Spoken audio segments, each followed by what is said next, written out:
The granite headstone stood cold against the October wind, its polished surface reflecting the dying light of dusk. 2 years. 2 years since the mate bond had snapped like a severed spine, leaving Jaxon's wolf howling in the void, where connection used to live. His beast had been dying by degrees ever since. A slow, agonizing fade that left him half mad with grief. The pack whispered behind his back, wondered if their alpha would survive the winter. A wolf without his mate was a creature walking toward death. Jaxon knelt beside Iris's grave, his massive frame folding with practiced grief. The wild flowers in his hands, purple asters, her favorites, trembled against his calloused fingers. Around him, the cemetery reeked of decay and old sorrow, but his wolf didn't even lift its head. Until it did.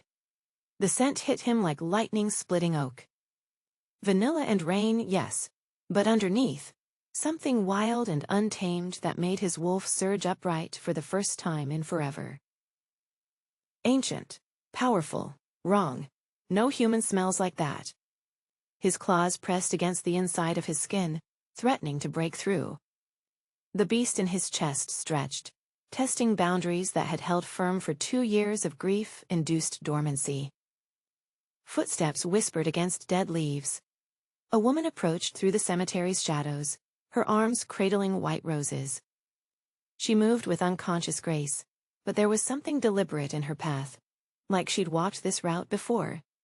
Like she belonged here. His wolf purred. The sound sent ice through his veins.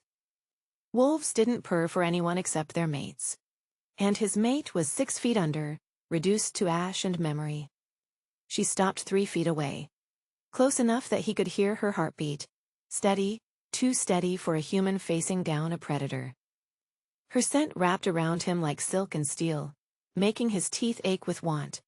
"You're Jaxon." Her voice was soft honey over broken glass, but there was steel underneath. This wasn't some frightened human stumbling into supernatural territory. This woman knew exactly what she was walking into. "Do we know each other?"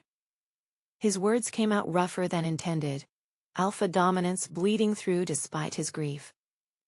The command in his voice should have sent any human to their knees in submission.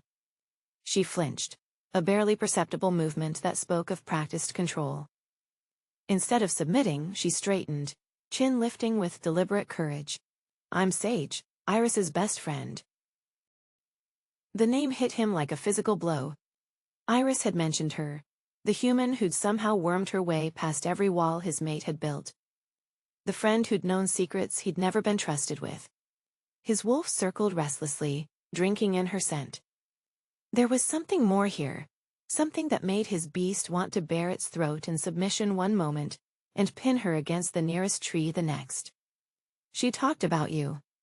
He rose to his full height, 6'4" of muscle and barely leashed power. "Never got to meet you, though." "She kept us separate." Sage's laugh held no humor. "Said you'd never approve of your mate having a friend who knew about the old ways." "The old ways?" The words hung in the air like a challenge. Jaxon's nostrils flared, and he caught something else in her scent, silver. Not jewelry. Something deeper. Something that whispered of protection spells and warding rituals. "What exactly do you know about the old ways?" "Enough." She moved closer, and Christ, every step sent heat racing through his veins. "Enough to know that an alpha's wolf going silent for 2 years isn't natural. Enough to know that whatever's happening to you right now should be impossible." His wolf pressed against his skin, wanting out, wanting to scent, mark, and claim, and he slammed mental barriers down, horrified by his own thoughts. Sage knelt beside Iris's grave, placing her roses with reverent care. "She loved thunderstorms," she whispered. "Used to sneak out during them, even as an adult. Said they made her feel like she was flying." "She never told me that." The admission tore from his throat. "She was afraid you'd lock her up to keep her safe." Sage's fingers traced the headstone, and he caught the glint of silver beneath her sleeve. "A bracelet." "No, something more complex." "She wrote about it, about feeling caged." The words hit like silver bullets.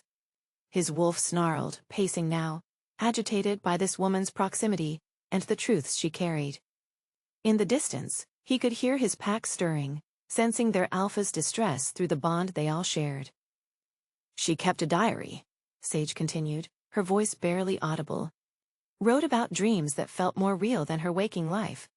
About voices calling her name in languages she didn't recognize. Jackson's blood turned to ice. What kind of dreams? The kind that run in families. Sage looked up, and her eyes. Christ, her eyes were the color of storm clouds shot through with silver. The kind that skip generations, waiting for the right trigger. Something cracked in his chest. Not just grief now, but recognition. The scent that had been driving him crazy, the way his wolf responded to her. It wasn't attraction. It was recognition. What are you? The question came out as a growl. Someone who's been waiting a very long time for this conversation. She stood, brushing dirt from her knees. Someone who loved Iris enough to let her live a lie. What lie? That she was human. The words hit him like a physical blow.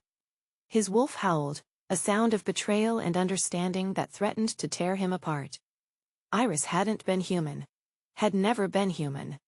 And this woman, this creature standing before him, had known the truth all along. 24 hours, Sage said, backing away. That's how long you have before the pack bond breaks completely. Before your wolf decides, I'm the enemy. How do you know about pack bonds? Because I'm what killed your mate, Alpha. And I'm the only thing that can save you now. She disappeared into the gathering dusk, leaving him alone with his grief, and the terrible understanding that everything he'd believed about his life was a lie. His wolf whispered one word. Mine. The Alpha scent is wrong. Marcus stood in the doorway of Jackson's office, his tracker instincts on high alert. Smells like confusion, and something else. Rafe looked up from the territory map spread across the desk. Something else? Recognition. Marcus's nostrils flared. The kind that comes before claiming. That's impossible. Rafe moved to the window, scanning the tree line. His mate is dead. Tell that to his wolf. The words hung in the air like a death sentence. Pack bonds were sacred things, built on trust and hierarchy, and the unshakable foundation of their alpha's strength. A broken alpha meant a broken pack. How long do we have? Rafe asked quietly. Before the pack fragments, days, maybe hours. Marcus stepped fully into the room, his expression grim. The rogues can smell weakness from 50 miles away. They're already testing the borders. And if Jaxon doesn't pull himself together? Then we find a new alpha, or we all die fighting. The office door slammed open. Jaxon filled the doorway, his presence crackling with barely contained violence. His wolf blazed in his eyes, no longer dormant but not quite sane either. Tell me about second chances, he growled. Rafe and Marcus exchanged glances. What kind of second chances? The kind the moon goddess gives to broken alphas. Jaxon moved into the room, and both men stepped back instinctively. The kind that come with a price. Jax. Rafe's voice was careful. What happened at the cemetery? I found out my mate was a lie. The words came out flat, emotionless. I found out I've been mourning someone who never existed. That's not... She wasn't human. Jackson's voice cracked. Iris wasn't human, and her best friend isn't either. And my wolf, he laughed, a sound like breaking glass. My wolf thinks it's found its true mate. The temperature in the room dropped 10 degrees. Marcus backed toward the door, his hand moving to the silver knife at his belt. In werewolf lore, a mated wolf couldn't bond with another. It was impossible, unless the first bond had been false. Second chance mates are a myth, Rafe said carefully. Are they? Jackson's eyes blazed gold. Or are they what happens when a wolf finally finds its true match? Even if they exist, the transition. Rafe swallowed hard. The bonding process could kill you both. Then we better hope she's stronger than she looks. Sage's apartment was a carefully constructed lie. Photos of her and Iris covered every surface. College parties, hiking trips, moments of friendship that had been real, if incomplete. But hidden beneath the normal trappings of human life were other things.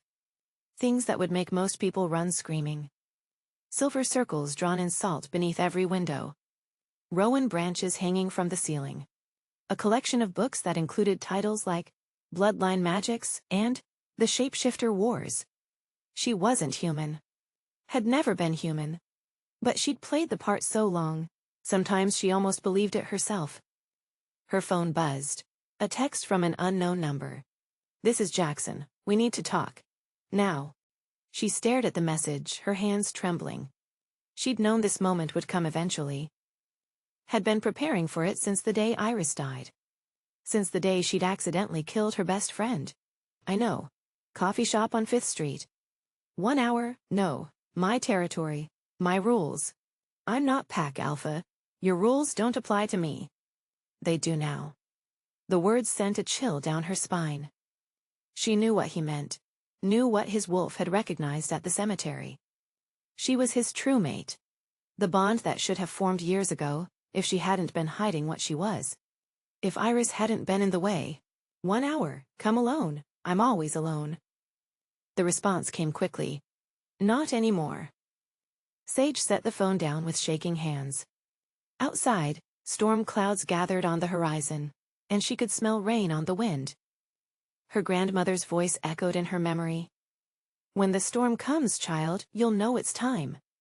She touched the silver pendant at her throat. Not protection, but a key. A key to power she'd kept locked away for 25 years. Tonight, she would unlock it. Tonight, she would either save Jaxon Blackwood, or destroy them both. Jaxon stood at his bedroom window, watching the storm build. Thunder rumbled in the distance, and lightning split the sky like silver claws.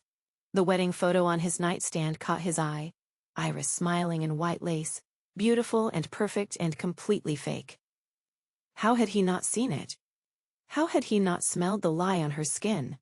Because she made you forget. The thought came from his wolf, and it carried terrible certainty. Iris had been using magic to hide what she was.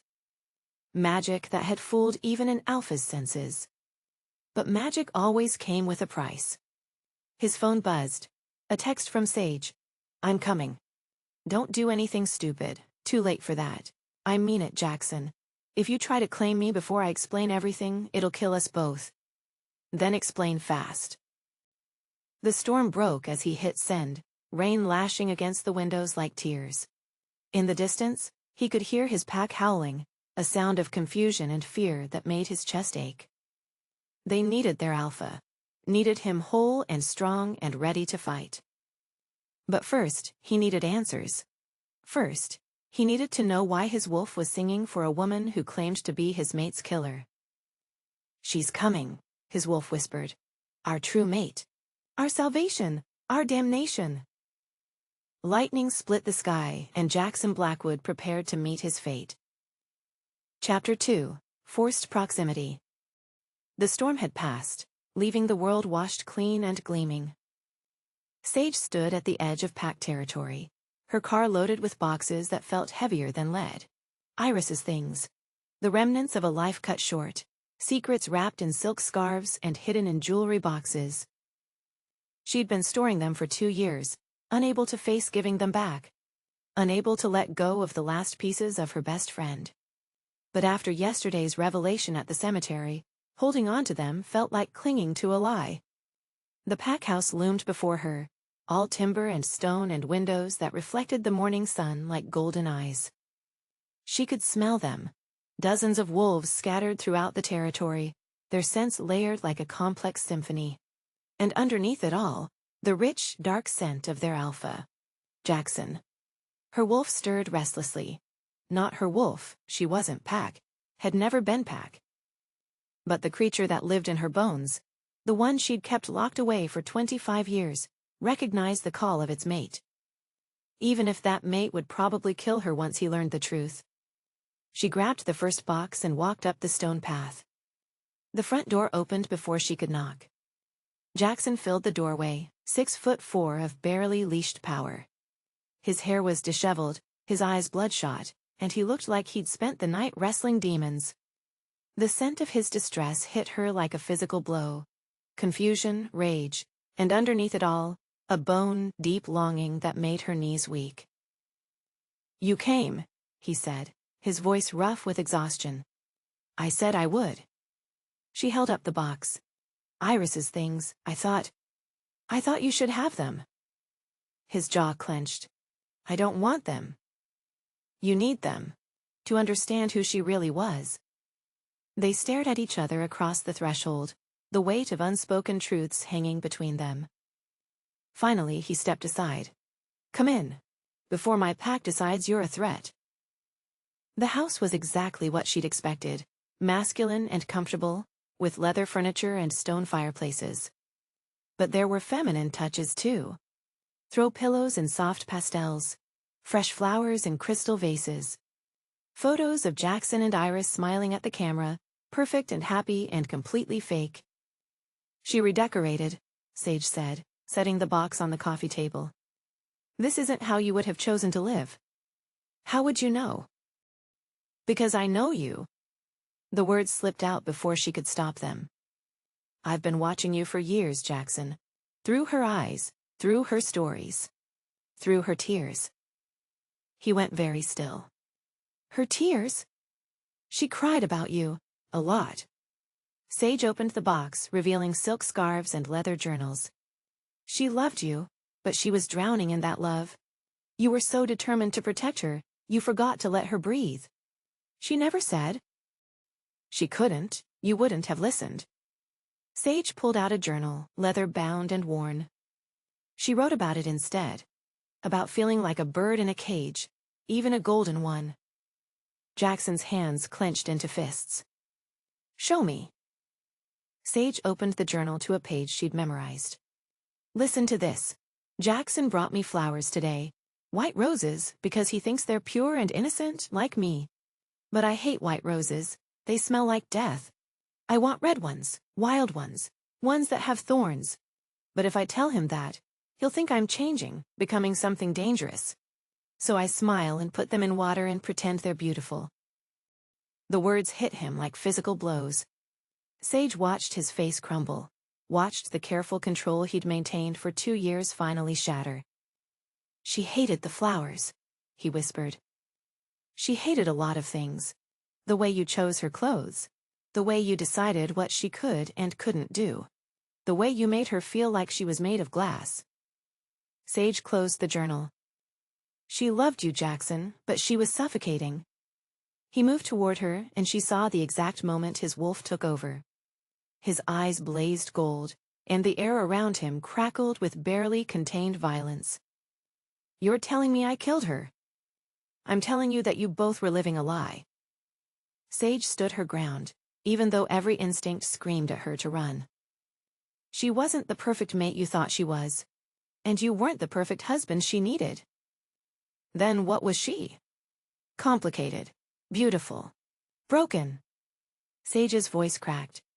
"Human enough to love you, but not human enough to survive what that love cost her." "What the hell does that mean?" "It means—" Sage's composure finally shattered. The weight of 2 years of guilt and secrets crashed down on her, and she doubled over, sobbing. "It means I killed her. It means I'm the reason she's dead." Jaxon was beside her in an instant, his arms coming around her before he could think. The contact sent electricity racing through her veins, and she felt his wolf respond, a rumble of possession and protection that made her own power stir. "Tell me," he demanded, his voice rough against her hair.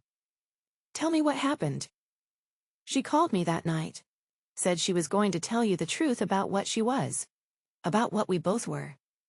Sage pressed her face against his chest, breathing in his scent.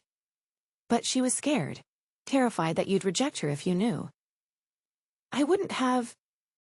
"You would have." Sage pulled back to look at him. "You married a human, Jaxon. A sweet, fragile human who needed your protection. Not a half-breed with magic in her blood and shadows in her past." His hands tightened on her arms. Half-breed? Witch and wolf, like me. Sage's voice was barely a whisper. We were both born from forbidden unions. Both raised to hide what we were. Both terrified of being rejected by the people we loved. She was a witch. She was dying. The words tore from Sage's throat. The magic, it was killing her. Slowly, from the inside out. She needed to embrace what she was, needed to learn to control it. But every time she tried to tell you, you'd do something protective, something that made her feel like she was too precious to risk. Jaxon's face went white. The dreams. She used to have nightmares. Not nightmares, visions. The magic trying to manifest. Sage reached up to touch his face and he leaned into the contact without thinking. She was going to come to me that night. Was going to learn to control her power. But the storm. The storm called to her. The storm called to her magic, and she wasn't strong enough to resist it. Sage's voice broke. She lost control while she was driving. The magic consumed her, and she crashed. The silence stretched between them, heavy with grief and understanding. Finally, Jaxon spoke. How do you know all this? Because I felt it happen, through our bond. Sage's eyes filled with tears. Witch bonds are different from mate bonds. They're forged in shared power, shared pain. When she died, part of me died too. But you're still here, because I'm stronger than she was. Because I've been hiding what I am for longer. Sage stepped back, breaking the contact. Because I'm a coward who let her face the truth alone. Jaxon stared at her, his expression unreadable. You're not human. No. You're not pack. Not pack. But my wolf. He trailed off, his eyes going wide. My wolf recognizes you. Because we were meant to be bonded from the beginning. Sage's voice was barely audible. Because the moon goddess made a mistake when she let Iris come between us. Before Jaxon could respond, the front door burst open. Rafe strode in, flanked by two other pack members, their expressions hostile. Alpha, Rafe said, his voice carefully controlled. We felt your distress through the pack bond. Is everything all right? Jaxon stepped protectively in front of Sage, and she felt his wolf's dominance wash over the room like a wave. Everything's fine, Beta. Stand down. Sir, with respect, this woman is under my protection. Jaxon's voice carried the weight of absolute authority. Anyone who threatens her threatens me. The pack members immediately backed down, but Sage could see the confusion in their eyes. Their alpha was protecting a human stranger, and they didn't understand why. Perhaps she should leave, suggested the older of the two pack members, for her own safety. She stays. Jaxon's tone brooked no argument. She's having dinner with us. Alpha, Rafe began. That's an order, Beta. The power in his voice sent shivers down Sage's spine. She'd never seen an alpha assert his dominance so completely, and the effect was intoxicating.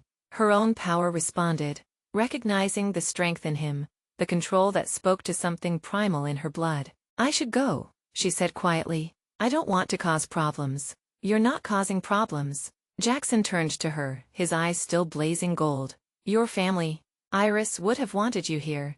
The words hit her like a physical blow. Family. She'd been alone for so long, she'd forgotten what it felt like to belong somewhere. Stay, he said, his voice softer now. Please. She nodded, unable to speak past the lump in her throat. Dinner was a revelation. The packed dining room was warm and welcoming, filled with the scent of home-cooked food and the sound of easy conversation. Sage had expected hostility, suspicion, maybe even outright rejection. Instead, she found herself slowly relaxing as the evening wore on. The younger pack members were especially welcoming, drawn to her stories about Iris and her obvious grief for their lost Luna. An Omega named Clara sat beside her, asking questions about human customs and laughing at Sage's descriptions of city life. You're funny, Clara said, her eyes bright with amusement. Iris never mentioned you were funny. Iris thought I was ridiculous, Sage replied, smiling for the first time in days. She used to say I took everything too seriously. She was right, said Tommy, a young beta who couldn't have been more than 20. You've got this whole mysterious tragic figure thing going on. It's very dramatic. I do not. You totally do, Clara agreed. You're like a character from one of those romance novels Luna used to read. dark and brooding and probably hiding some terrible secret. Sage nearly choked on her wine. I don't brood. You're brooding right now, Tommy pointed out. Look at that expression. Classic brooding. Despite herself, Sage laughed. The sound was rusty from disuse, but it felt good. Felt healing. From across the room, she caught Jaxon watching her with an expression she couldn't read. His golden eyes were intense, focused on her with laser precision. When their gazes met, the air between them practically crackled with electricity. I should help with the dishes, Sage said, standing abruptly. Oh, that's not necessary, Clara began. I insist. Sage gathered plates, needing something to do with her hands. It's the least I can do after such a wonderful meal. She escaped to the kitchen, grateful for the momentary reprieve. The domestic normalcy of washing dishes was soothing, almost meditative. She could hear the pack members talking in the dining room, their voices warm and content. This was what Iris had been part of. This family, this belonging, and she'd felt trapped by it. You're good with them. Sage spun around to find Jaxon standing in the doorway, his massive frame filling the space. He moved into the kitchen, and suddenly the room felt too small. They're good people, she said, turning back to the sink. I can see why Iris loved them, but not why she felt lonely. She felt lonely because she couldn't be herself around them, couldn't show them the parts of her that weren't perfect. Sage scrubbed a plate with unnecessary force. She was always performing, always trying to be the Luna they needed instead of the woman she was. And what woman was that? Wild, reckless, magical. Sage's voice dropped to a whisper, beautiful in her imperfection. Jaxon moved closer, until she could feel the heat of his body against her back. Like you. The words sent fire racing through her veins. She set the plate down with shaking hands, acutely aware of his proximity. He was so close she could smell his skin, could feel the rumble of his wolf in his chest. I'm not. You are. His hands came to rest on either side of her, trapping her against the counter. You're wild and reckless, and so goddamn beautiful it hurts to look at you, Jaxon. My wolf is singing for you. His voice was rough, desperate. It's been silent for 2 years, and now it's singing. She turned in his arms, and the movement brought them chest to chest. His eyes were blazing gold, and she could see his wolf looking back at her, hungry and possessive and absolutely certain. We can't, she whispered. Why not? Because I killed her. Because I'm the reason she's dead. Because... He silenced her with his mouth, crushing his lips to hers with desperate hunger. The kiss was everything she'd dreamed of and everything she'd feared. Consuming, overwhelming, utterly devastating. Her power responded instantly, rising to meet his wolf's call. Magic crackled between them, and she felt the first stirrings of a bond that would either save them or destroy them both. She tore her mouth away, gasping. We can't. Not yet. Not until you know everything. I know enough. You don't. She pushed against his chest, and he let her go, though she could see the effort it cost him. You don't know what I am. What I've done. What I'm capable of. Then tell me. I can't. Not here. Not now. She backed toward the door, every instinct screaming at her to run. I have to go. Sage. I have to go. She fled, leaving him standing in the kitchen with the taste of her on his lips and the sound of his wolf howling in his mind. The pack house erupted in whispers the moment Sage's car disappeared down the drive. Did you see the way he looked at her? It's disrespectful. Luna's only been dead 2 years. She's not even pack. She's human. There's something off about her. Did you smell that scent? Too wild for a human. Jaxon stood in the kitchen, his hands braced against the counter, trying to regain control. His wolf paced restlessly, furious at being denied its mate. Every instinct screamed at him to chase after her, to claim her, to make her his. But her words echoed in his mind. Not until you know everything. What else was there to know? She was a witch. She'd been Iris's best friend. She blamed herself for the accident. None of that mattered to his wolf Alpha. Rafe appeared in the doorway, his expression carefully neutral. The pack has questions. I'm sure they do. Your mother called. She's coming over. Jackson's blood ran cold. His mother had adored Iris, had seen her as the perfect daughter-in-law. She would not approve of his interest in another woman, especially not a human. Tell her I'm busy. I tried. She's already on her way. As if summoned by his words, the front door slammed open. Helena Blackwood strode into the kitchen, her eyes blazing with maternal fury. What? She said, her voice dangerously quiet. Is this I hear about you entertaining some human woman in my daughter-in-law's house? Mother? Don't you mother me, Jaxon Blackwood. Iris has been dead for 2 years, and you're already sniffing around another woman. In the house you shared with her. It's not like that. Then what is it like? Helena's voice rose. Because from where I'm standing, it looks like you're disrespecting the memory of the most perfect Luna this pack has ever had. Iris wasn't perfect, Jaxon said quietly. How dare you? She wasn't perfect, and she wasn't happy. The words came out as a growl. She was dying inside, and I was too blind to see it. Helena's eyes narrowed. That woman has poisoned you against your own mate. That woman is the only person who really knew Iris. The only person who saw past the facade she wore for all of us. She's a human, Jaxon. A human who's filling your head with lies about your dead wife. She's not lying. Then she's delusional.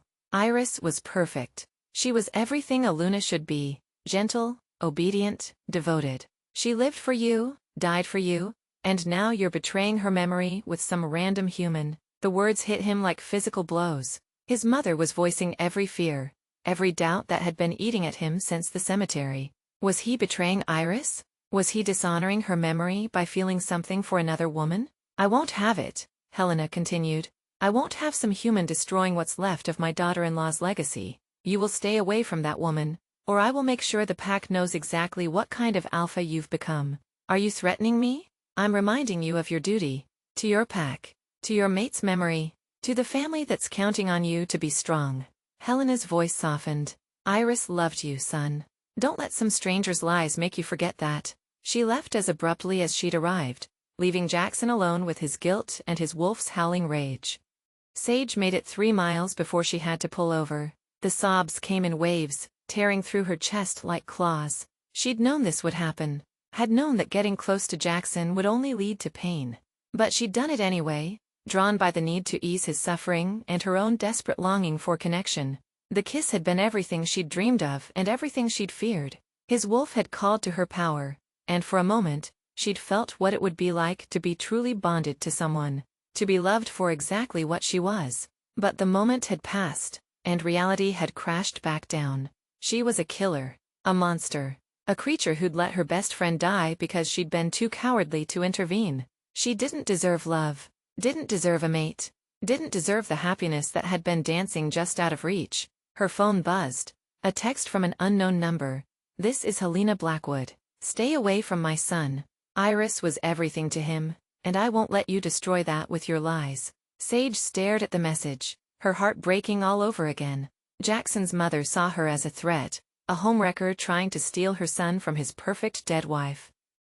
If only she knew the truth. If only she knew that Sage had been in love with Jaxon long before he'd ever met Iris. That she'd stepped aside, let her best friend have him, because she'd thought Iris would make him happy. Another text. He's grieving, confused, but he'll come to his senses, and when he does, you'll be nothing but a shameful memory. Sage turned off her phone and pressed her forehead against the steering wheel. Maybe Helena was right. Maybe she was just a temporary distraction, a way for Jaxon to avoid dealing with his grief. Maybe she should stay away. But even as she thought it, she knew she couldn't. Not when her power was calling to his wolf. Not when the bond between them was growing stronger by the hour. Not when she was falling in love with him all over again.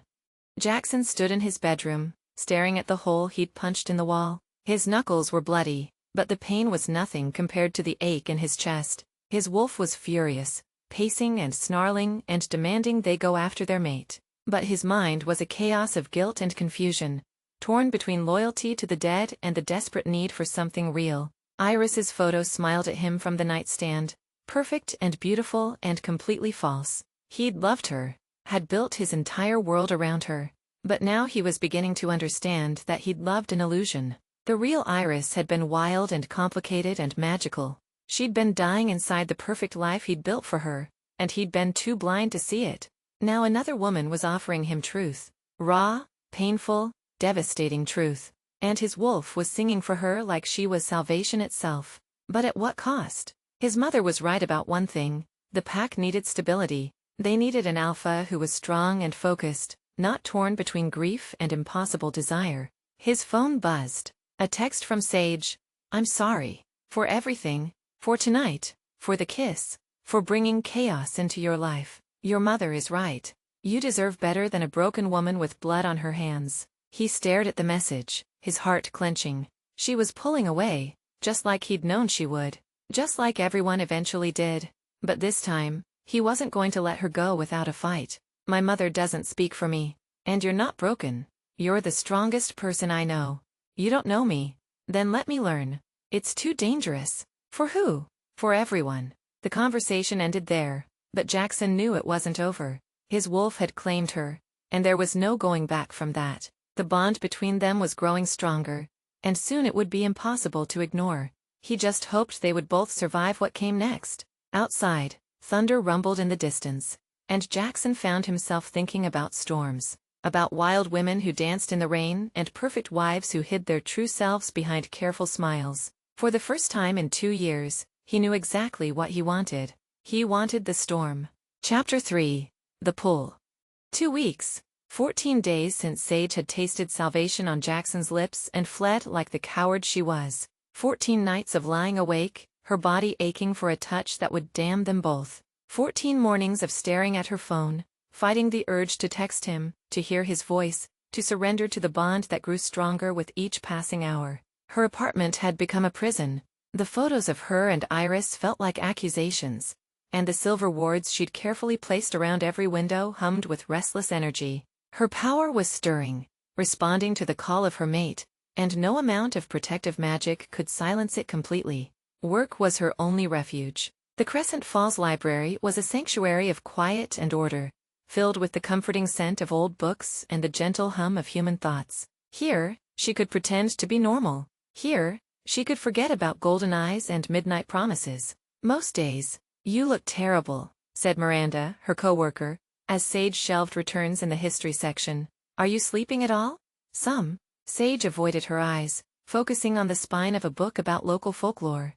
"Just tired." "You've been just tired for 2 weeks. Maybe you should see a doctor." "Yeah, right. Hey doc, I think I'm slowly going insane because I'm mate bonded to an alpha werewolf, and resisting the pull is literally killing me." "I'm fine," Sage lied. Miranda looked unconvinced but didn't push. The library was quiet for a Tuesday afternoon, only a few patrons scattered among the stacks. Sage lost herself in the rhythm of sorting books, grateful for the mindless task, until she smelled him.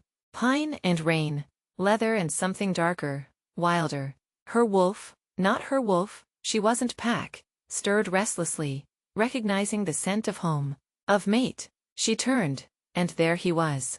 Jaxon Blackwood, standing in the entrance like he owned the place, his golden eyes scanning the room until they found her.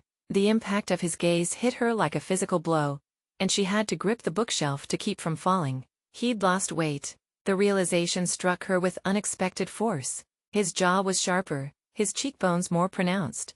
Dark circles shadowed his eyes, and his usual perfect control seemed frayed around the edges. He's been suffering too. The thought should have brought her satisfaction.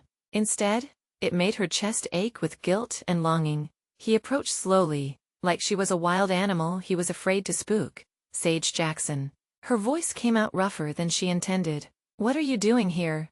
"Research." He glanced around, taking in the rows of books. "I need help with some local history. For the pack." It was a lie, and they both knew it. But Miranda was watching from the circulation desk, and Sage couldn't afford to make a scene. Of course, she forced professionalism into her voice. "What kind of history?" "Territorial disputes, land rights, that sort of thing." His eyes never left her face. "I need to understand the original boundaries. Follow me." She led him to a table tucked away in the far corner, grateful for the privacy.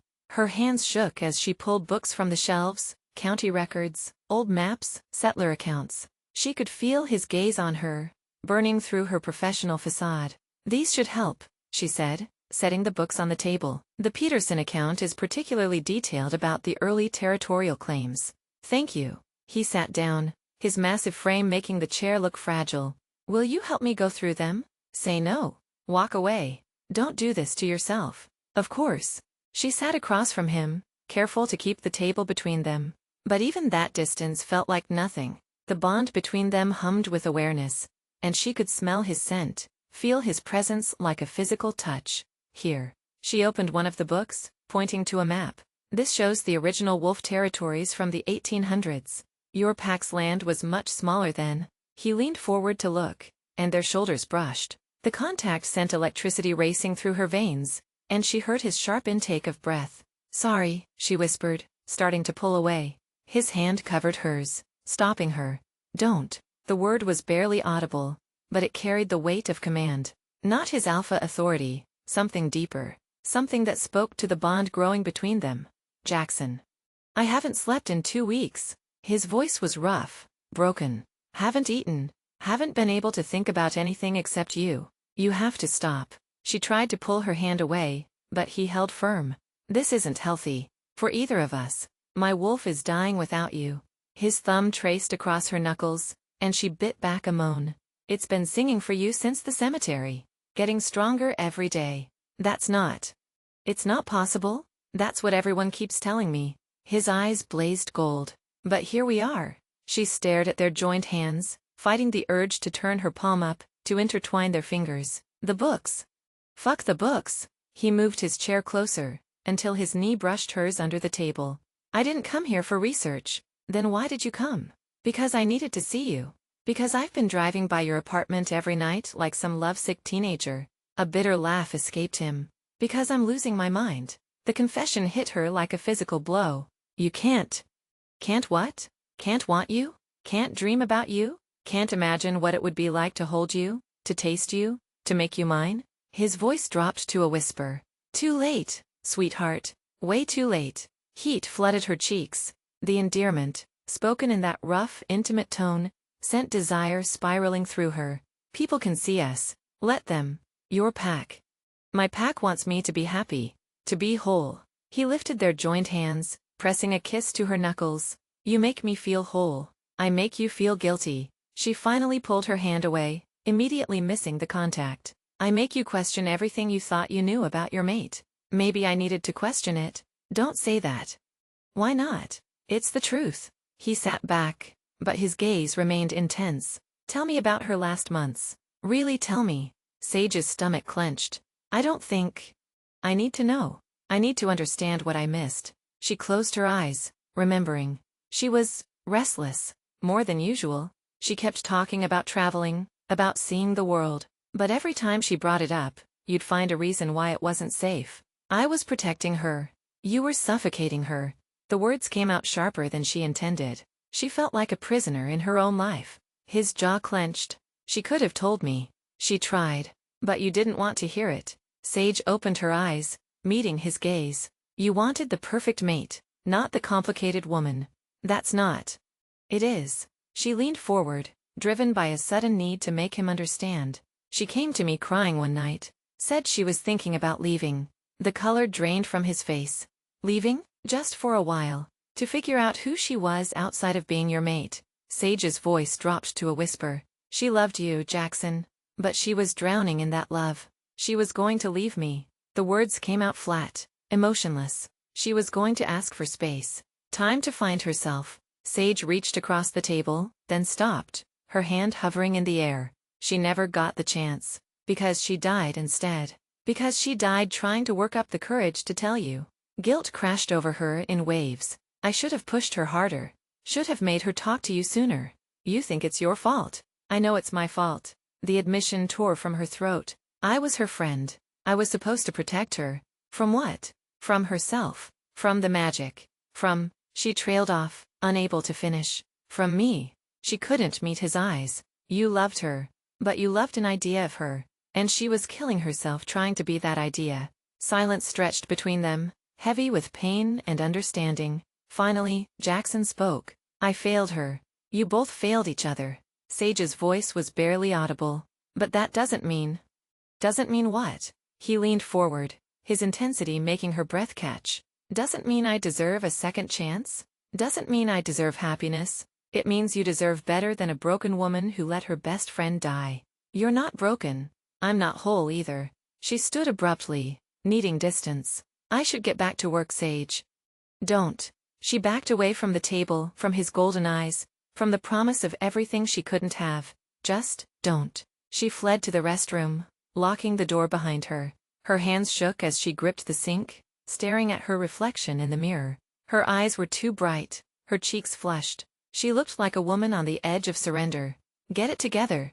You're stronger than this." But when she emerged 5 minutes later, he was still there, still watching her with those devastating eyes. "I should go," he said, standing. "Got Wes." The word came out breathless. "You should." He gathered the books, making a show of organizing them.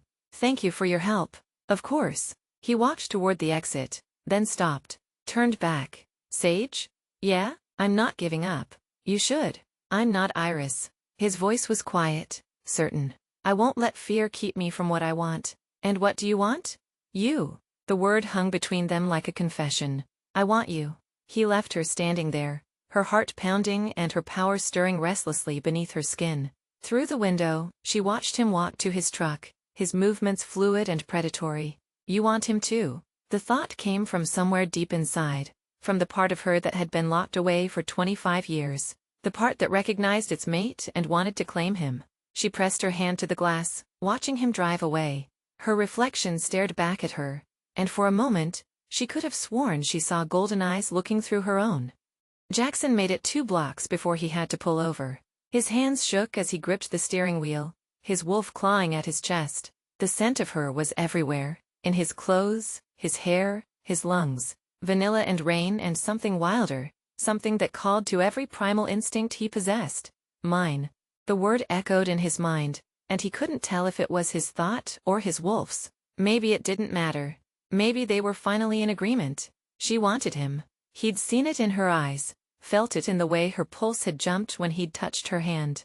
But she was fighting it, clinging to guilt and fear like they were lifelines. Just like Iris had. The realization hit him like a physical blow. His mate, his true mate, was making the same mistake Iris had made. She was choosing fear over love, duty over desire. But unlike Iris, he wasn't going to let her drown in it. His phone buzzed. A text from Rafe. "Pack meeting at 8. Where are you?"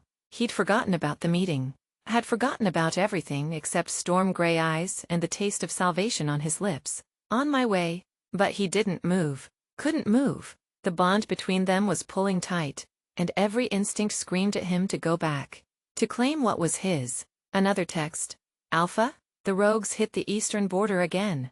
We need you a fuck." The pack needed him. His responsibilities as Alpha couldn't be ignored, no matter how much his wolf wanted to chase its mate. But as he drove toward the pack house, he found himself taking a detour. Past the library, past her apartment building, past the places where her scent lingered like a promise. He was losing his mind. His control. His carefully constructed world was crumbling around him, and all he wanted was to let it fall.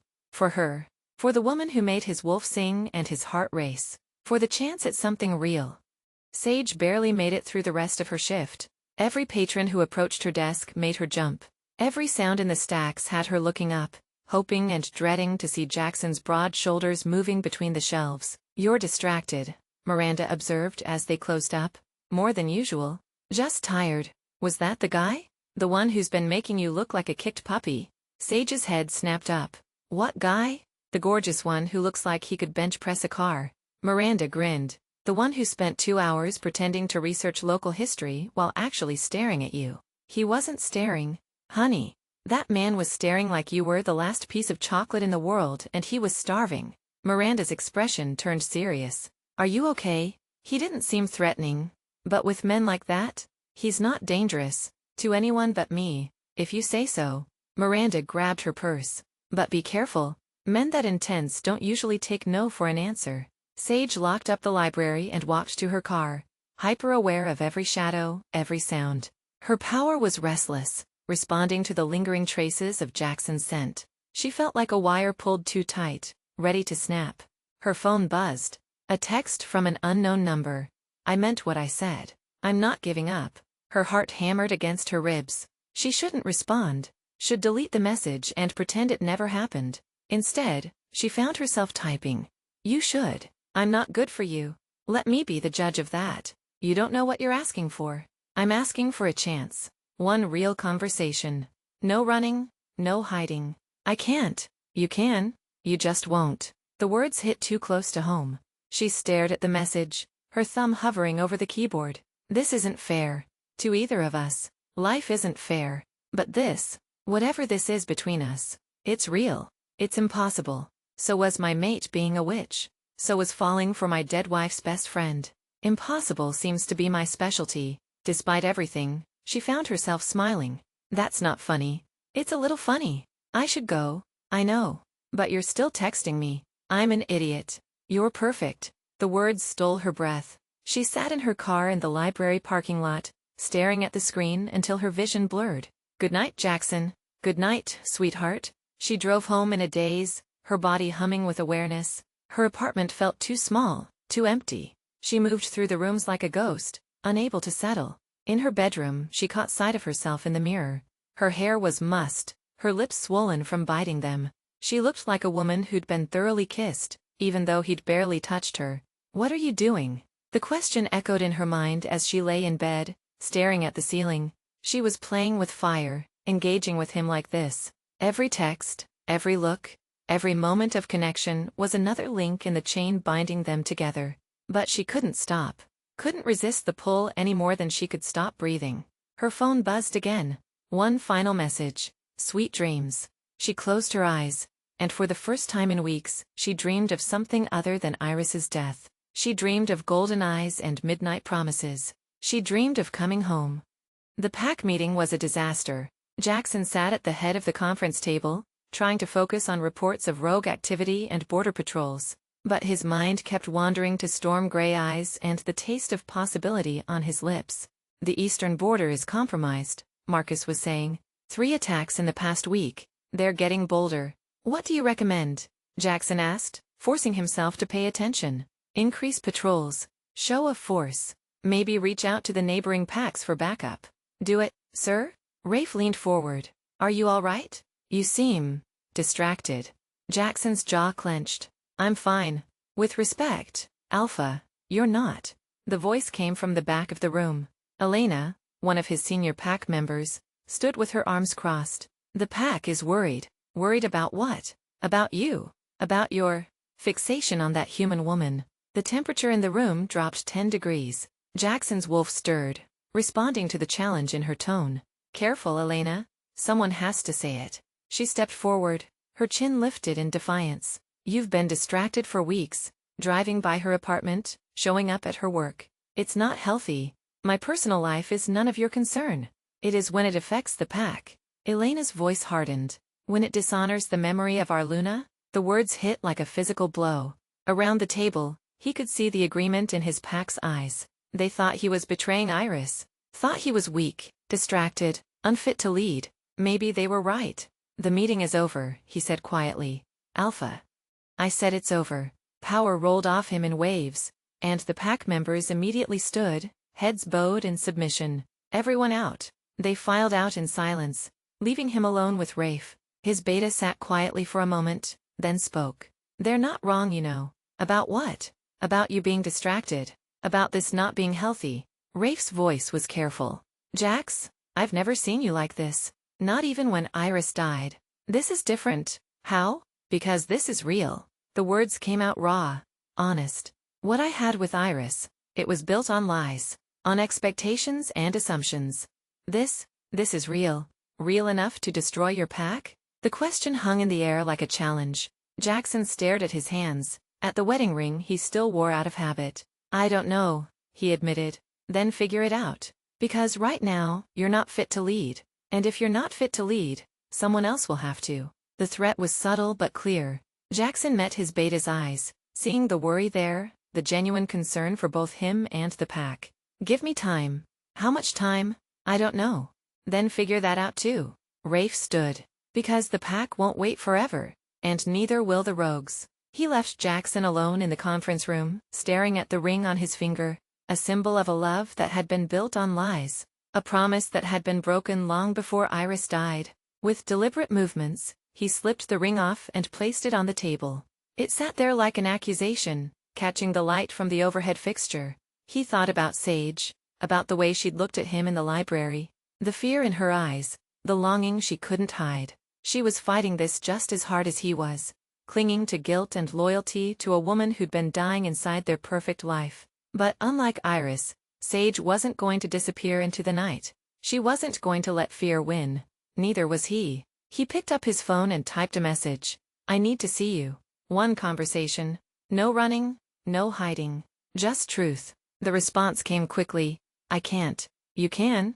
You just won't. This is dangerous. I know. For both of us. I know. If we do this, if we have this conversation, there's no going back. I know. A long pause. Then, tomorrow, the old church on Maple Street. Midnight. I'll be there. So will I. Jaxon set the phone down and stared at his wedding ring. Tomorrow, he will finally get the truth. About Iris, about Sage, about the bond that was slowly driving him insane. Tomorrow, he would decide once and for all whether he was strong enough to reach for something real, or whether he would let fear win again. Chapter 4, Breaking Point. The old church on Maple Street stood like a forgotten prayer against the midnight sky. Sage parked her car in the shadows, her hands trembling as she cut the engine. The building had been abandoned for decades, its gothic spires reaching toward stars that seemed too far away. She was early, had been driving in circles for an hour, fighting the urge to turn around and flee. But the bond between them had been pulling tighter all day, a leash around her soul that she couldn't break. Her phone buzzed. A text from Jaxon. Running late. Pack emergency. Don't leave. What kind of emergency? Rival pack testing boundaries. Nothing I can't handle. Be careful. Always am liar. Even through text, she could feel his amusement. See you soon, sweetheart. Sage set the phone aside and stared at the church. The windows were boarded up, but she could see traces of stained glass beneath the wood. Once, this place had been full of light and hope. Now it was just another relic of things that had been lost. Like her friendship with Iris. Like the life she'd built on lies. She got out of the car, needing air. The night was cool, crisp with the promise of autumn. In the distance, she could hear the sound of traffic from the main road. But here in the shadows, she felt completely alone.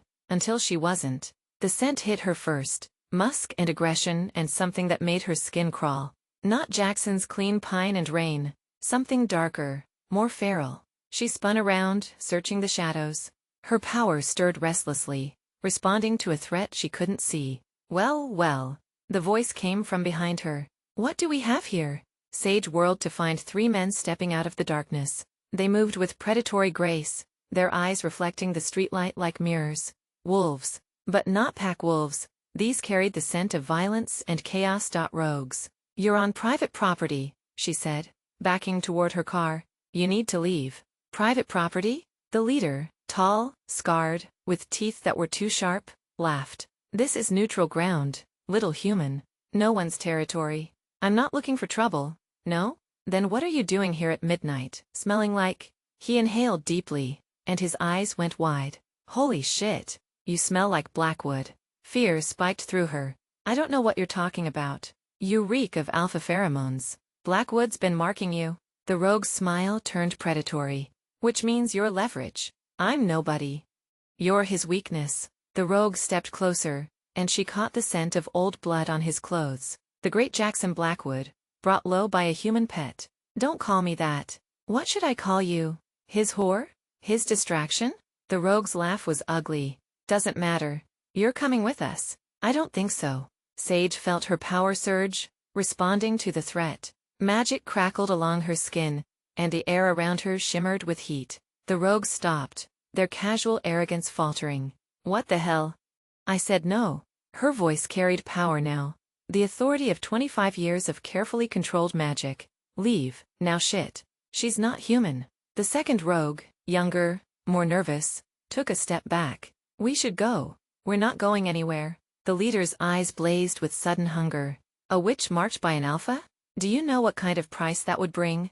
They lunged as one, moving with inhuman speed. Sage threw up a shield of raw power, but she was outnumbered. One of them got through, claws raking across her shoulder. She screamed, more from shock than pain. The sound echoed through the night like a battle cry. And somewhere in the distance, something roared. The rogues froze, their heads snapping toward the sound. It came again, a howl of pure rage that made Sage's bones vibrate. Fuck, the leader whispered. He's coming. Run, the nervous one said. We need to run. Too late.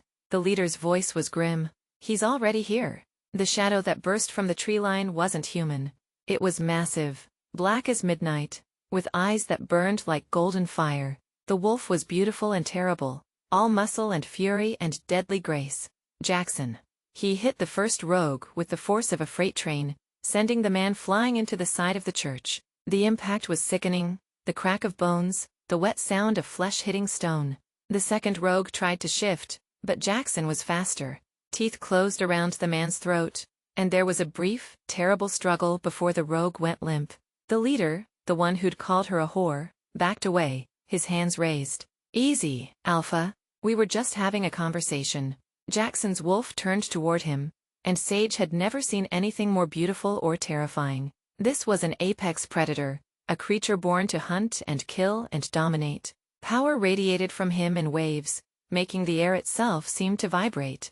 "Please," the rogue whispered. "I have information about the pack that sent us." Jackson's response was swift and brutal. He lunged, jaws closing around the man's skull. There was a sound like breaking branches, and then silence. Sage stood frozen, watching this magnificent creature that had killed 3 men without hesitation. She should have been terrified, should have been running, screaming, calling for help. Instead, she felt safe. For the first time in weeks, the constant tension in her shoulders eased. The bond between them hummed with satisfaction, recognizing the protection he'd provided. "Mine," something whispered in her mind. "My mate, my protector." The wolf turned toward her, and she saw Jaxon looking back at her through those golden eyes. There was fear there, fear of her reaction, of her seeing him as a monster. "Jaxon," she whispered. He padded closer, moving with careful grace. Up close, he was even more magnificent.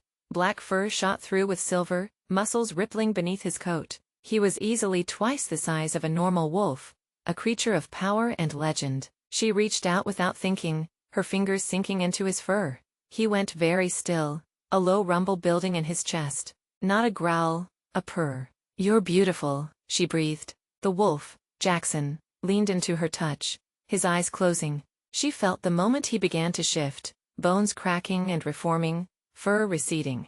It should have been horrifying. Instead, it was the most natural thing in the world. He stood before her, naked and vulnerable, blood on his hands and concern in his eyes. "Are you hurt?" "I'm fine." She was lying. Her shoulder burned where the rogue had clawed her, and she could feel blood soaking through her shirt. "You came. I felt your fear through the bond." He stepped closer, his gaze moving over her body, cataloging injuries. "When you screamed, you heard me?" "I heard you." His voice was rough, shaken. "I've never moved so fast in my life." She stared at him, this man who'd just torn apart 3 rogues to protect her. In the moonlight, he looked like a god of war, all sculpted muscle and predatory grace. Blood spattered his chest, and she could see claw marks on his arms where the rogues had fought back. "You're hurt," she said, reaching toward him. "I'm fine." "You're bleeding." "It's not important." "It is to me." The words slipped out before she could stop them. "Let me help." He went very still. "Sage, please." She moved closer until she could feel the heat radiating from his skin. "Let me take care of you." Something cracked in his expression. "There's a first aid kit in my truck. Where?" "Other side of the church. I parked in the back." She nodded, then swayed as adrenaline gave way to shock. He caught her instantly, his arms coming around her waist. "Easy," he murmured against her hair. "I've got you." The simple words undid her. She pressed her face against his chest, breathing in his scent, letting his strength hold her up. He was warm and solid and alive, and she'd never been so grateful for anything in her life. "Thank you," she whispered. "For what?" "For coming. For protecting me. For..." She pulled back to look at him. "For not letting them hurt me. I will always protect you." The words came out like a vow. Always. She believed him. Standing there in his arms, surrounded by the bodies of men who'd wanted to use her, she believed him completely. "We should go," she said, "before someone comes." "In a minute." His hands moved to her shoulders, and she hissed as he found the claw marks. "You're hurt." "It's just a scratch." "Like hell it is." His eyes blazed with renewed anger. "They marked you." "They're dead, Jaxon." "It's over." "No." His voice was deadly quiet. "It's not over. These weren't random rogues. They were sent." "Sent by who?" "Another pack. Someone who wants to challenge me." His jaw clenched. "Someone who thought you were my weakness." "Am I?" The question hung between them like a live wire. She saw the exact moment he decided to be honest. Yes, he said simply. You are. The admission should have terrified her. Instead, it made her feel powerful, cherished, like she mattered in a way she'd never mattered before. I'm sorry, she said. For what? For making you vulnerable. For putting your pack at risk. You didn't do anything wrong. His hands moved to cup her face, his thumbs brushing across her cheekbones. This is on me. I should have been more careful.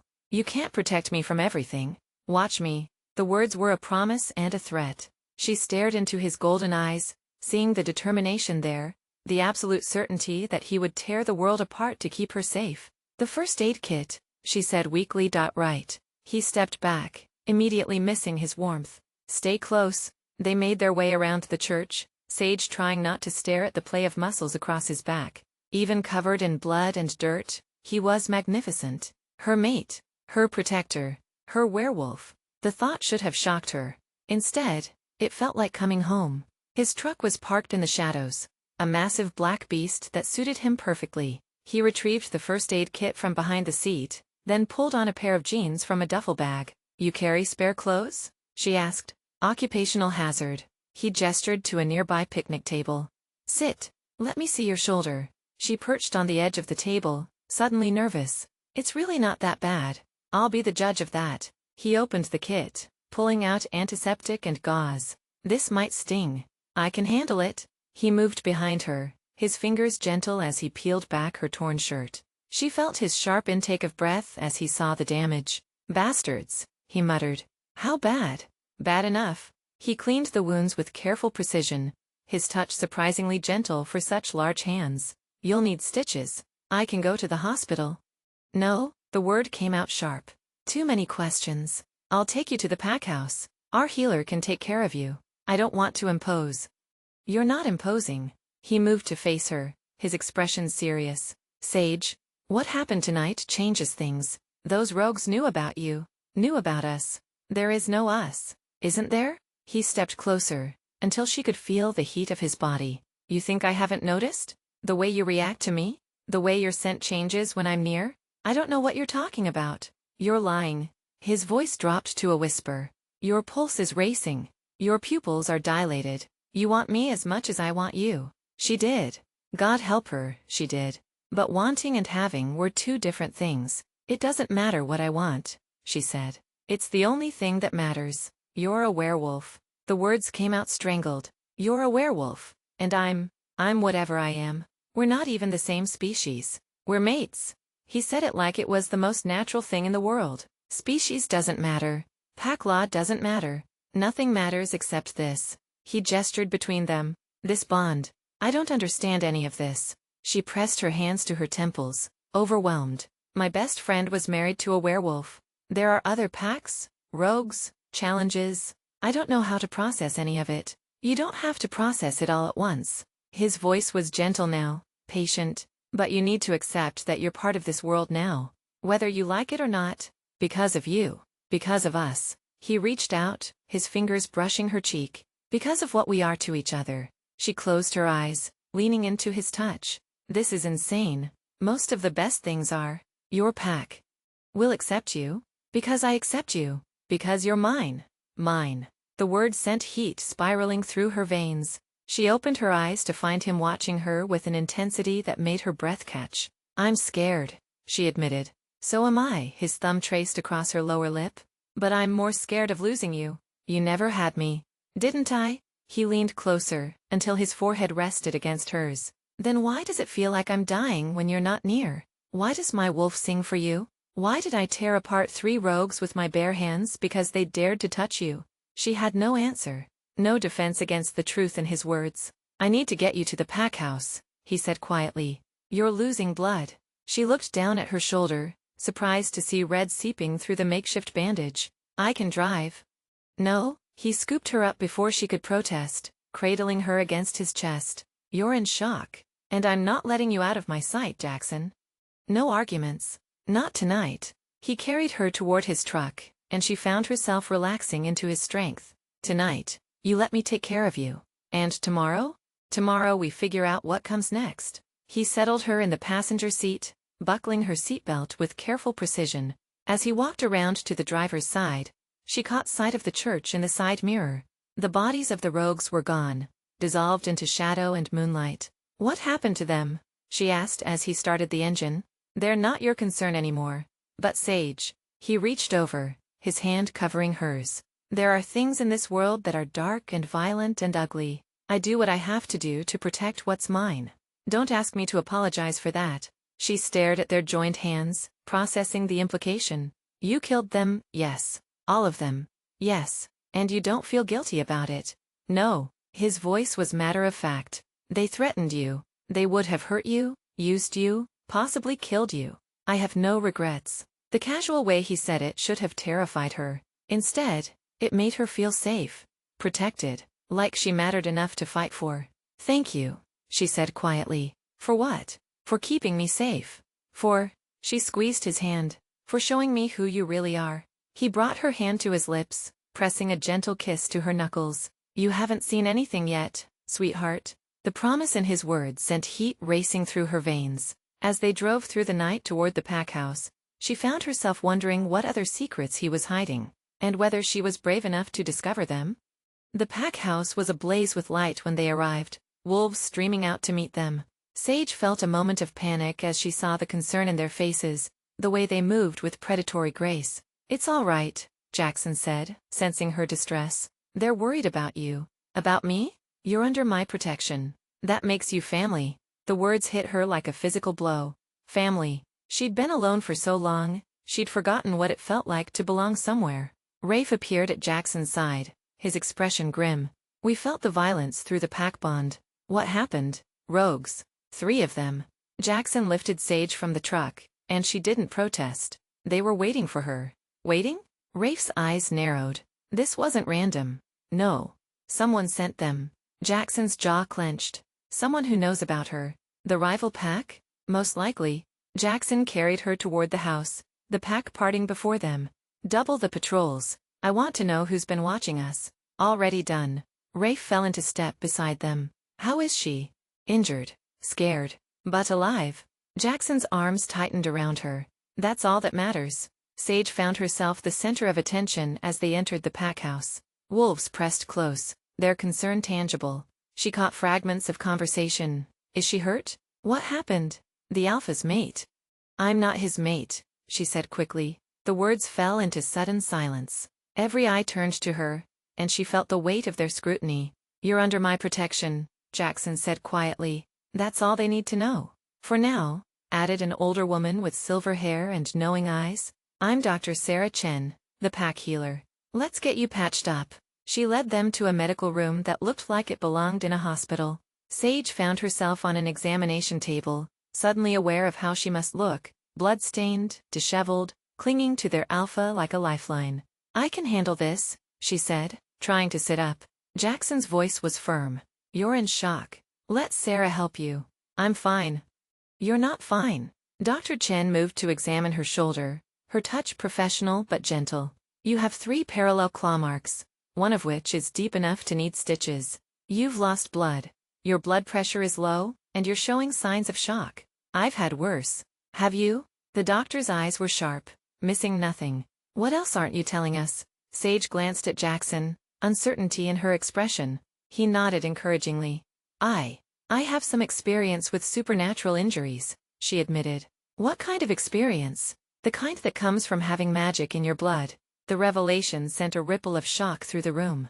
Dr. Chen's hand stilled on her shoulder. "You're not human," she said. "All half human. My mother was a witch." Sage's voice was barely audible. "Like Iris was." "Iris was a witch?" The question came from Rafe, who'd been listening from the doorway. "Half witch. Like me." Sage met his eyes. "She never told you?" "She never told anyone." Jackson's voice was strained. "She hid it from all of us, because she was afraid." Sage's voice cracked. "Afraid of being rejected. Afraid of being seen as dangerous." "She was family," Rafe said quietly. "We would never have rejected her. She didn't know that. And Sage's composure finally cracked. "I let her believe she was alone. I let her die thinking she was a monster." "You didn't let her do anything," Jaxon said firmly. "She made her own choices." "Did she? Or did she just choose the least terrifying option? Sage looked around the room, at the faces of the pack members who'd gathered. How many of you would have welcomed a witch into your family? The silence that followed was answer enough. Things are different now, Dr. Chen said gently. The supernatural world is changing. We're learning to coexist. Are we? Sage's laugh was bitter. Then why were those rogues so interested in capturing a witch marked by an alpha? Because some people never change, Jaxon said. But that doesn't mean you have to live in fear, doesn't it? Sage winced as Dr. Chen began cleaning her wounds. I've been hiding what I am for 25 years. Maybe I should keep hiding. No. The word came out sharp, commanding. You're done hiding. Done running. Done pretending to be something you're not. And what am I? You're mine. He said it like it was the most natural thing in the world. My mate. My equal. My partner. I'm not pack. You could be. The offer hung in the air like a promise. Sage stared at him, seeing the certainty in his eyes, the absolute conviction that they belonged together. I don't know how to be pack, she admitted. You don't have to know. You just have to be willing to learn. He reached out, his fingers brushing her cheek. Will you try? She closed her eyes, leaning into his touch. Around them, the pack watched in silence, witnessing this moment of connection between their alpha and the woman who'd captured his heart. I'll try, she whispered. That's all I need. Dr. Chen finished stitching her shoulder, her movements quick and efficient. You'll need to rest. The guest room is prepared. I can go home. No, Jackson's voice was firm. You're staying here, where I can protect you. I don't need. You do. He helped her down from the table, his hands gentle but implacable. Those rogues were just the beginning. Until we know who sent them, you're not safe alone. She wanted to argue, to maintain some semblance of independence. But the exhaustion was hitting her now, bone deep and overwhelming. One night, she said. We'll see. He carried her up the stairs, ignoring her protests. The guest room was comfortable and welcoming, with a four-poster bed and windows that looked out over the pack territory. There are clothes in the dresser, he said, setting her on the bed. Sarah left some pain medication on the nightstand. Thank you. For what? For taking care of me. She gestured helplessly. For everything. You don't have to thank me. He moved toward the door, then stopped. Sage? Yeah? I'm glad you're here. So am I. He closed the door behind him, leaving her alone with her thoughts. She changed into the soft pajamas that had been left for her, then curled up in the bed. The sheets smelled like pack, like home and belonging and safety. Through the walls, she could hear the quiet sounds of the pack settling for the night. Voices murmuring, footsteps on the stairs, the soft click of doors closing. It was peaceful, domestic, everything she'd never known she wanted. But sleep wouldn't come. Every time she closed her eyes, she saw golden eyes and sharp teeth, felt the terror of being hunted. Then she remembered Jackson's wolf, the way he'd protected her without hesitation. A soft sound in the hallway made her sit up. Footsteps, pacing back and forth outside her door. She slipped out of bed, moving quietly to the door. Through the crack underneath, she could see a shadow moving back and forth. Jaxon. He was standing guard, protecting her even in sleep. The realization made her chest tight with emotion. No one had ever protected her before. No one had ever cared enough to lose sleep over her safety. She pressed her palm to the door, wishing she could reach through and touch him. Jaxon? The pacing stopped. Yeah?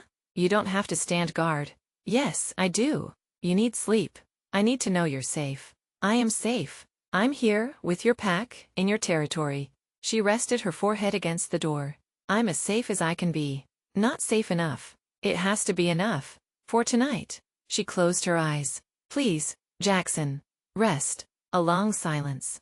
Then, I'll be right here if you need me. I know. Good night, sweetheart. She went back to bed, but she could still hear him moving in the hallway. The soft scrape of his back against the wall as he slid down to sit on the floor. The quiet rhythm of his breathing. He was keeping watch. Her mate, her protector, her wolf. And for the first time in years, Sage felt completely safe. She fell asleep to the sound of his heartbeat through the walls, and dreamed of golden eyes and midnight promises. Dawn came too soon, gray light filtering through the windows. Sage woke to the sound of voices downstairs, the pack stirring to life. Her shoulder ached, but the pain was manageable. She dressed quickly, then opened the door to find Jaxon exactly where she'd left him. He was sitting on the floor, his back against the wall, his head tilted back in sleep. Even unconsciously, he looked dangerous, powerful, beautiful. She knelt beside him, studying his face in the morning light. The harsh lines were softer now, the careful control relaxed. He looked younger, more vulnerable. "Like what you see?" he murmured without opening his eyes. "You're awake. Light sleeper." He opened his eyes, and she was caught by the intensity there. "Sleep well?"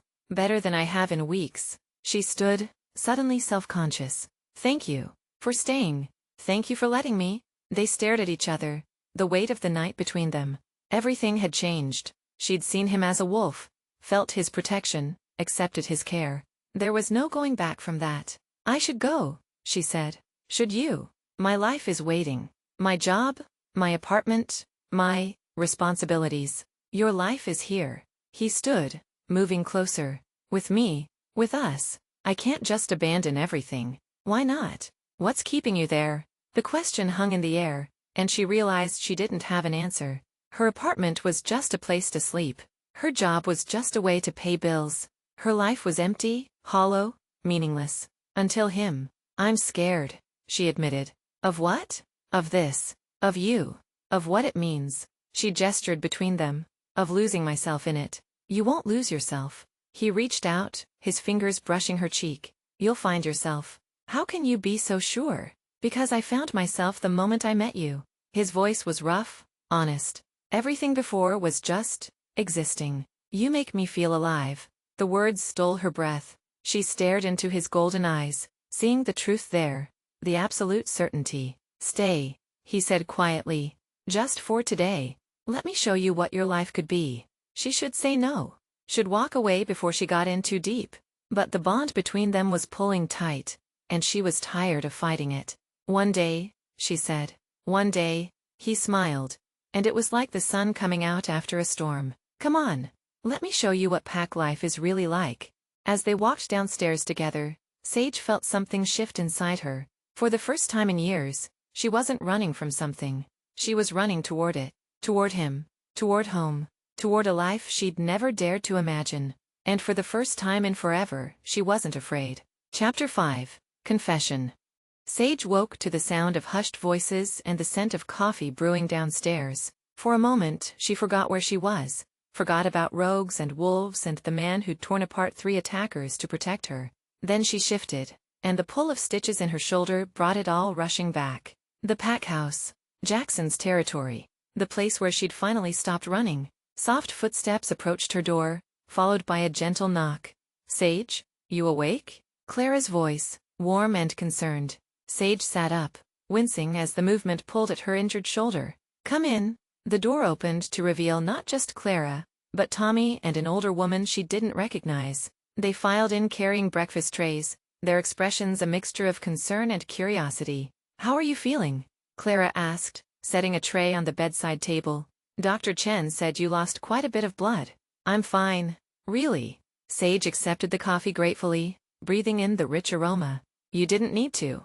"Pack takes care of Pack," the older woman said firmly. "I'm Margaret, by the way, Beta's mate." She studied Sage with sharp eyes. "The whole house is talking about what happened last night." "Margaret," Clara warned. "What?" "It's true. 3 rogues, dead by the Alpha's hand.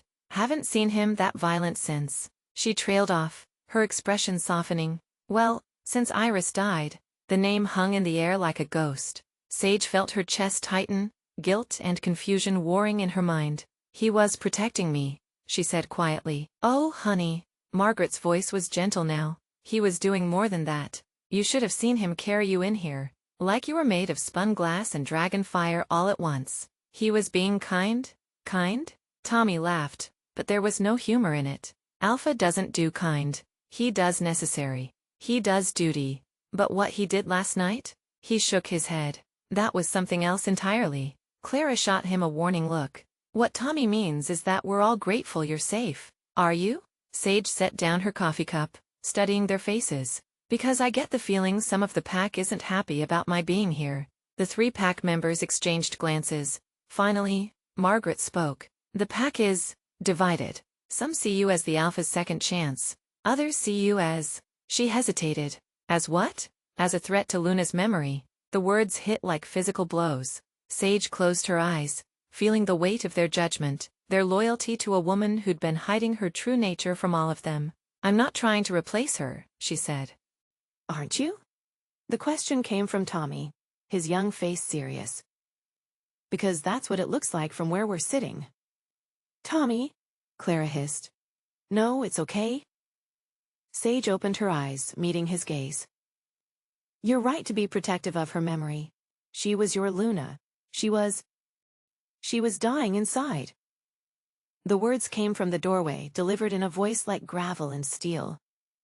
All heads turned to find Jaxon standing there, his massive frame filling the space. He looked like he hadn't slept, his hair was disheveled, his clothes wrinkled, his eyes shadowed with exhaustion. "Alpha," Margaret said, rising quickly. "You were just interrogating my guest." His voice carried the weight of authority, and the 3 pack members immediately dropped their gazes. "Everyone out." They filed out quickly, but Sage caught the look Clara gave her, part warning, part sympathy.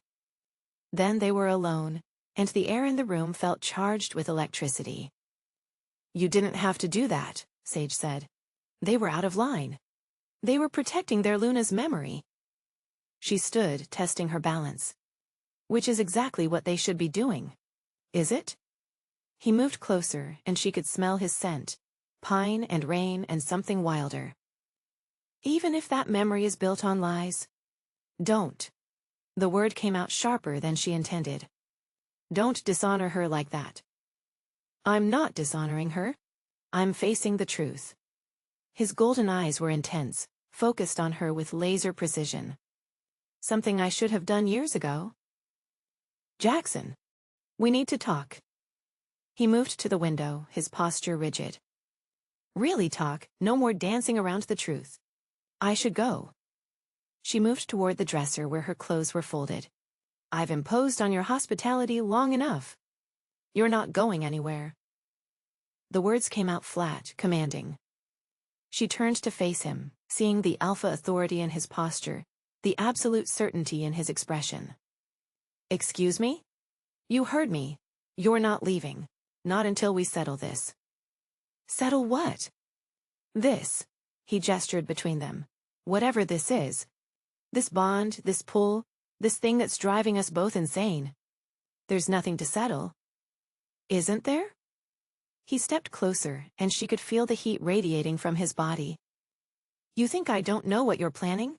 You think I can't smell your fear, your guilt, your desperate need to run? I'm not running. You're terrified." His voice dropped to a whisper. "You're terrified that if you stay, if you let this happen, you'll be betraying the woman who trusted you with her secrets." The accuracy of his words stole her breath. She stared at him, seeing the understanding in his eyes, the recognition of her pain. "We can't do this," she said quietly. "We're already doing it." He reached out, his fingers brushing her cheek. "The question is whether we're going to fight it or accept it." "I don't know how to accept it." "Then let me show you." He stepped back, giving her space. "One conversation, in my office, just truth, no games, no pretense." She should say no. Should walk away before she got in too deep. But the bond between them was pulling tight, and she was tired of fighting it. "One conversation," she agreed. "One conversation." Jackson's office was a reflection of the man himself, powerful, masculine, and carefully controlled. Dark wood furniture, leather chairs, and windows that looked out over the pack territory. But it was the photos on his desk that caught her attention. Wedding photos. Iris in white lace, radiant and beautiful. Jaxon in a tux, looking at his bride like she was his entire world. "She was beautiful," Sage said quietly. "She was." He moved to stand behind his desk but didn't sit. "She was everything I thought I wanted in a mate." "Thought?" "Before I understood what I was really looking for." His eyes found hers. "Before I knew the difference between loving someone and being in love with them." "You were in love with her." "I was in love with the idea of her. The perfect human mate, gentle and kind and completely dependent on me for protection." His voice was bitter. "I thought that's what love was." And now? Now I know better. He moved around the desk, closer to her. Now I know that love is messy and complicated and real. It's finding someone who challenges you, who sees your flaws and loves you anyway. Jaxon. Did she know? The question came out abrupt, desperate. About the werewolves, about what I was. Sage's heart clenched. Yes. From the beginning? From the first date. She sat down in one of the leather chairs, suddenly feeling exhausted. She smelled it on you. The wolf. It terrified her. But she married me anyway. She married you because she thought she could handle it. Thought she could be the perfect human mate. Sage's voice cracked. She had no idea what she was signing up for. What do you mean? The pack politics, the danger, the constant need to prove herself worthy of an alpha's attention. Sage looked up at him. She felt like she was drowning and she didn't know how to tell you. His face went white. She tried to tell me. I remember. Arguments. About feeling trapped, about needing space. I thought she was just being emotional. She was being human, trying to cope with a world that didn't make sense to her. Sage's hands clenched in her lap. And I let her struggle alone. You weren't responsible for her choices. Wasn't I? She stood, pacing to the window. I knew what she was going through. I knew about the supernatural world, about the pressures of being mated to an alpha. And I said nothing. Because she asked you not to. Because I was a coward. The words tore from her throat. Because I was secretly in love with her husband and couldn't bear to get involved. The confession hung between them like a live wire. Jaxon went very still, his golden eyes blazing. What did you say? You heard me.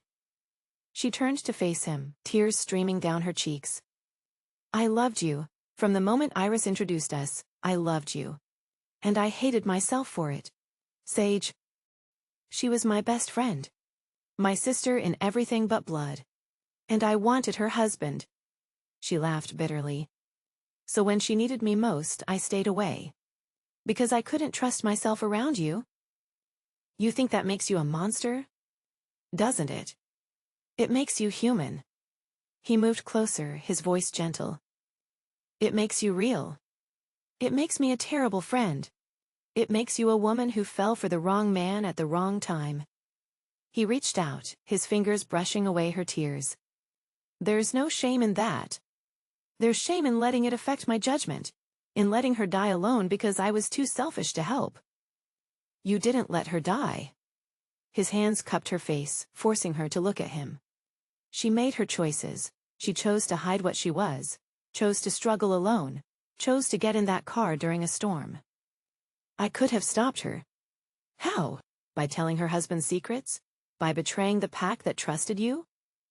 His thumbs brushed across her cheekbones. You were in an impossible position. I was in love with you. The words came out like a confession. I was in love with you, and she knew it. What? She knew. Sage's voice broke. Near the end she figured it out. The way I looked at you, the way I avoided pack gatherings. She knew. And? And she forgave me, said she understood. Sage closed her eyes, remembering. She said she could see why I'd fall for you. Said you were easy to love. But hard to live with. Impossible to live with, at least for her. Sage opened her eyes, meeting his gaze. She wasn't strong enough for your world. Wasn't built for the violence, the politics, the constant threat. And you are? I don't know, but I'm not fragile. I'm not helpless. I'm not going to break the first time someone challenges me. No, he said quietly. You're not. They stared at each other, the weight of truth hanging between them. Finally, Jaxon spoke. I failed her. You both failed each other. I should have seen it. Should have realized she was struggling. Should have, could have, would have. Sage's voice was tired. We can't change the past, Jaxon. We can only learn from it. And what have you learned? That love isn't enough. That good intentions can be just as destructive as bad ones. That sometimes the people we're trying to protect need to be free more than they need to be safe. And what have I learned? I don't know. What have you learned? He was quiet for a long moment, considering. That I was so focused on being the perfect alpha, I forgot to be a good husband. That I was so determined to protect her, I forgot to listen to her. His voice dropped. That I was so in love with the idea of her, I never saw who she really was. And who was she? Wild, magical, desperate for freedom. He smiled sadly. Everything I tried to contain. And now? Now I know better. Now I know that love isn't about possession or protection. It's about partnership. About finding someone who makes you better, not someone who makes you feel important. Is that what you think I do? I think you challenge me. I think you see through my bullshit and call me on it. I think you're strong enough to stand beside me, not behind me. And I think you're romanticizing this. She stepped back, breaking his hold. I think you're so desperate to move on from your guilt that you're seeing me as some kind of salvation. Am I? I don't know. Are you? He studied her for a long moment. Maybe. But does it matter? If we're good together, if we make each other happy, does it matter how it started? It matters if it's built on guilt and loneliness instead of genuine feeling. Then let me show you it's not. He stepped closer, his voice dropping to a whisper. Let me show you what genuine feeling looks like. Jaxon, I'm tired of fighting this. Tired of pretending I don't want you, don't need you, don't dream about you every night. His hands found her waist, pulling her closer. I'm tired of honoring the memory of a woman who was miserable with me. Don't say that.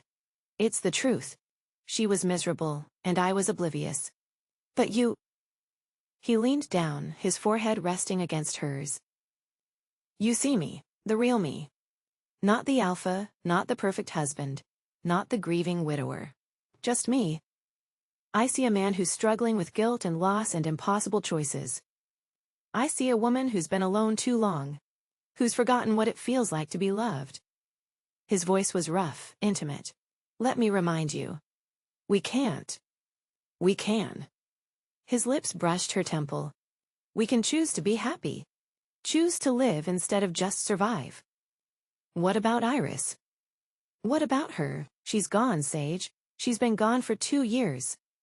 And I don't think she'd want us to spend the rest of our lives paying penance for her choices. You don't know that.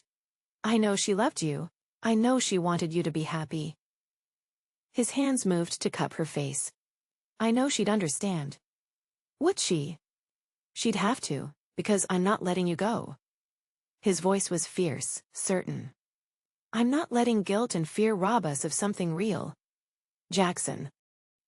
He silenced her with his mouth, crushing his lips to hers with desperate hunger. The kiss was everything she'd dreamed of and everything she'd feared, consuming, overwhelming, utterly devastating. Her power responded instantly, rising to meet his wolf's call. Magic crackled between them, and she felt the bond that had been building for weeks finally snap into place. This was what she'd been running from, this connection, this certainty, this feeling of coming home. She kissed him back with equal desperation, pouring 2 years of longing into the contact. His hands tangled in her hair, and she could taste his need, his relief, his absolute certainty that this was right. When they finally broke apart, both were breathing hard. Jackson's eyes blazed gold, and she could see his wolf looking back at her, hungry and possessive, and utterly satisfied. Mine, he whispered against her lips. Yours, she agreed. Then reality crashed back down. Oh God! She stepped back, her hand flying to her mouth. Oh God, what have we done? We've stopped fighting the inevitable. We've betrayed her memory. Guilt flooded through her, making her stomach clench. We've dishonored everything she meant to us. We've chosen to live. We've chosen to be selfish. She backed toward the door, panic rising in her chest. This is wrong. This is so wrong. Sage? No. She shook her head violently. I can't do this. I can't be the woman who falls for her dead best friend's husband. I can't be that person. You're not that person. You're the woman I love. The words hit her like physical blows. Don't say that. It's the truth. It's guilt. It's loneliness. It's anything but love. She reached for the door handle. I have to go. You're running again. I'm being smart. She looked back at him, seeing the pain in his expression. For both of us. If you leave now, you'll regret it. I'll regret it more if I stay. She fled before he could respond, her heart breaking with every step. Behind her, she heard him call her name, but she didn't stop. Couldn't stop. The pack house was a blur of concerned faces and worried voices. She pushed through them, ignoring their questions, their offers of help. She had to get out. Had to get away before she did something even more stupid.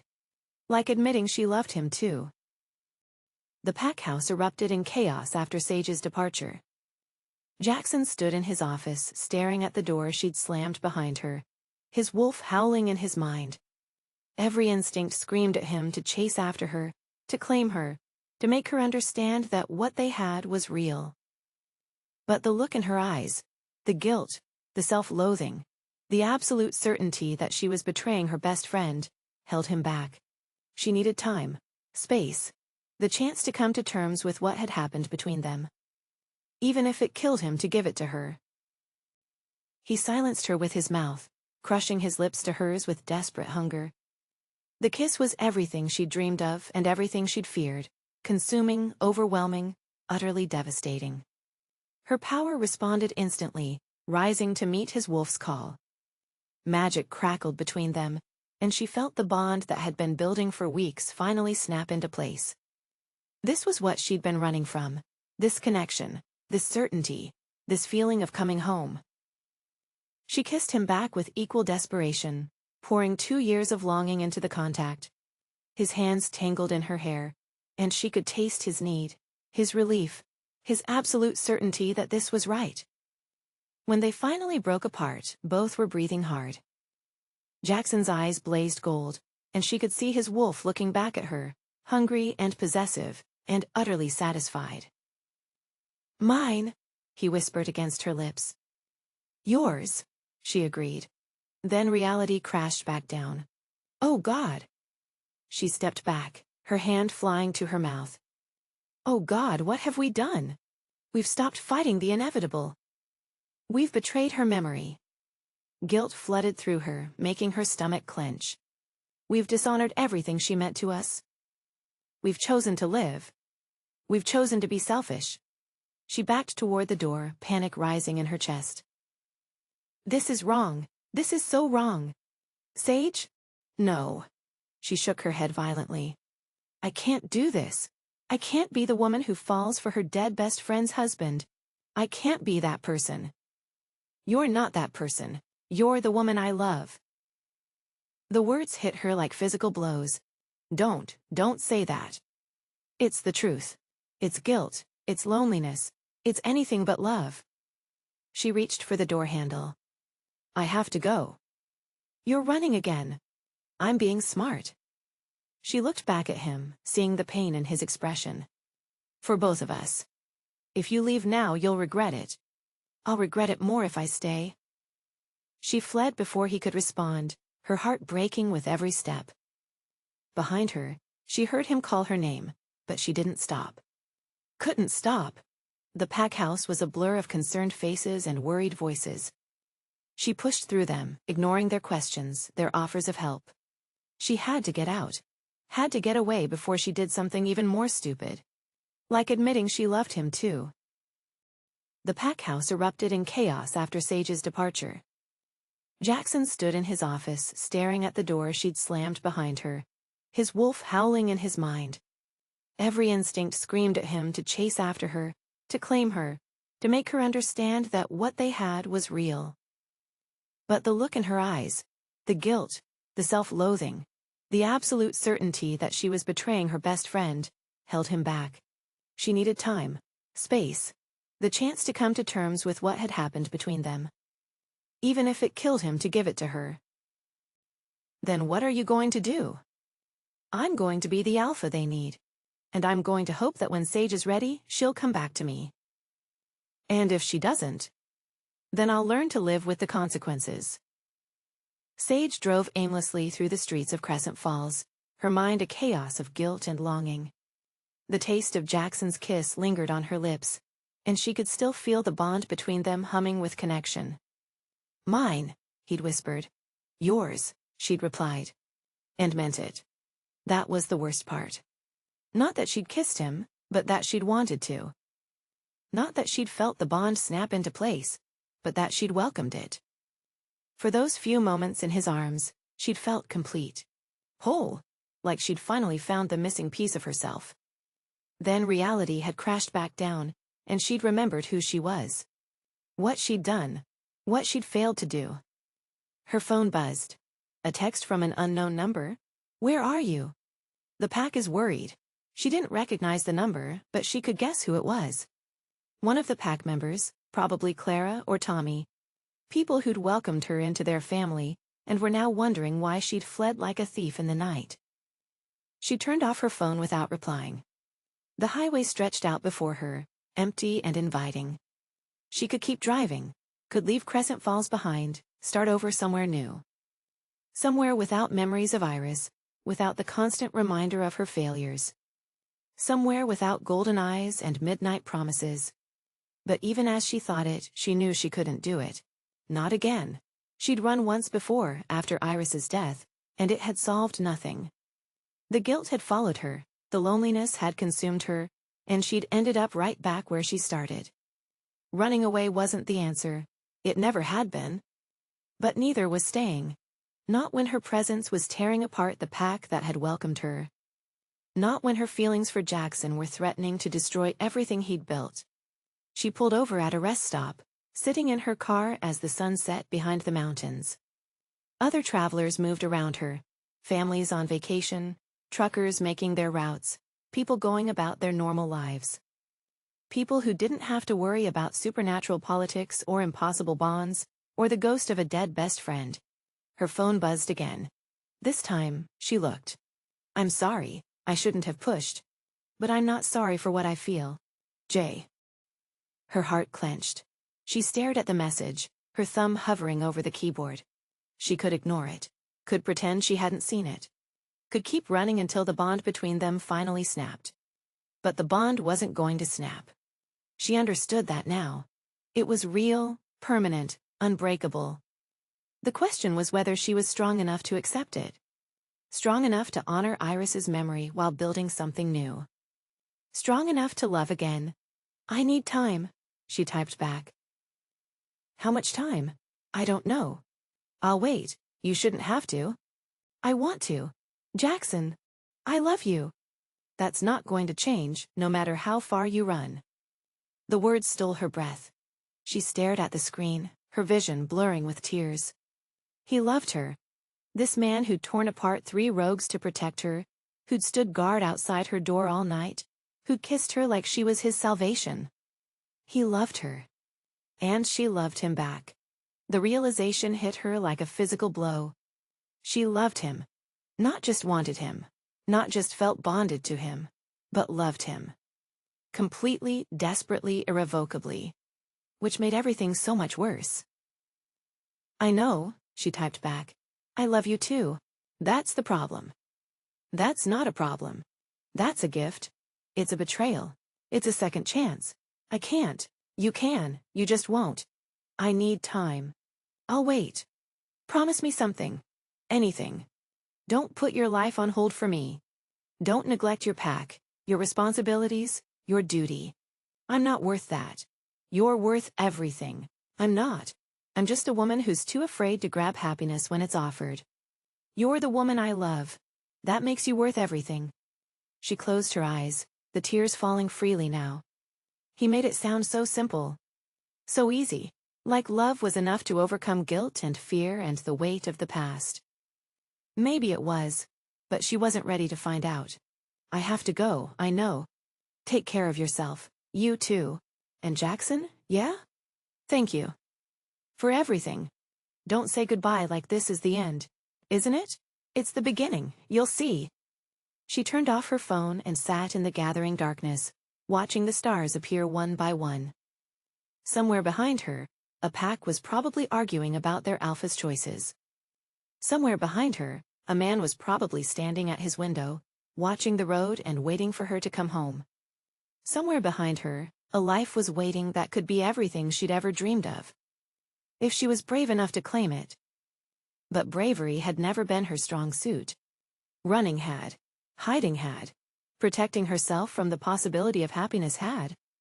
So she sat in her car at a rest stop, caught between the life she'd left behind and the life she was too afraid to claim. Between the woman she'd been and the woman she could become. Between love and fear. And for the first time in her life, she wasn't sure which one would win. Chapter 6. The Mate Bond. 3 days. 3 days since Sage had fled from his office, and Jaxon felt like he was slowly going insane.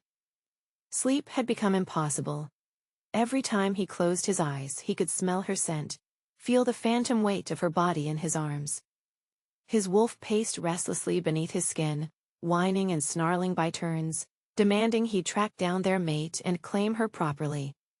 Mate. The word had taken on new meaning since their kiss.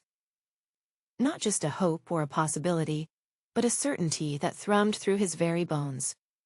He stood at his office window, watching the sunrise paint the mountains gold.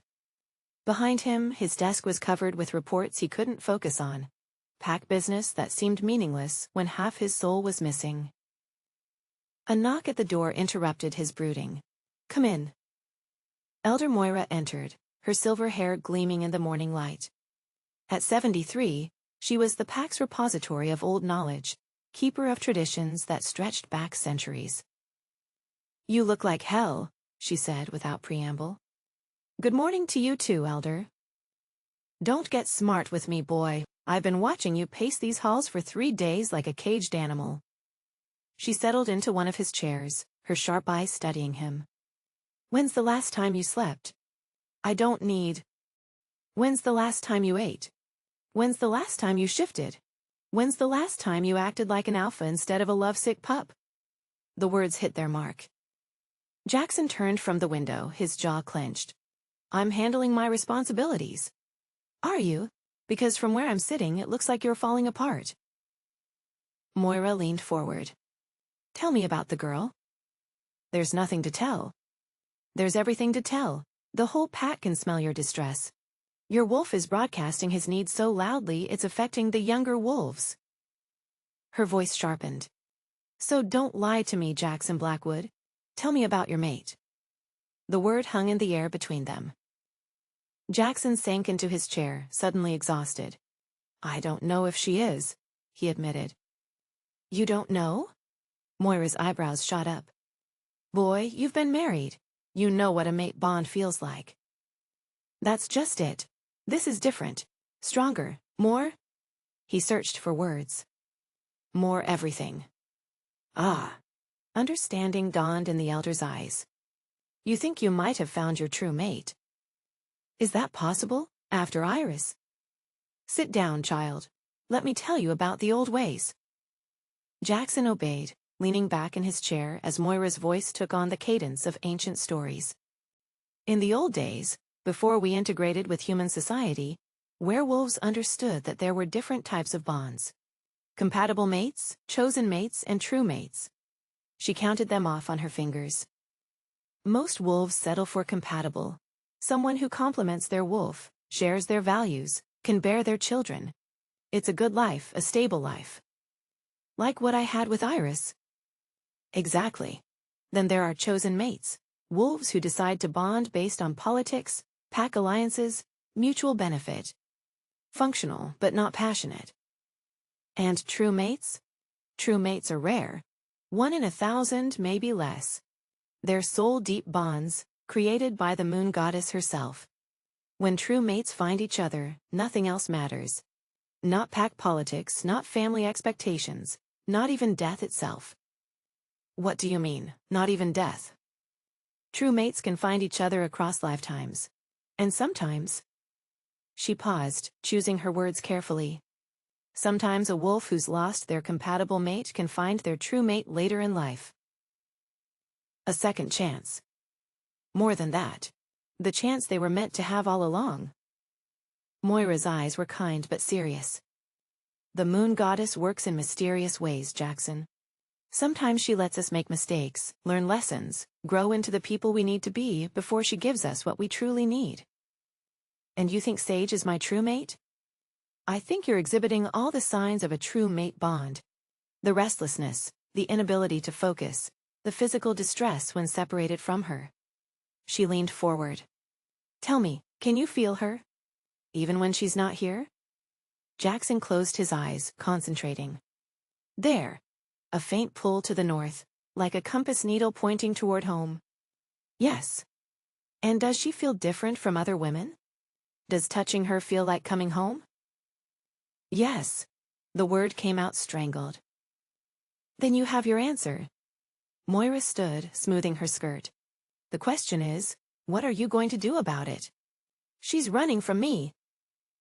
She's running from herself, from the guilt of loving someone she thinks she shouldn't. The elder's voice gentled. Give her time, but don't give her forever. True mate bonds are powerful things. The longer you're separated, the more it'll hurt both of you. How long? Every bond is different, but I've seen wolves die from the pain of separation, and I've seen them go mad from denying what they are. Moira paused at the door. Don't let fear cost you your happiness, Alpha. You've paid enough for past mistakes. 200 miles away, Sage was discovering that distance did nothing to ease the ache in her chest. She'd driven to Denver, checked into a hotel, and tried to pretend she was just taking a vacation. But the restlessness followed her everywhere, a constant low-level anxiety that made her skin crawl and her hands shake. Sleep was impossible. Every time she closed her eyes, she could feel Jaxon's hands on her skin, taste his kiss, hear his voice whispering promises in the dark. Her body felt wrong, incomplete, like she was missing a vital organ. On the third night, she gave up trying to sleep and opened her laptop instead. If she was going to be miserable, she might as well be educated about it. Werewolf mate bonds, she typed into the search bar. Most of the results were fiction, romance novels and fantasy stories that bore little resemblance to reality. But buried deep in the academic papers and folklore archives, she found fragments of truth. The mate bond is a sacred connection between two wolves, blessed by the moon goddess herself. It transcends mere physical attraction, creating a spiritual and emotional link that can span lifetimes. Signs of a true mate bond include intense physical attraction, inability to harm the bonded partner, shared dreams, empathetic connection, and severe distress when separated. In rare cases, a wolf may experience more than one mate bond in their lifetime. This typically occurs when the first bond was compatible rather than true, or when the wolf has grown sufficiently to attract their destined mate. Denial of a true mate bond can result in depression, aggression, loss of wolf abilities, and in extreme cases, death. Sage stared at the screen, her heart hammering. Everything she was reading described what she'd been feeling: the pull toward Jaxon, the sense of incompleteness, the way her magic responded to his presence. But she wasn't a werewolf. She was half witch, half human. Could she even have a mate bond? She refined her search. Supernatural mate bonds cross species. The results were even more sparse, but what she found made her blood run cold. Cross-species mate bonds are extremely rare but not impossible. They typically occur between supernatural beings of similar power levels, alpha werewolves and powerful witches, vampire lords and fey nobility, etc. These bonds are often stronger than traditional werewolf matings, as they combine the spiritual connection of the mate bond with the magical resonance between compatible power sources. Cross-species mates often experience shared magical abilities, enhanced powers when together, and potentially dangerous consequences when separated. Dangerous consequences. Sage's hands trembled as she continued reading. Documented cases of cross-species mate bond denial include magical backlash, power instability, premature death, and in one recorded instance, complete loss of supernatural abilities. She slammed the laptop shut, her breath coming in short gasps. This was insane. She was supposed to be a rational, educated woman. She didn't believe in destined mates and moon goddesses and magical bonds. But her body was telling a different story. The constant ache in her chest, the way her magic felt muted and wrong, the dreams that left her crying for a man she'd run from. It all pointed to the same impossible conclusion. She was bonded to Jaxon Blackwood, and denying it was slowly killing her. Her phone rang, startling her out of her thoughts. The display showed her friend Maya's name. "Hey," she answered, trying to sound normal. "Sage? Jesus, you sound terrible. Are you sick?" "I'm fine, just tired." "You're not fine. You sound like you've been crying for days." Maya's voice sharpened with concern. "Where are you? I stopped by your apartment, but you weren't there." "I'm taking a little trip." "A trip? Since when do you take trips?" A pause. "This is about that guy, isn't it? The one from the memorial service?" Sage's stomach clenched. "What guy?" "The gorgeous one who looked at you like you were the only person in the room.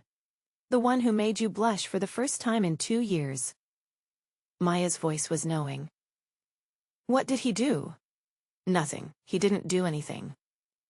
"Then why do you sound like your world is ending?" "Because it is." The words slipped out before she could stop them. "Sage, honey, talk to me. What's going on?" "I can't. It's complicated." "Complicated how? Is he married? Involved with someone else?" He was married. To Iris." Silence. Then, "Oh shit. Yeah. Sage, please tell me you didn't." "I did. I fell for my dead best friend's husband. I'm officially the worst person in the world." "You're not the worst person in the world. You're human. These things happen." "Not to me. I don't do messy emotions and complicated relationships. I do safe and predictable and boring?" Maya's voice was gentle. "Honey, you've been sleepwalking through your life for 2 years. Maybe it's time to wake up." "I can't. It's not fair to her memory." "What's not fair is letting guilt keep you from being happy. Iris is gone, Sage. She's not coming back. And she wouldn't want you to spend the rest of your life alone. You don't understand. There are complications." "What kind of complications?" "The kind I can't explain." Sage rubbed her temples, feeling a headache building. "I have to go." "Sage, wait." "I'll call you later." She hung up before Maya could respond, then turned off her phone completely. The walls of the hotel room felt like they were closing in. She needed air, space, something to distract her from the constant ache in her chest. She grabbed her keys and headed for the door. The grocery store was supposed to be a simple errand. Pick up some basics, maybe some comfort food, anything to make the hotel room feel less like a prison. Instead, it became the place where her carefully constructed walls finally crumbled. She was in the produce section, trying to decide between apples and oranges, when she caught his scent. Pine and rain and something wild that made her magic sing in recognition. Her head snapped up, and there he was. Jaxon Blackwood, looking as haggard as she felt, standing by the bananas with a basket in his hand. For a moment, they just stared at each other across the produce displays. He looked terrible, dark circles under his eyes, stubble on his jaw, his clothes rumpled like he'd slept in them. But his golden eyes blazed with relief and longing, and something that made her knees weak. Sage. Her name came out like a prayer. "What are you doing here?" "Grocery shopping." He gestured to his nearly empty basket. "Same as you." "In Denver? 200 miles from home?" "I couldn't sleep. Thought I'd drive until I got tired." His smile was rueful. "Turns out I got tired right around the time I hit the city limits." "Jaxon." I know you need space. I wasn't looking for you, I swear. I just needed..." He trailed off, his eyes never leaving her face. "Needed what?" "To be somewhere that didn't smell like you. Somewhere that didn't remind me of what I'd lost." "And did it work?" "For about 5 minutes. Then I caught your scent in the parking lot and realized I'd driven 200 miles just to end up in the same grocery store as you." He laughed, but there was no humor in it.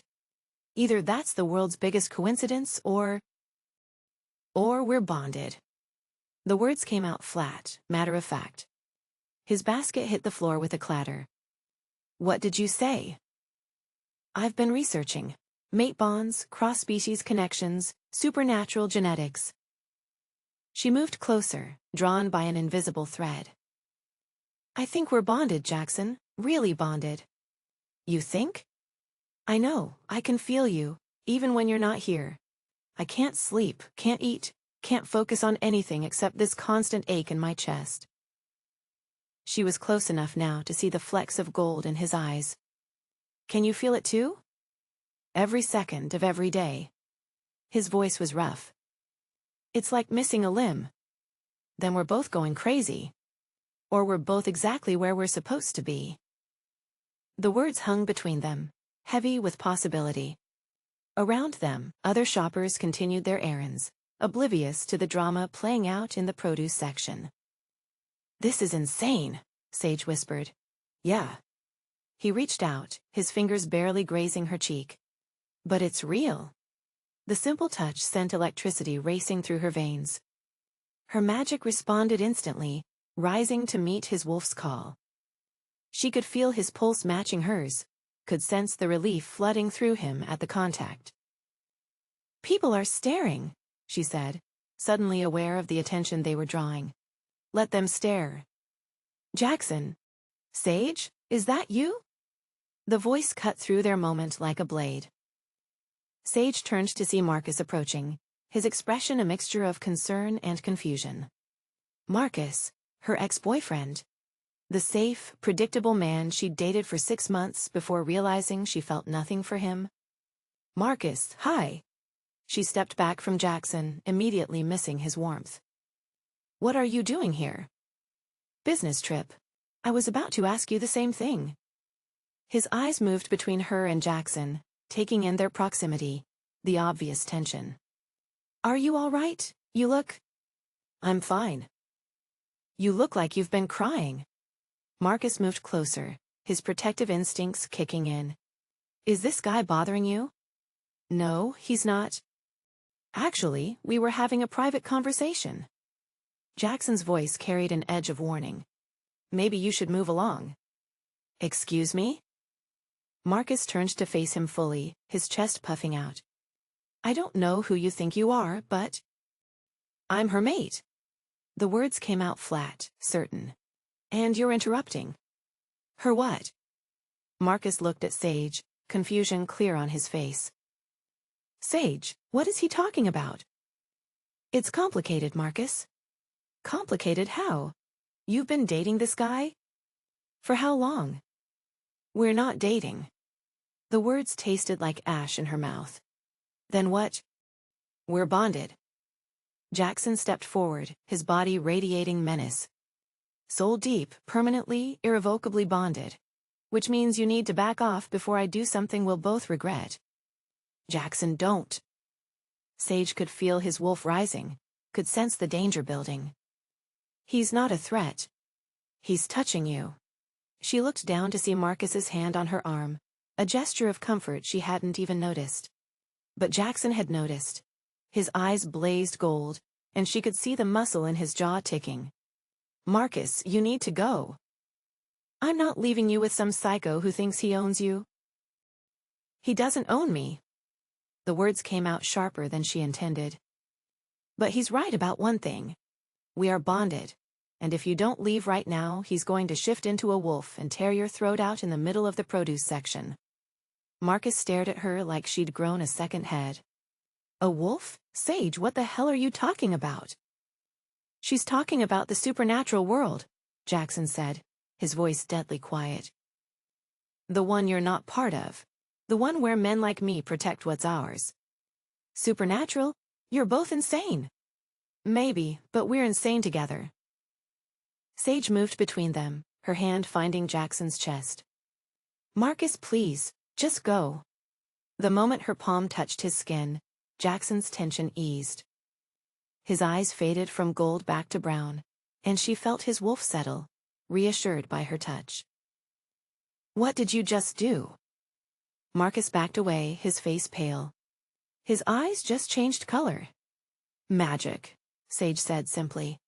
The kind you don't want to be around when it goes wrong. This is insane. You're both insane. Marcus shook his head. When you come to your senses, you know my number. He fled, leaving them alone among the fruit displays. Sage kept her hand on Jackson's chest, feeling his heartbeat slowly return to normal. That was close, she said.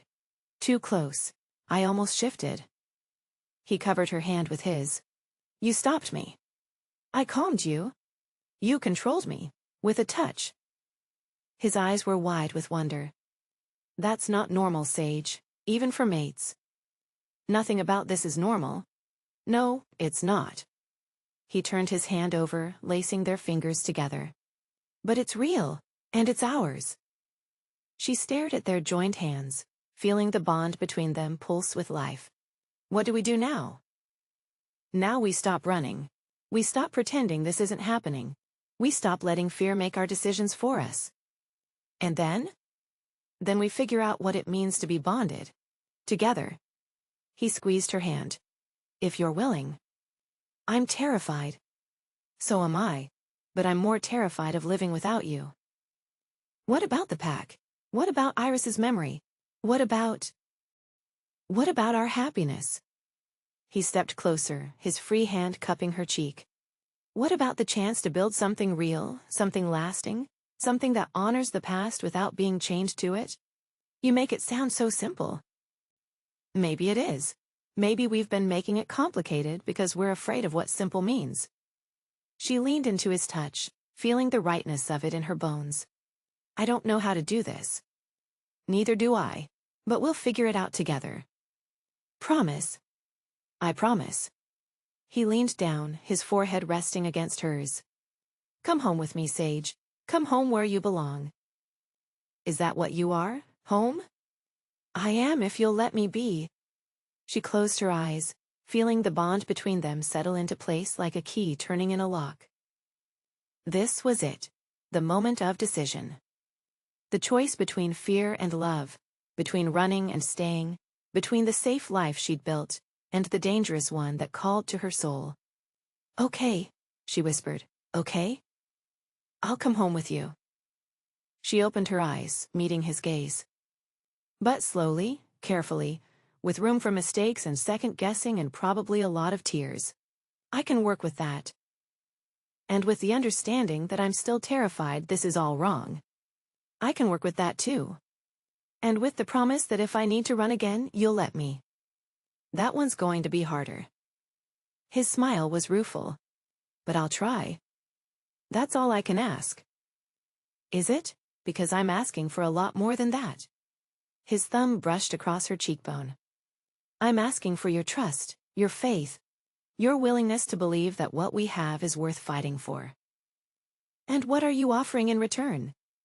Everything. My pack, my protection, my heart. His voice dropped to a whisper. My soul, if you'll have it. That's a lot of pressure. That's a lot of love. Is it? Love? What else would you call it? She studied his face, seeing the honesty there, the vulnerability beneath the alpha authority. I'd call it terrifying. The best things usually are. Jaxon. I love you, he said simply. Not because of the bond, not because of magic or fate or supernatural forces.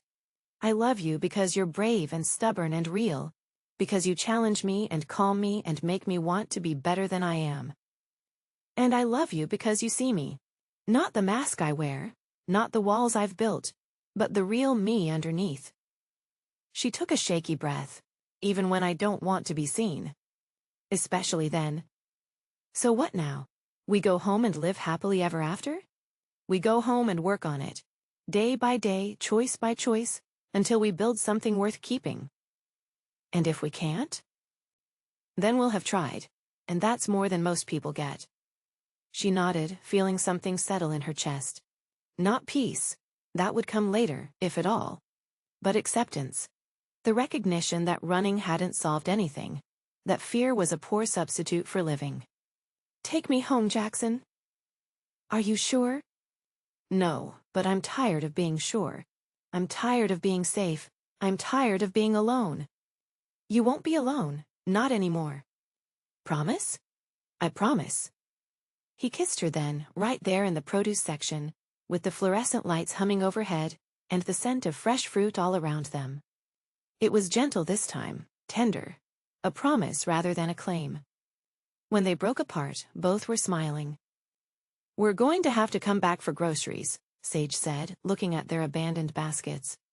Later, right now, I just want to take my mate home. Your mate? My mate, my partner, my everything. He laced their fingers together.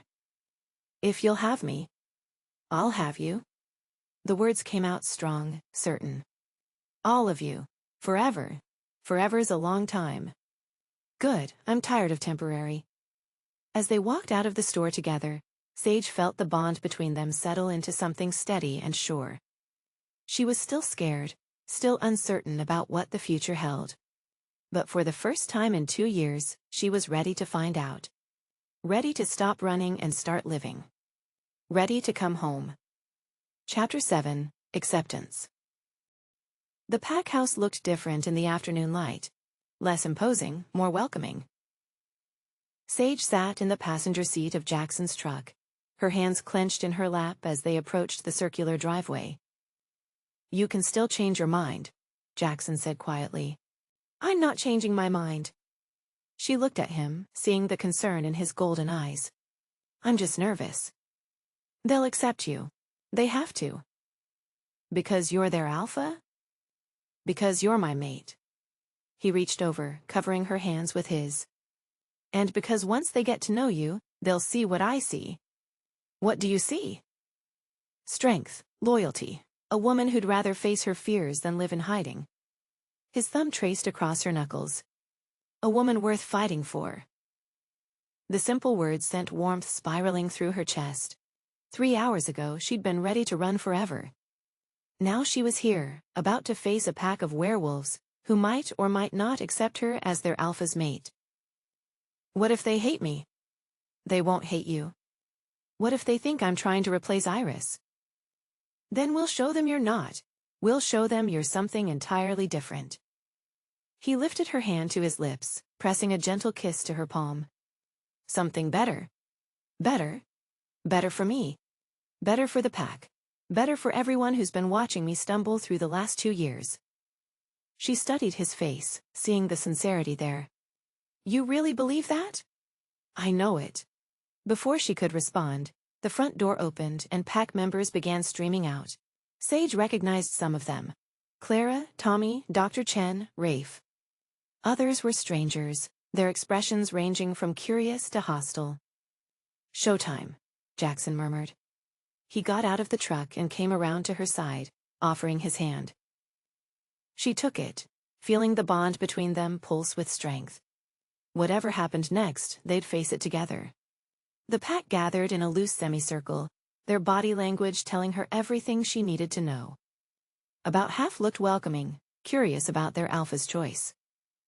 The other half looked skeptical at best, openly hostile at worst. Pack. Jaxon's voice carried the weight of authority. I'd like you to meet Sage Winters. She's... He paused, his eyes finding hers. She's my mate. The word sent a ripple of shock through the assembled wolves. Sage heard gasps, murmurs, the sharp intake of breath from someone who clearly hadn't expected this announcement. Your mate? The question came from a woman Sage didn't recognize. Tall, blonde, with the kind of beauty that belonged in magazines. Alpha, surely you mean... I mean my mate, Jaxon said firmly. My true mate. The woman the moon goddess intended for me. What about Luna Iris? Another voice, this one from a middle-aged man with graying hair. You've dishonored her memory by... I've honored her memory by choosing to live. Jaxon's voice carried an edge of warning. Iris is gone. She's been gone for 2 years. And I don't think she'd want me to spend the rest of my life alone. You don't know what she'd want, the blonde woman said, her voice sharp with accusation. You barely knew her at all. Elena. Rafe's voice cut through the tension. That's enough. Is it? Because I remember Luna Iris. I remember how she struggled to fit in, how she felt isolated and alone. And now he's bringing in another outsider. Another outsider who saved my life 3 nights ago. Jaxon's voice was deadly quiet. Another outsider who's already proven her loyalty to this pack. By running away? Elena's laugh was bitter. By fleeing the moment things got difficult? By coming back. Sage stepped forward, her voice carrying more strength than she felt. By choosing to be here, despite every instinct telling her to run. Elena's eyes narrowed. And what makes you think you can handle what she couldn't? I don't think, I know. Sage felt her magic stir, responding to the challenge. Because I'm not trying to be someone I'm not. I'm not trying to fit into a mold that was never meant for me. And what are you trying to do? I'm trying to be myself. To bring what I am to this pack, not pretend to be what I'm not. Sage looked around the circle of faces, meeting each gaze. I'm a witch, a half-breed, a woman who's spent her life hiding what she is. But I'm done hiding. I'm done running.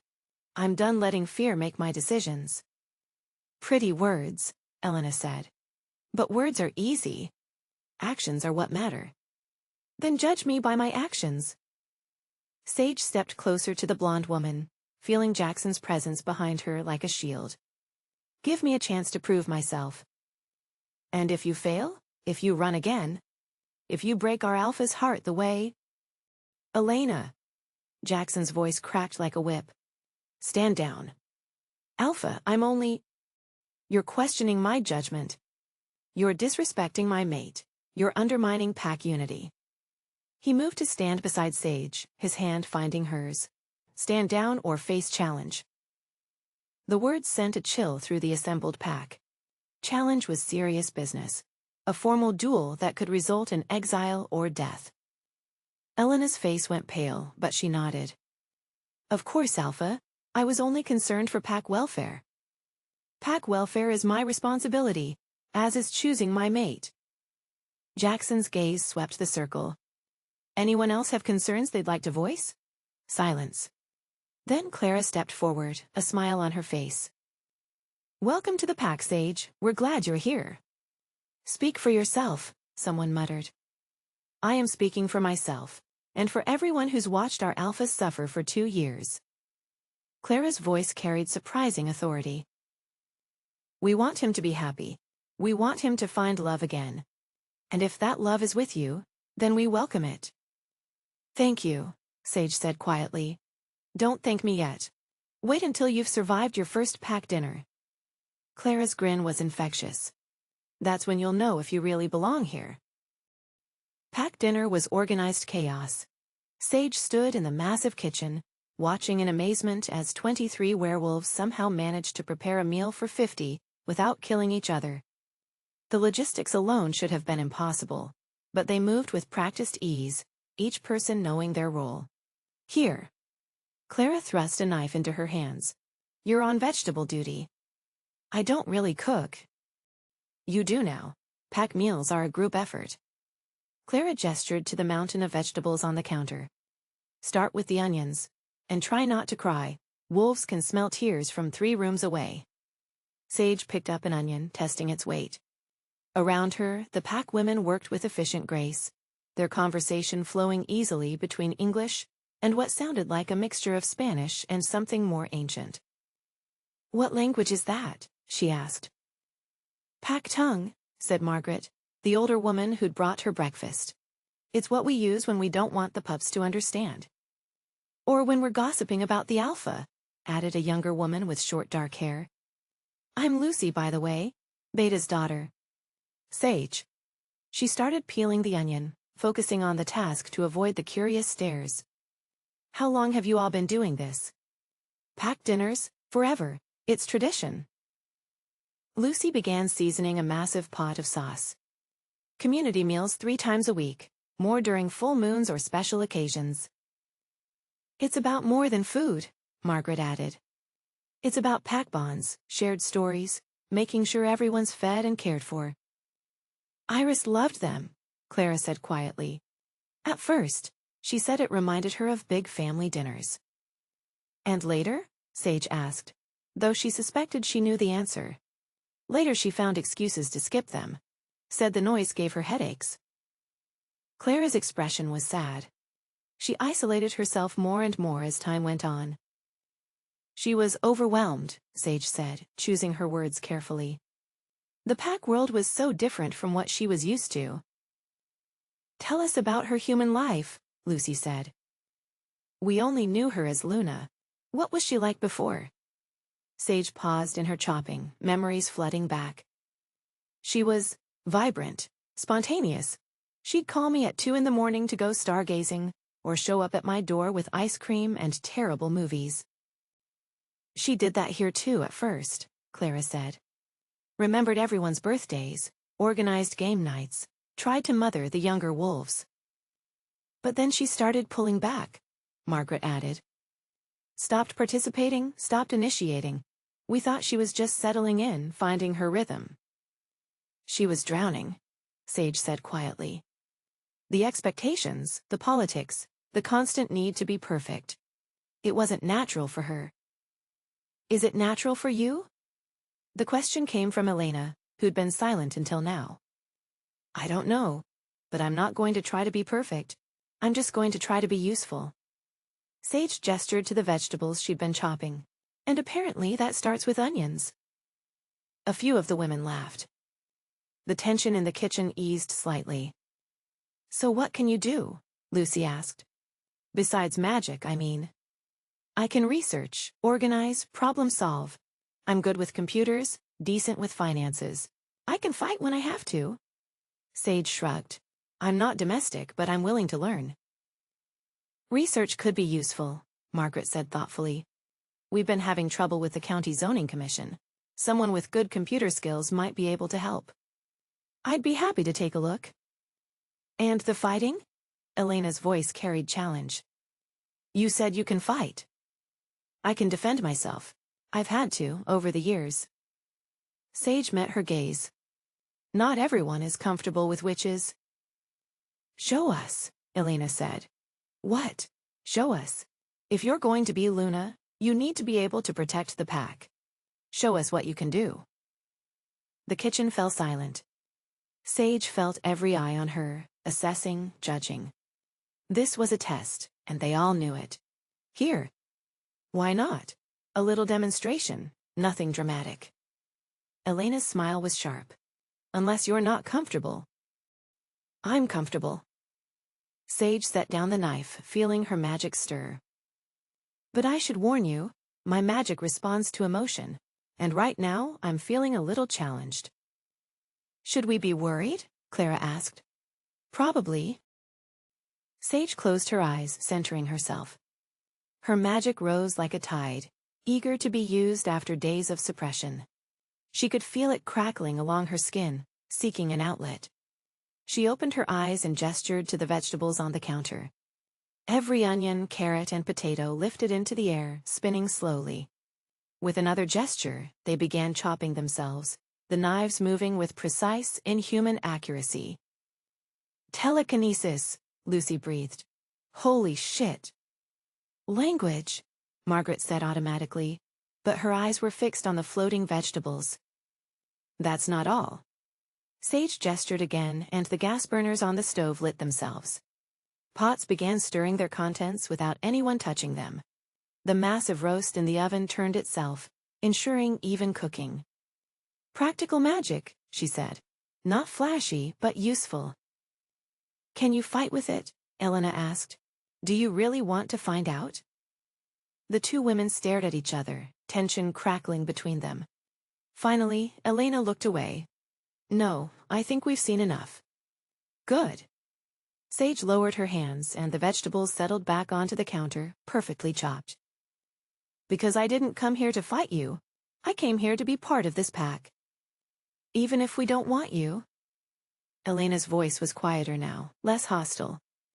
Even then, because Jaxon wants me here. Because this is where I belong. Sage picked up the knife again, resuming her chopping. And because I think deep down you want me here too. You just don't want to admit it. Why would I want that? Because you love him. All of you love him. And he's been miserable for 2 years. Sage glanced around the kitchen. You want him to be happy. You want him to find love again. You're just afraid I'll hurt him. Won't you? Clara asked gently. I'll try not to. But I'm human. Half human anyway. I'll make mistakes. I'll say the wrong thing, do the wrong thing, probably embarrass myself and him on multiple occasions. Sage managed a small smile. But I won't run, not again. Whatever happens, I'm here for the long haul. That's what she said too, Elena muttered. I'm not her. Sage's voice was firm. I'm not trying to be her, I'm trying to be me. And if that's not good enough, then this pack isn't where I belong. It's good enough, Clara said quietly. It's more than good enough. We'll see, Elena said. Yes, Sage agreed, we will. Dinner was served in the massive dining room, with tables arranged in a U-shape so everyone could see each other. Sage found herself at the head table between Jaxon and his mother. She'd been dreading this moment, meeting the woman who'd raised the man she loved, who'd watched him marry another woman, who'd mourned with him when that woman died. Evelyn Blackwood was smaller than Sage had expected, with silver-streaked hair and eyes the same golden brown as her son's. But there was steel in her spine, authority in her bearing that spoke of decades as an alpha's mate. So, she said without preamble, you're the one who's captured my son's heart. I'm the one who's trying not to break it, Sage replied. Honest, I like that. Evelyn carved her roast with precise movements. Tell me about your family. My mother was a hedge witch. Died when I was 12. My father was human, a college professor. He died 3 years ago. Any siblings? No, just me. Pack? None. I've been alone most of my life. That explains it, Evelyn said thoughtfully. Explains what? Why you're so skittish. Lone wolves don't understand pack dynamics.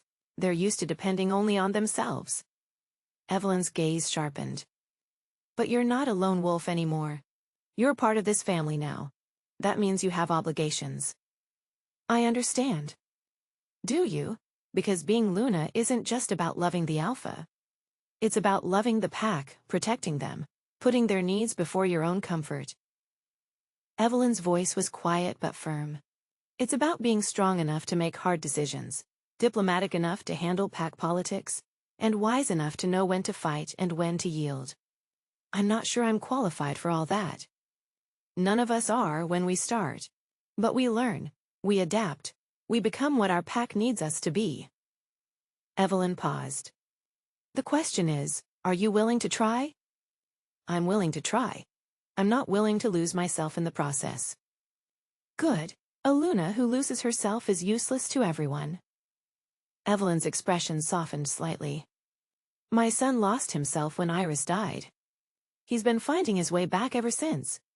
You seem to be helping with that. I hope so. I know so. I haven't seen him this alive in years.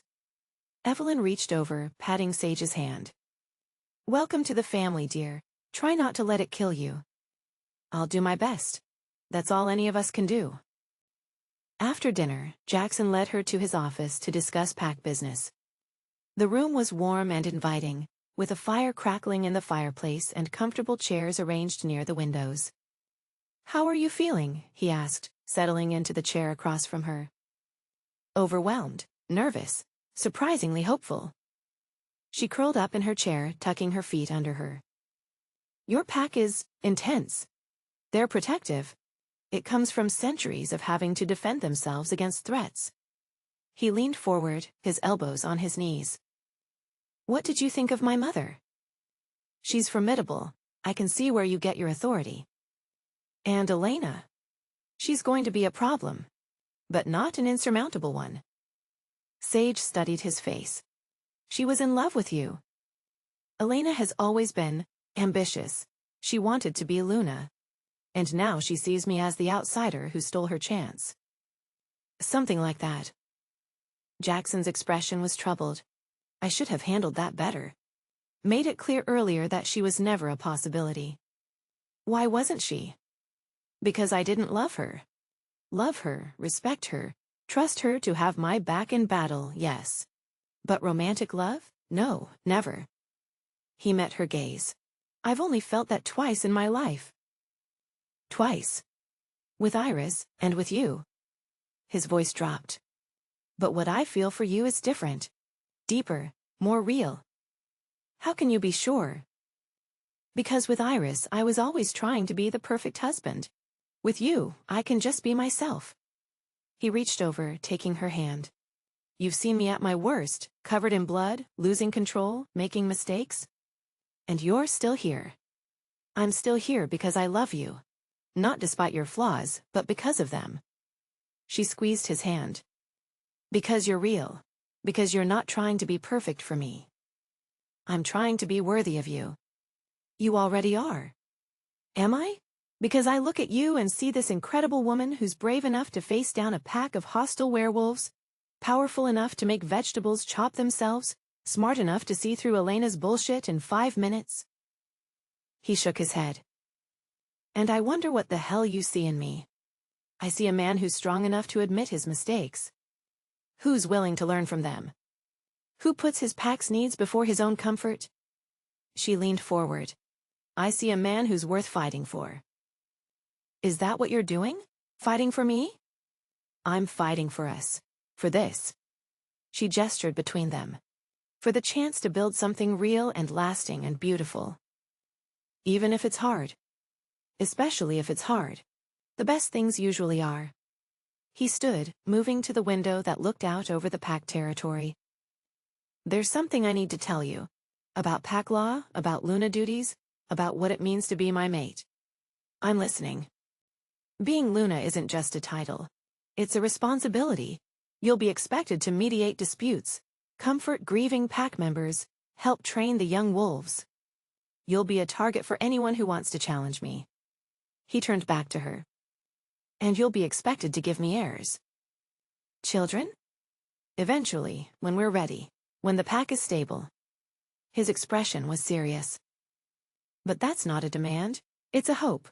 A future possibility. I want children someday. I just never thought about supernatural children. Half witch, half werewolf. They'll be powerful. Probably stubborn as hell. His smile was soft. Beautiful, like their mother. And arrogant like their father. Probably. She studied his face, seeing the love there, the hope, the careful uncertainty. Is that what you want? A future with me? Children and pack responsibilities and happily ever after? I want whatever you're willing to give me. If that's forever, then I'm the luckiest man alive. If it's just today, then I'll take it and be grateful. What if I told you I wanted forever? I'd ask what I did to deserve you. You didn't do anything, you just were. You were yourself, and that was enough. She stood, moving to join him at the window. I love you, Jaxon, not because of the mate bond, not because of fate or destiny or supernatural forces. I love you because you're you. And I love you because you're the strongest woman I've ever met. Because you make me want to be better. Because you see the man I am and the man I could be, and you love both. He turned to face her. Stay with me tonight. In your room? In my room. In my bed. In my life. His hands found her waist. I want to hold you. I want to wake up with you in my arms. I want to start building the future we're both hoping for. I want that too. Are you sure? Because once you stay, once you share my bed, the pack will know. There'll be no going back. I don't want to go back. I want to go forward. She reached up, cupping his face. With you. Then come with me. He led her up the stairs to his private suite, her hand in his.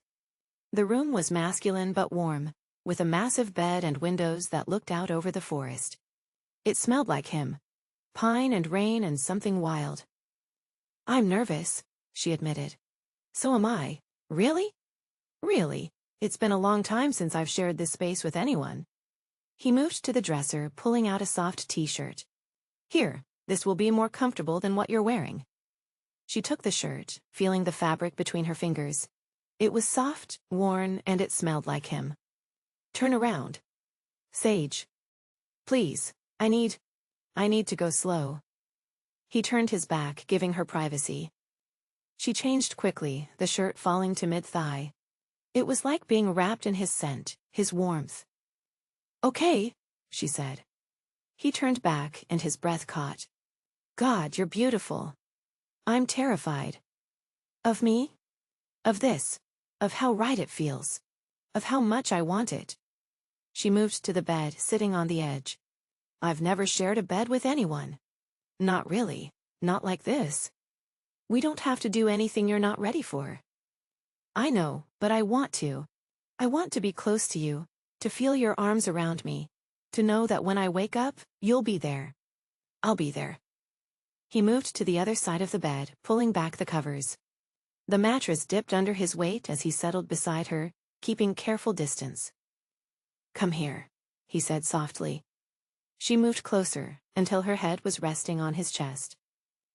His arms came around her, holding her against him. She could hear his heartbeat, feel the rise and fall of his breathing. This is nice, she murmured. It's perfect. Jaxon? Yeah? I think I'm falling in love with you. Think? No, I know I'm falling in love with you. Have been since the first day I met you. She tilted her head to look at him. Is that okay? It's more than okay. It's everything I've been hoping for. He brushed a strand of hair from her face. I love you too, Sage, more than I thought possible. Show me. How? Kiss me, touch me. Make me feel like I belong here. He didn't need to be asked twice. His mouth found hers, gentle at first, then deeper as she responded. Her magic rose to meet his wolf, and she felt the bond between them pulse with life. His hands moved over her body, reverent and careful. She arched into his touch, her own hands exploring the planes of his chest, the corded muscles of his arms. He was beautiful, powerful, and he was hers. You're so soft, he murmured against her throat. You're so warm. I want you. I want you to. She pulled back to look at him. But not tonight. Tonight I just want to be close to you. Are you sure? I'm sure. I need to know you want me for more than just physical attraction. I need to know this is real. It's real. It's the most real thing I've ever felt. Then we have time. We have forever. Forever, he agreed, pulling her close again. They talked quietly in the darkness, sharing stories and dreams and fears. She told him about her lonely childhood, her struggle to control her magic, her fear of being abandoned. He told her about the pressure of being alpha, the guilt over Iris's death, the loneliness that had consumed him. I'm glad you came back, he said as she was drifting off to sleep. I'm glad you waited. I would have waited forever. You won't have to. Promise. I promise. She fell asleep in his arms, feeling safe and cherished and completely at peace. For the first time in years, she belonged somewhere. For the first time in her life, she was home. And when she woke to sunlight streaming through the windows, and the warm weight of his arm around her waist, she knew she'd made the right choice. She was exactly where she was meant to be. Good morning, he murmured, his voice rough with sleep. Good morning. Sleep well? Better than I have in months. She turned in his arms, smiling at his tousled hair and sleepy expression. What time is it? Early. The pack won't be up for another hour. Good. I like having you to myself. You can have me to yourself anytime you want. I want you now. Now? Now, always, forever. She leaned up to kiss him, pouring all her love and hope and certainty into the contact. I love you, Jaxon Blackwood. I love you too, Sage Winters. More than life itself. Show me. How? Marry me. The words slipped out before she could stop them. She felt him go still, his body tensing. What did you say? I said marry me. Be my mate, my husband, my partner in everything. She pulled back to look at him. Unless you don't want. I want. God, I want. He cupped her face, his eyes blazing with joy. Are you sure? I'm sure. I'm tired of being careful, tired of holding back. I want to be yours completely. I want everyone to know it. The pack will accept it because they love you. Because they want you to be happy. She smiled. And because I'm not going anywhere. When? Soon, as soon as we can arrange it. I don't want to wait. Neither do I. He kissed her deeply, possessively. You're mine. I'm yours, always. And I'm yours. Always. As the sun rose over the mountains, painting the sky in shades of gold and pink, Sage knew she'd found her home. Not just a place to live, but a place to belong. A pack to protect and be protected by. A man to love and be loved by. A future worth fighting for. She was done running. Done hiding. Done letting fear make her decisions. She was ready to live. And she was going to start with the man in her arms, the pack that was slowly accepting her, and the life that was finally beginning. Chapter 8. Steamy Surrender. Sage woke to the sensation of lips trailing down her throat, warm breath fanning across skin that felt hypersensitive in the morning light. Jaxon's arm was a solid weight across her waist, his body curved around hers like he was trying to shelter her from the world. She hummed, tilting her head to give him better access. I could get used to waking up like this. Could you? His voice was rough with sleep and something darker. Because I'm planning to make this a regular occurrence. Promise? I promise. He nipped at the sensitive spot where her neck met her shoulder, and she felt the bond between them pulse with warmth. I love how you taste in the morning. Jaxon, I love how you smell, how you feel pressed against me, how you make these little sounds when I touch you here. His hand skimmed down her side, fingers finding the hem of his t-shirt she wore. I love that you're mine. I am yours. She turned in his arms, meeting his golden eyes. They burned with heat and possession, and something that made her breath catch. Completely. Show me. The words were a challenge, a plea, a prayer all at once. She leaned up to kiss him, pouring all her newfound certainty into the contact. His response was immediate and overwhelming. Hands tangling in her hair, body pressing her into the mattress, the full weight of his desire focused entirely on her. God, Sage, he breathed against her lips. You're going to kill me. What a way to go. He laughed, the sound vibrating through his chest into hers. You're incredible, perfect. I can't believe you're here in my bed choosing me. I'm choosing us. She traced the line of his jaw, marveling at the rough texture of morning stubble. I'm choosing this life, this pack, this future we're going to build together. Are you sure? Because once we do this, once we're bonded completely, there's no going back. You'll be mine in every way that matters. And you'll be mine. I already am. I have been since the moment I met you. His eyes searched her face. But this makes it official. This makes it forever. I want forever. So do I. He kissed her again, deeper this time, more demanding. She could feel his control fraying, could sense his wolf stirring beneath the surface. Her magic responded in kind, rising to meet his power with sparks that danced across her skin. The bond, she gasped as electricity arced between them. I can feel it strengthening. It wants completion. It wants us to claim each other properly. His voice was strained with the effort of holding back. But we don't have to rush. The piercing howl that cut through the morning air silenced him instantly. Both of them froze, recognizing the urgency in the sound. Emergency, danger, all pack members to gather immediately. Fuck, Jaxon muttered, rolling away from her. The worst possible timing.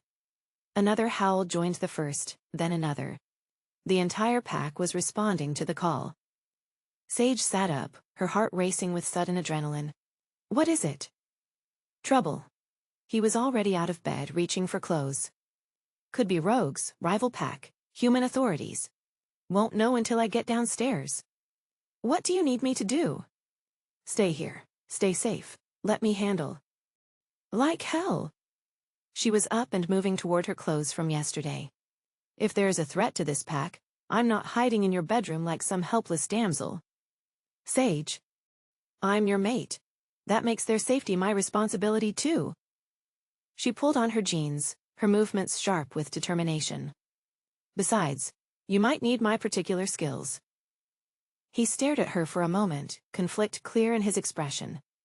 Then his face softened with something that looked like pride. You're right. But you stay close to me, understand? Whatever this is, we face it together. Together, she agreed. The great room was chaos when they arrived. Pack members in various states of dress filled the space, their voices overlapping in a cacophony of concern and speculation. Rafe stood at the center, his face grim as he fielded questions. Report, Jaxon commanded, his alpha authority cutting through the noise like a blade. The room fell silent instantly. All eyes turned to their leader, seeking guidance, reassurance, direction.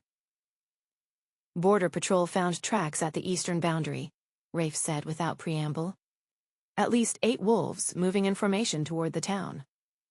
Rogues? No, too organized, too coordinated. This was planned. Rafe's jaw clenched. Marcus thinks they were scouting our defenses. The rival pack. Has to be. The tracks are fresh, maybe 6 hours old. They were here during the night while we slept. A murmur of unease rippled through the assembled wolves. Sage felt their fear, their anger, their desperate need for their alpha to have answers. Options? Jaxon asked. We could reinforce the borders, increase patrols. Or we could take the fight to them before they bring it to us. Rafe's eyes were hard. Either way, we need to move fast. Any sign they made it into town? None, but if they were scouting. Rafe left the implication hanging. They'll be back. Jackson's voice was deadly quiet. With more wolves, better planning, and a target in mind. What target? The question came from Tommy, his young face pale with worry. Me, Jaxon said simply. They want to challenge me for territory, for pack leadership. The best way to do that is to prove I can't protect what's mine. Then we make sure they can't prove anything, Elena said, her earlier hostility replaced by fierce loyalty. We show them what happens when you threaten Blackwood Pack. Agreed, but we do this smart. Jackson's gaze swept the room. I want the vulnerable pack members moved to the safe house. Elders, pregnant females, anyone who can't fight. Alpha, Margaret protested. I may be old, but I'm not helpless. You're valuable, too valuable to risk in a territorial war. His tone brooked no argument. This isn't about your courage, it's about protecting our most precious resources. What about the town? Clara asked. If they're targeting humans to get to you. We evacuate the areas closest to pack territory, quietly so we don't cause panic. Jaxon was already moving, his tactical mind shifting into high gear. Rafe, coordinate with local law enforcement. Tell them we've had reports of a rabid pack in the area. On it. Tommy, I want you and the other young wolves helping with evacuation. Use your human contacts, spread the word that there's been animal sightings. What about me? The question came from Sage, her voice cutting through the organized chaos. All eyes turned to her. She felt their assessment, their doubt, their curiosity about what the Alpha's untested mate could possibly contribute. What are your capabilities in a fight? Jaxon asked, his tone businesslike. Defensive magic mostly. Shields, barriers, some offensive spells if pushed. She straightened her shoulders. And I'm good at research, strategy, finding weaknesses in enemy plans. Then you're with me. We're going to find out everything we can about this rival pack. Their numbers, their capabilities, their likely targets. His eyes found hers. Think you can hack into some databases? Give me an internet connection in 30 minutes. I'll find out what they had for breakfast. A few pack members chuckled despite the tension. Jackson's expression shifted, pride and satisfaction replacing the cold calculation. You heard your Luna, he said, the title rolling off his tongue like it had always belonged there. We protect what's ours. 3 hours later, Sage sat surrounded by laptops, tablets, and printouts, her fingers flying across keyboards as she dug deeper into the digital footprints of the Shadowmere pack. What she'd found wasn't encouraging. "They're larger than I thought," she said, not looking up from her screens. "At least 40 adult wolves, led by an alpha named Kieran Blackthorn." "Blackthorn?" Jaxon spat. "Should have known." "You know him?" "Know of him. His pack got kicked out of Colorado for breaking the Accords, targeting humans, killing indiscriminately, refusing to follow supernatural law." Jaxon leaned over her shoulder to read the screen. "He's been looking for new territory ever since." "Well, now he's looking at yours." Sage pulled up a satellite image. "They've been camping about 20 miles east, using the state forest as cover. But get this, they've been making inquiries about local real estate." "Real estate?" 3 different pack members have been posing as humans, looking at properties near the town. Expensive properties, the kind that would require significant financing. She turned to face him. "They're not just planning a raid, they're planning to stay. Over my dead body. That's probably the idea." She pulled up another file. Blackthorn's challenged 4 other alphas in the past 5 years. He won 3 of those challenges. And the 4th? Ended in mutual destruction. Both alphas died, both packs scattered. Sage's voice was grim. "He doesn't seem to care about casualties." "Then we make sure he doesn't get the chance to create any." Jaxon stood, his decision made. "We end this before it starts." "How? By being smarter, faster, and more ruthless than he is?" Jackson's smile was all teeth. "By showing him what happens when you threaten a Blackwood. And if he's stronger, then we make sure strength isn't what wins this fight." The plan they hatched was elegant in its simplicity. Instead of waiting for Blackthorn to make his move, they would force his hand. Draw him into a confrontation on their terms, on their territory, where they held every advantage. It took 6 hours to execute. Sage found herself stationed on a ridge overlooking the valley where Blackthorn's pack was camped, her magic woven into shields that would protect the Blackwood wolves from detection. Below, she could see Jaxon and his fighters moving through the forest like ghosts, positioning themselves for the ambush. The plan was working perfectly until it wasn't. "Movement on the western slope," Marcus's voice crackled through the radio. "They've got scouts we didn't account for." "How many?" Jackson's reply was calm, controlled. 4, maybe 5, they're trying to flank us." "Sage," Jackson's voice came through her earpiece. "Can you extend your shields to cover Marcus's position?" She was already reaching out with her magic before he finished speaking, feeling the familiar strain as she stretched her power beyond its normal limits. The shields shimmered into place, just as the first of Blackthorn's scouts came into view. "Covered," she reported. "Good. Everyone hold position until—" The howl that split the air wasn't coming from the valley.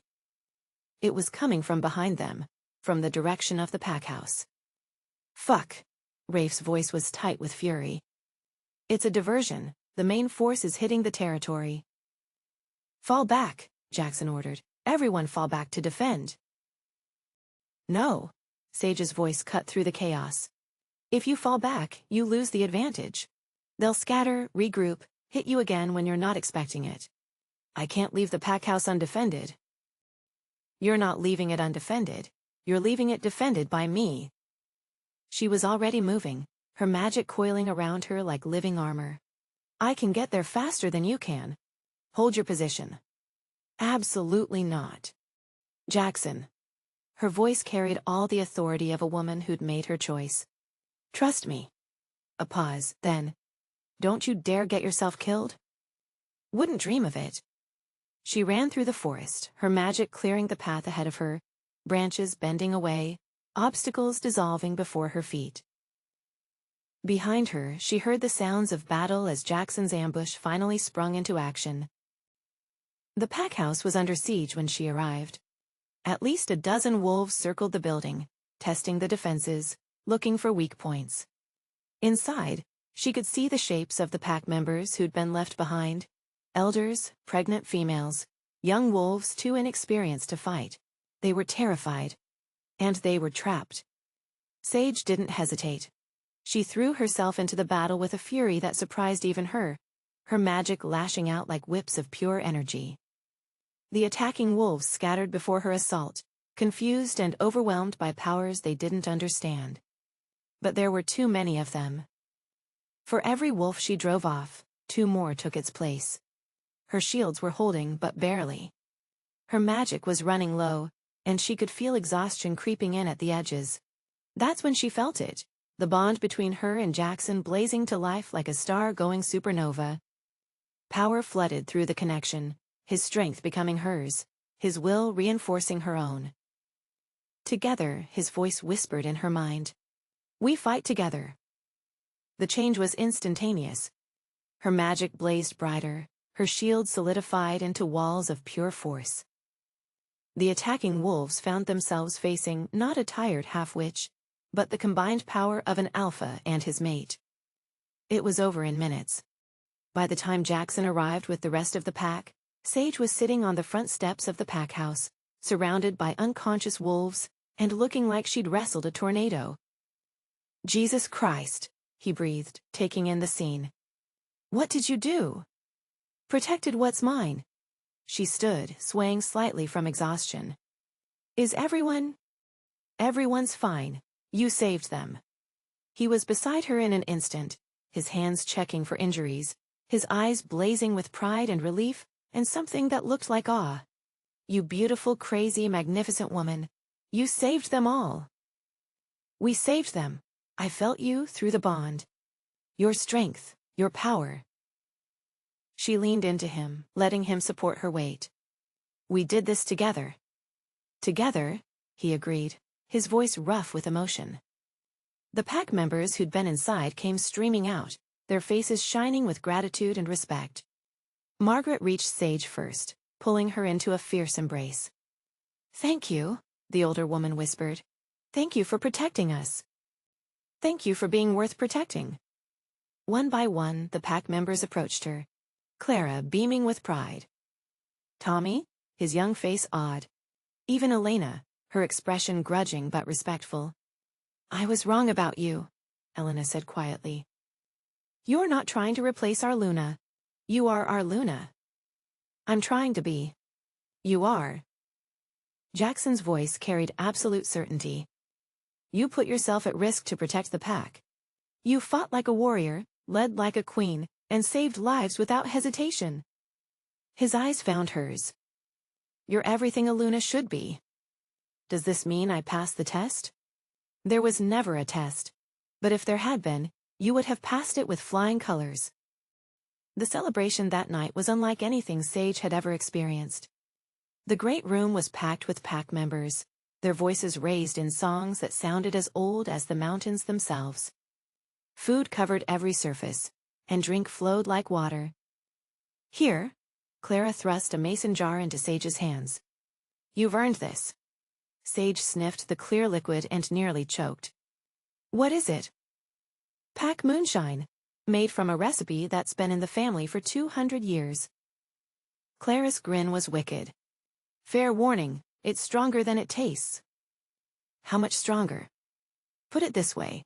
Last time someone drank a full jar, they tried to wrestle the alpha and sing opera to the moon." "Who was it?" "Me." Sage laughed, feeling the tension of the day finally starting to ease. Around her, the pack celebrated not just their victory, but her place among them. She was no longer the outsider, the interloper, the woman trying to replace their beloved Luna.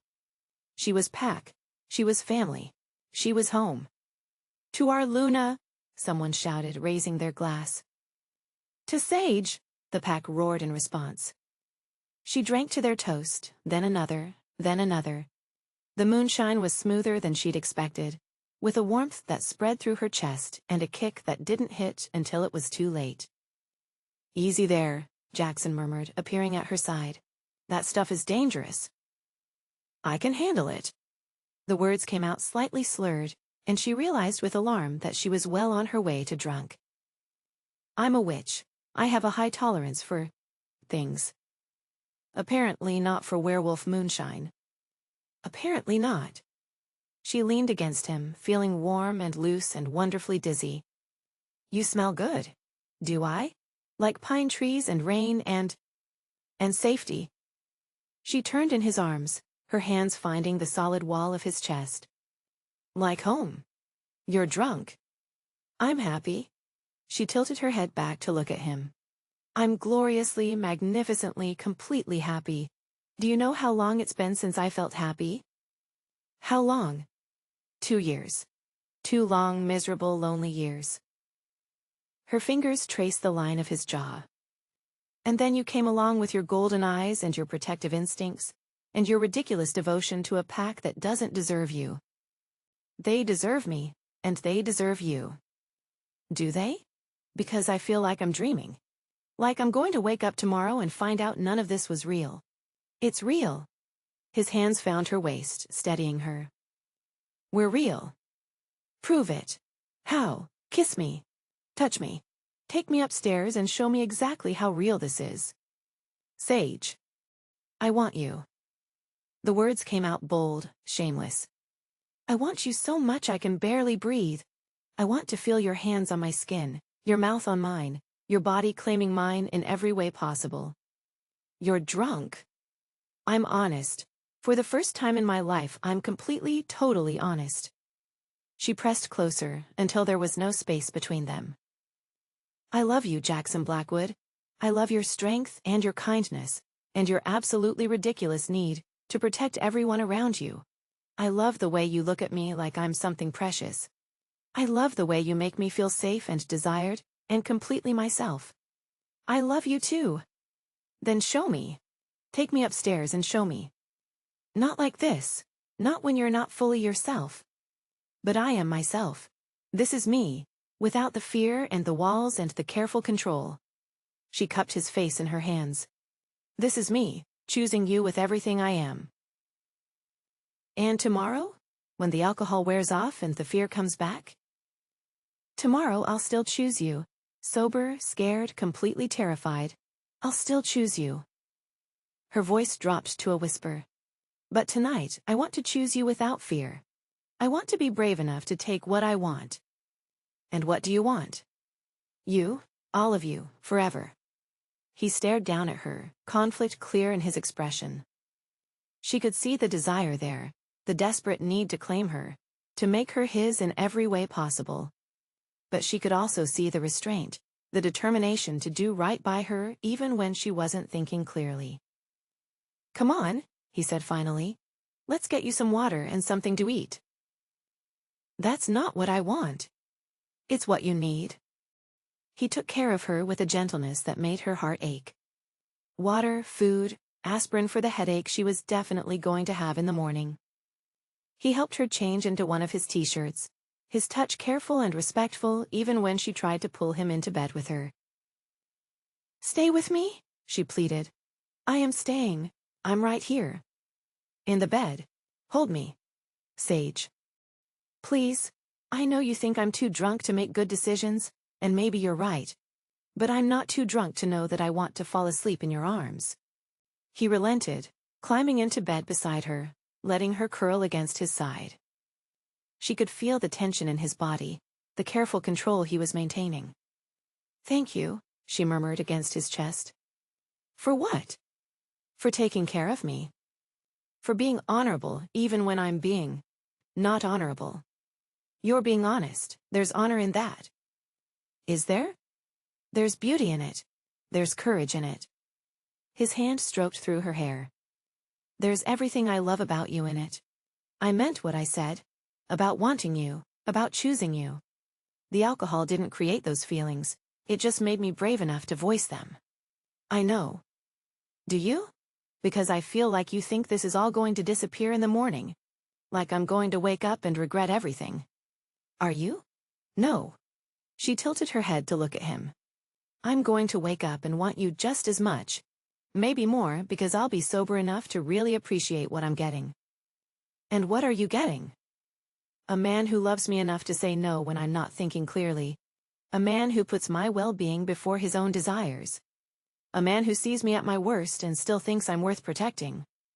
You are worth protecting. You're worth everything. So are you. She kissed him then, soft and sweet and full of all the emotion she couldn't put into words. He kissed her back with careful restraint, his hands gentle on her face. I love you, she whispered against his lips. I love you too. Will you still love me in the morning? I'll love you in every morning for the rest of my life. Promise? I promise. She fell asleep in his arms, feeling safer and more loved than she had in years. And when she woke in the early hours of dawn, her head clear and her heart certain, she knew exactly what she wanted. Good morning, she said softly, watching him sleep in the pale morning light. His eyes opened immediately, alert and focused. How are you feeling? Better, clearer. She shifted to face him fully. Sober. Any regrets? Only one. His expression tightened. What's that? That we spent the night sleeping when we could have been doing so much more. Sage. I'm sober, Jaxon. Completely, totally sober. And I want exactly what I wanted last night. She moved closer, her hand finding his chest. I want you. Are you sure? I've never been more sure of anything in my life. She leaned down to kiss him, pouring all her certainty into the contact. I want you to make love to me. I want you to claim me. I want to be yours in every way possible. And after? No running, no regrets, no second thoughts?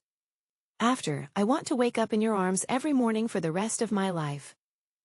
Her voice was steady, sure. I want to be your mate, your Luna, your partner in everything. Even if it's hard, even if the pack politics get messy, and the supernatural world gets dangerous, and I make mistakes that put you at risk. Especially then, because that's what partnership means, facing the hard things together, supporting each other through the messy parts, loving each other despite the mistakes. He stared at her for a long moment, searching her face for any sign of doubt. She let him look, let him see the certainty there, the love, the absolute conviction that this was right. I love you, he said finally. I love you too. Now stop talking and kiss me. He didn't need to be asked twice. His mouth found hers with desperate hunger, 2 years of longing and guilt and careful restraint finally breaking free. She kissed him back with equal passion, her hands tangling in his hair, her body pressing against his with shameless need. God, you're beautiful, he breathed against her throat. So are you. His hands moved over her body, reverent and possessive, mapping every curve and hollow. She arched into his touch, her own hands exploring the planes of his chest, the corded muscles of his arms. I want to see you, he said. Then see me. He pulled back to look at her, his eyes blazing gold in the morning light. She felt beautiful under his gaze, powerful, desired in a way she'd never experienced before. Perfect, he whispered. You're absolutely perfect. I'm yours. Mine, he agreed, his voice rough with possession. And you're mine. Always. He kissed her again, deeper this time, more demanding. She could feel his control slipping, could sense his wolf stirring beneath the surface. Her magic responded in kind, rising to meet his power with sparks that danced across her skin. The bond, she gasped as electricity arced between them. I can feel it pulling us together. It wants completion. It wants us to claim each other completely. His voice was strained with the effort of maintaining control. Are you ready?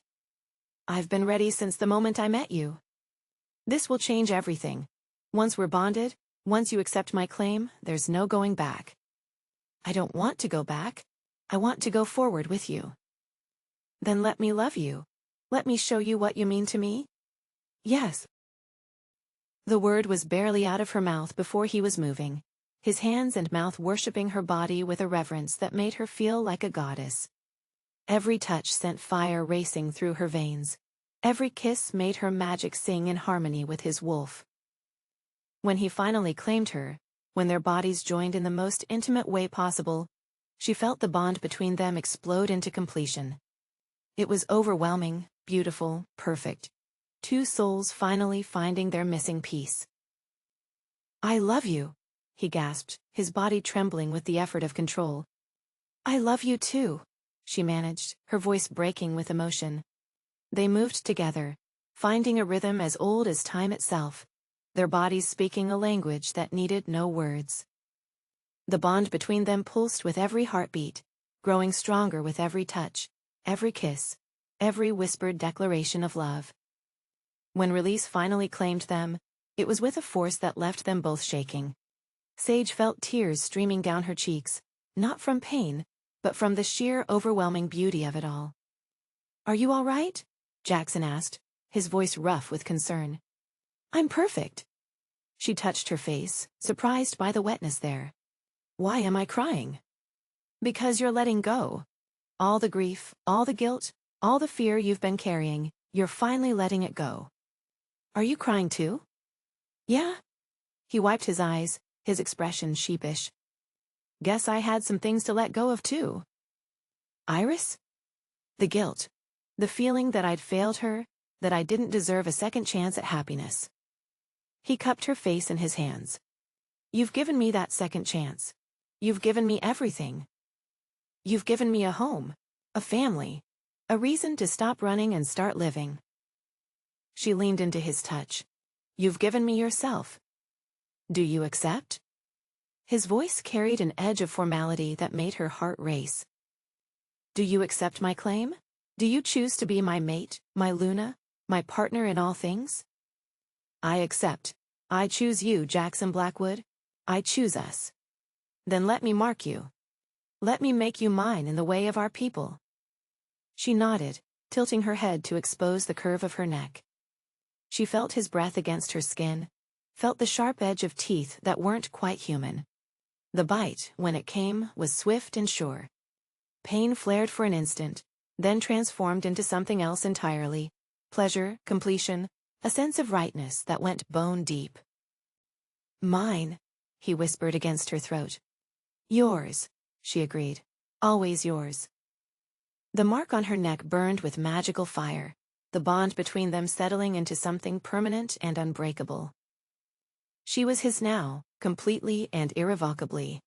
And he was hers. "How do you feel?" he asked. "Different, complete, like I've been waiting my whole life for this moment." "You have been? We both have." He pulled her against him, cradling her against his chest. "This is what the moon goddess intended.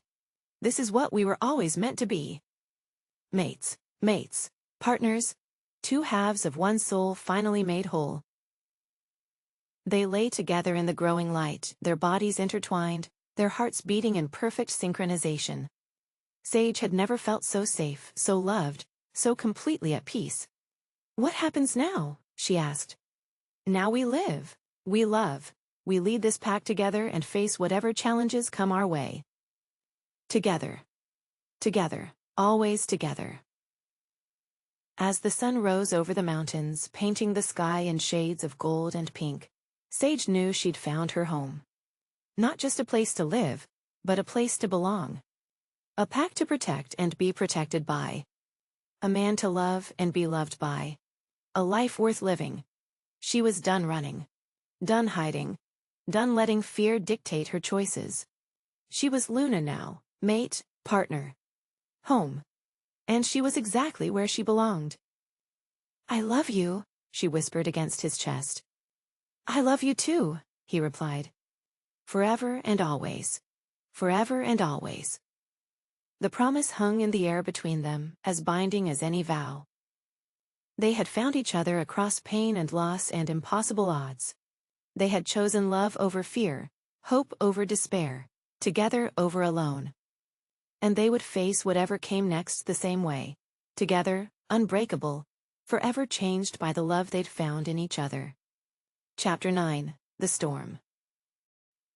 The letter arrived on a Tuesday morning, slipped under the pack-house door while everyone slept. Sage found it when she came downstairs for coffee, her body still humming with the afterglow of another night in Jackson's arms. The envelope was cream-colored, expensive, with no return address. Her name was written across the front in elegant script that made her stomach clench with unease. "What's that?" Jaxon asked, appearing behind her with sleep-mussed hair and wearing nothing but pajama pants. "I don't know." She turned the envelope over, looking for any clue about its origin. "It was just... here. Let me see it." She handed it to him, watching his expression change as he examined the paper. His jaw tightened, his eyes going hard. "What is it?" she asked. "I don't know, but I don't like it." He held the envelope up to the light as if he could divine its contents through the paper. Could be a threat, could be pack business, could be nothing. Only one way to find out. She took the envelope back, sliding her finger under the flap. The paper inside was the same expensive cream, covered in the same elegant handwriting. She unfolded it, her eyes scanning the words. The blood drained from her face. "Sage? What does it say?" She read it again, hoping she'd misunderstood. But the words were clear, unambiguous, devastating. "Dear Sage, you seem like a nice girl, so I thought you should know the truth about your precious Alpha. Ask him about the threats Iris received in the weeks before her death. Ask him about the letters warning her to leave town. Ask him about the brake lines on her car that were cut just hours before the accident. Ask him why he knew she was in danger and did nothing to stop it. A friend. Sage, what does it say?" Jackson's voice was sharp with concern. She looked up at him, this man she'd given her heart to, her body to, her entire future to. This man who'd claimed her, marked her, made her his mate in every way possible. "Tell me about Iris's death," she said quietly. Something shifted in his expression. Wariness. Guilt. The careful blankness of someone preparing to lie. "What do you mean?" "I mean, tell me the truth. The real truth, not the sanitized version you've been feeding me." "Sage. Was it an accident?" Her voice was steady, but her hands were shaking. "Was Iris's death really just a tragic accident?" "Of course it was." "Don't lie to me." The words came out sharper than she'd intended. "Don't you dare lie to me, not about this." "I'm not lying." "Then why did someone just send me an anonymous letter claiming that Iris was receiving threats? That her brake lines were cut? That you knew she was in danger and did nothing to stop it?" The color drained from his face. For a moment he looked like a man who'd been punched in the gut. "Where did you get that letter?" "It was slipped under the door." "But that's not the point." "That's exactly the point. Someone's trying to cause trouble, to drive a wedge between us. Can't you see that?" "I can see that you're not denying it." Her voice was deadly quiet. "You're not denying any of it." "Because it's complicated." "Is it? Is it complicated, or is it simple? Did Iris receive threats before she died?" A pause. Then, "Yes." The word hit her like a physical blow. "And you knew about them?" "Yes." "Did you tell the police?" "No. Why not?" "Because they were supernatural threats. Human law enforcement couldn't have done anything about them." "But you could have. You could have protected her." Her voice was rising now, anger and betrayal burning in her chest. "You could have kept her safe." "I tried." "You tried? She's dead, Jaxon. Your mate, your Luna, the woman you claim to have loved. She's dead because you failed to protect her. You think I don't know that?" His voice cracked with pain.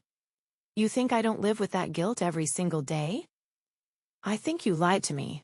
I think you've been lying to me since the moment we met." "I never lied to you." "You told me it was an accident. You told me it was just one of those tragic things that happen. You never mentioned threats or cut brake lines, or the fact that someone wanted her dead. Because I was protecting you." "From what? From the truth? From making an informed decision about whether I wanted to be with a man who let his first mate die?" "That's not fair." "Fair?" She laughed, but there was no humor in it. "You want to talk about fair? Is it fair that I fell in love with a man who's been lying to me?" Is it fair that I accepted your claim without knowing the whole truth? Is it fair that I might be next? You're not next. How do you know?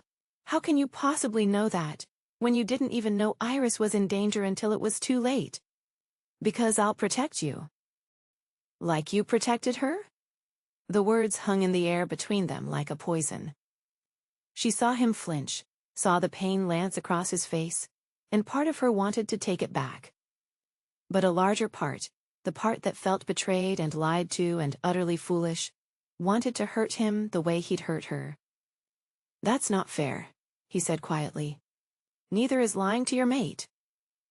I didn't lie, I didn't tell you everything.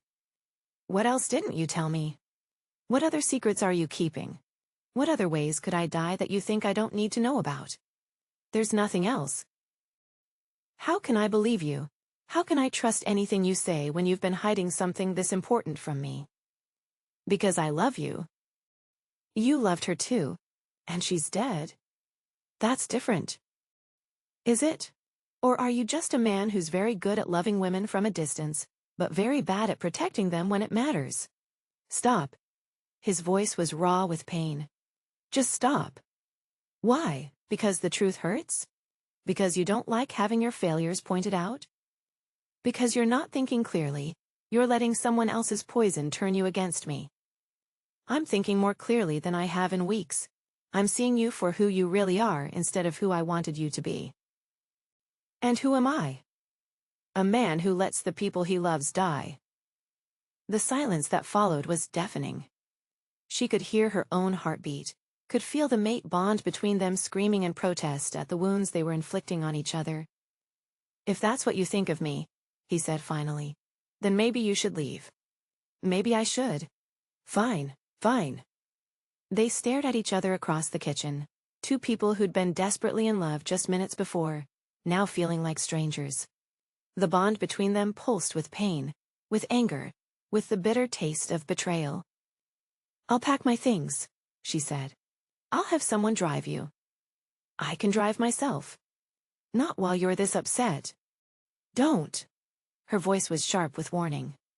Don't pretend to care about my safety now. We both know how that works out. She saw him flinch again, saw the way her words cut deep. Part of her felt guilty. A larger part felt vindicated. I'll send someone to get my things later, she said, heading for the door. Sage, don't, just, don't.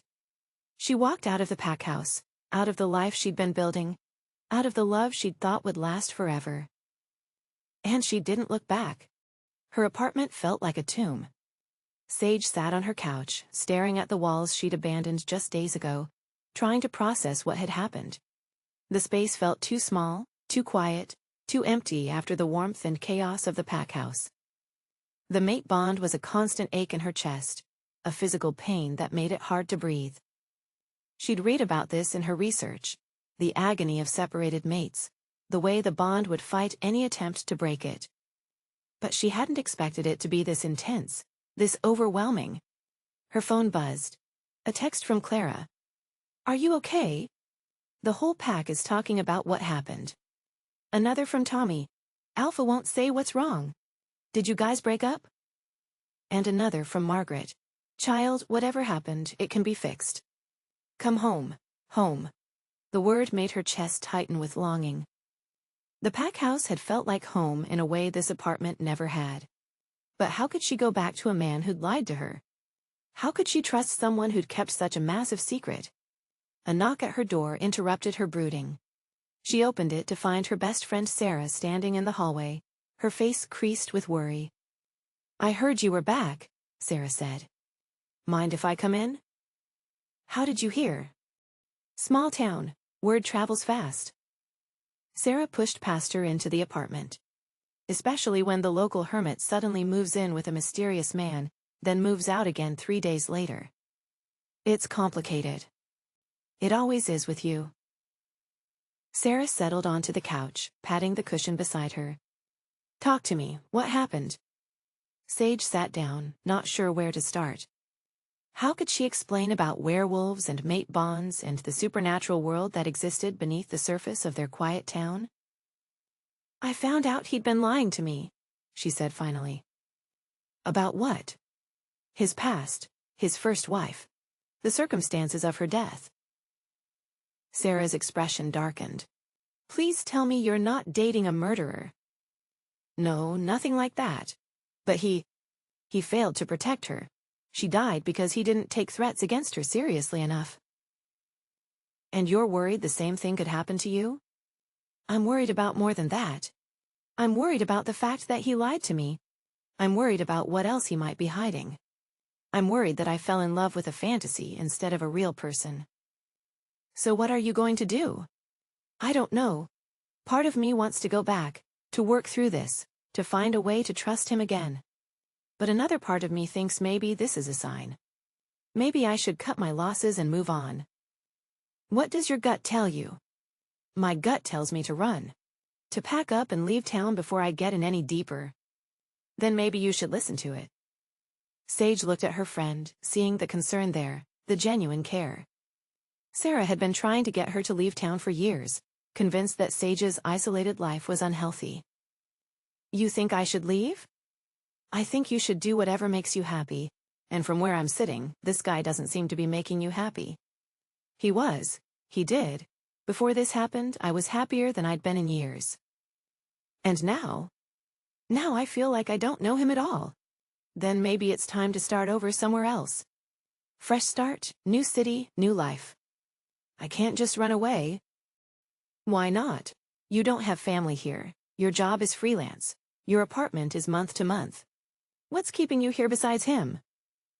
I don't know. I feel like running away would be giving up. Sometimes giving up is the smartest thing you can do. 3 miles away, Jaxon sat in his office with a bottle of whiskey, staring at the letter that had destroyed his life. The handwriting was familiar, though he couldn't place it. The paper was expensive, the kind used for formal invitations or legal documents. But it was the content that made his blood run cold. Someone knew. Someone knew about the threats, about the investigation, about his failure to protect Iris. Someone knew enough to weaponize that knowledge against him. The question was who? A knock at his door interrupted his brooding. Come in? Rafe entered, his expression grim. We need to talk. About the fact that half the pack is ready to march over to Sage's apartment and drag her back here, and the other half is questioning whether you're fit to be alpha. Let them question. I don't care. You should care. A divided pack is a vulnerable pack. And with Blackthorn still out there. Blackthorn is contained. We dealt with that threat. Did we? Or did we just drive him underground? Rafe sat down across from him. That letter didn't appear out of nowhere. Someone wanted to cause trouble between you and Sage. Someone wanted to weaken the pack. The letter told the truth. The letter told a version of the truth designed to cause maximum damage. There's a difference. Is there? Because from where I'm sitting, it looks like Sage learned exactly what she needed to know about the kind of man she'd bonded herself to. And what kind of man is that? The kind who fails to protect the people he loves. The kind who made a mistake. The kind who learned from it and won't make it again. Tell that to Sage. I would if she'd answer her phone. But she's not taking calls from anyone in the pack. Smart woman. Stubborn woman. Just like her mate. She's not my mate, not anymore. The bond doesn't work that way, and you know it. You can't just decide to not be mated. The connection is there whether you acknowledge it or not. Then she'll have to live with it. And so will you. For the rest of your life, you'll feel her pain, her loneliness, her heartbreak. Is that what you want? What I want is irrelevant. She made her choice. She made a choice based on incomplete information and a lot of hurt feelings. That doesn't make it permanent. It makes it her choice. And you're just going to let her go? Just like that? I'm going to respect her decision. She wants space. She gets space. She wants to be free of me. She gets that too. What about what you want? What I want doesn't matter. It never has. Rafe stared at him for a long moment. You're an idiot. Excuse me? You heard me. You're an idiot. You found a woman who loves you, who's strong enough to stand up to you, who's willing to fight for this pack. And you're just going to let her walk away because you're too proud to fight for her. This isn't about pride. It's entirely about pride. Your pride, her pride, the pride of two people who are too stubborn to admit they're miserable without each other. She's better off without me. That's not your decision to make. That's hers. And she chose you, remember? She chose you knowing about the dangers, knowing about the pack politics, knowing about all the ways loving you could go wrong. She chose me based on lies. She chose you based on love. The rest is just details. Details that got my first mate killed. Details that you've learned from. Details that make you a better alpha, a better mate, a better man. Tell that to Iris. I can't. She's dead. But I can tell you that she wouldn't want this. She wouldn't want you to throw away your second chance at happiness because you're too afraid to fight for it. I'm not afraid. You're terrified. You're terrified that if you fight for Sage, you might lose her too. So you're choosing to lose her now, on your terms, rather than risk losing her later on fate's terms. That's not. It's exactly what you're doing. And it's cowardly. Get out. Not until you... Get out. Jaxon's voice carried the weight of alpha command. Now. Rafe stood, his expression disappointed.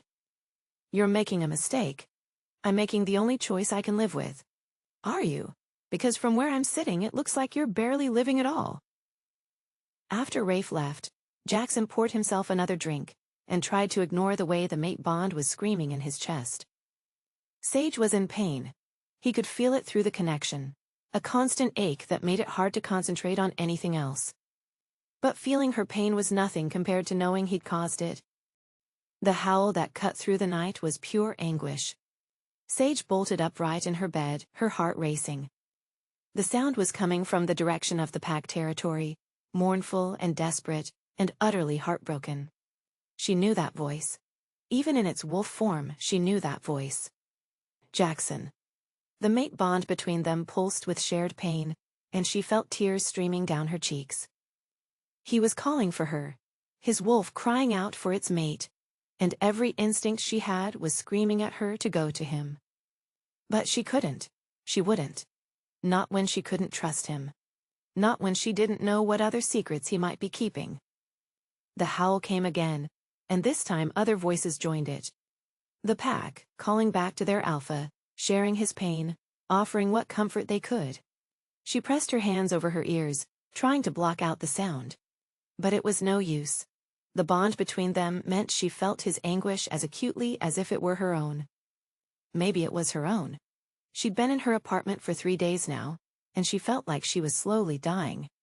Food tasted like ash, sleep was impossible, and the constant ache in her chest was making it hard to function. Her phone buzzed. A text from an unknown number. He's not eating. He's not sleeping. He's barely speaking to anyone. Please come home. Another text, this one from Clara. Whatever he did, he's sorry.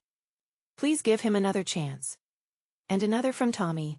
The whole pack is falling apart. We need our Luna. Luna. The title made her chest tighten with longing. She'd been Luna for all of 3 days, but it had felt right in a way nothing else ever had. But how could she be Luna to a pack led by a man she couldn't trust? Her phone rang. Sarah's name appeared on the screen. Hello? I found you a job, Sarah said without preamble. What? A job. In Portland. Marketing position with a nonprofit, good pay, benefits, fresh start like we talked about. Sarah, I don't... The interview is tomorrow. I already sent them your resume. They're very interested. I can't just leave. Why not? You said yourself you don't trust him. You said you wanted to start over. I did, but... But what? You're going to stay here and torture yourself? You're going to let him keep hurting you? He's not hurting me. Isn't he? Because from where I'm sitting, it looks like you're miserable. She was miserable. More miserable than she'd been since her father's death. The mate bond was like a constant wound, bleeding pain and longing and desperate need. I can't make this decision right now, she said. When can you make it? When you're so miserable you can't get out of bed? When you're so lost in this toxic relationship that you forget who you are? It's not toxic. Isn't it? He lied to you, Sage. He put you in danger. He made you doubt yourself, doubt your judgment, doubt your worth. That's not. It's exactly what happened. And it's going to keep happening until you find the strength to walk away. I need time to think. Time won't change the facts. He's a liar. He's dangerous.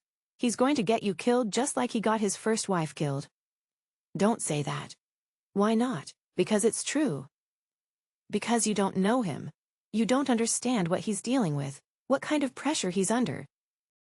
I understand that he's not worth destroying yourself over. I understand that you deserve better than a man who keeps life-threatening secrets from you. I have to go. Sage. I said I have to go. She hung up, her hands shaking. Everything Sarah had said was logical, reasonable, probably right. But it didn't feel right.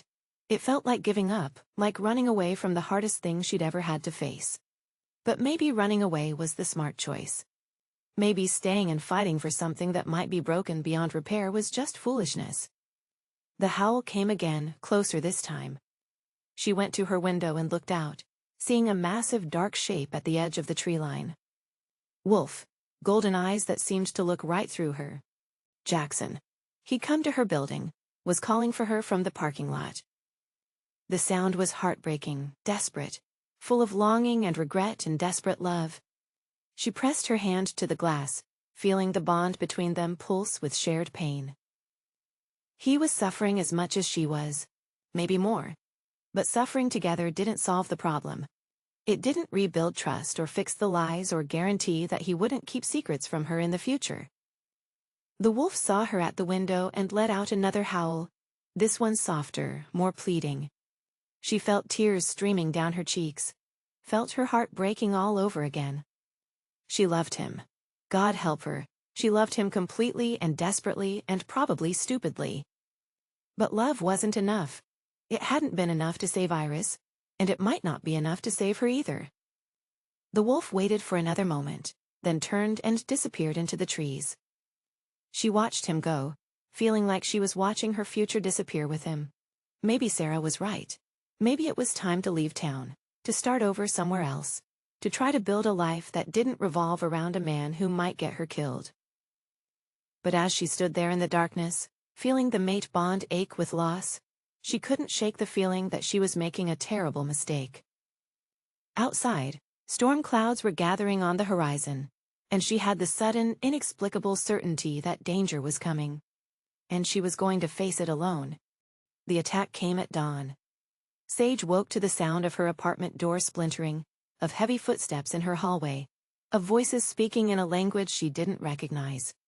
Her heart hammered against her ribs as she realized what was happening. The rival pack. They'd found her. She rolled out of bed, her magic already rising to her defense. But there were too many of them, and they were too fast.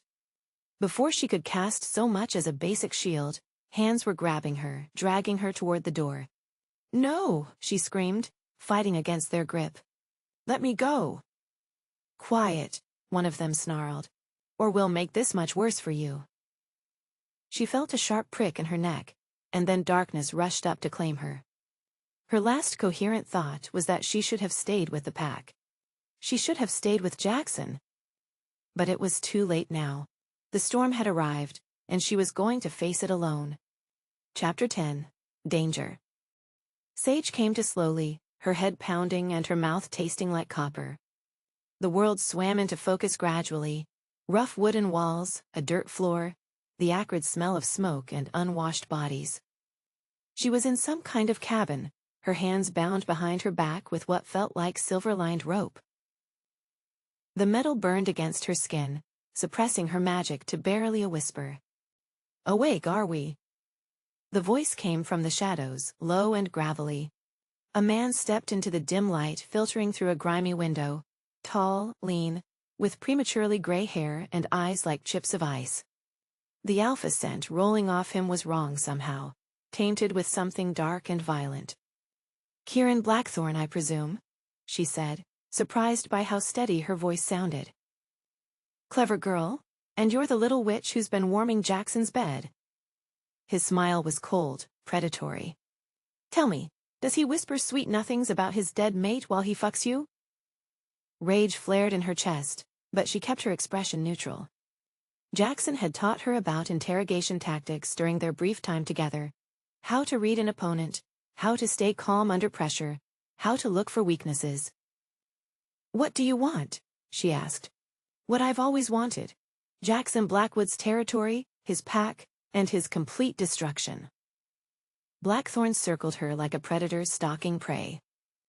"You're just the means to an end. He won't come for me, we're not together anymore."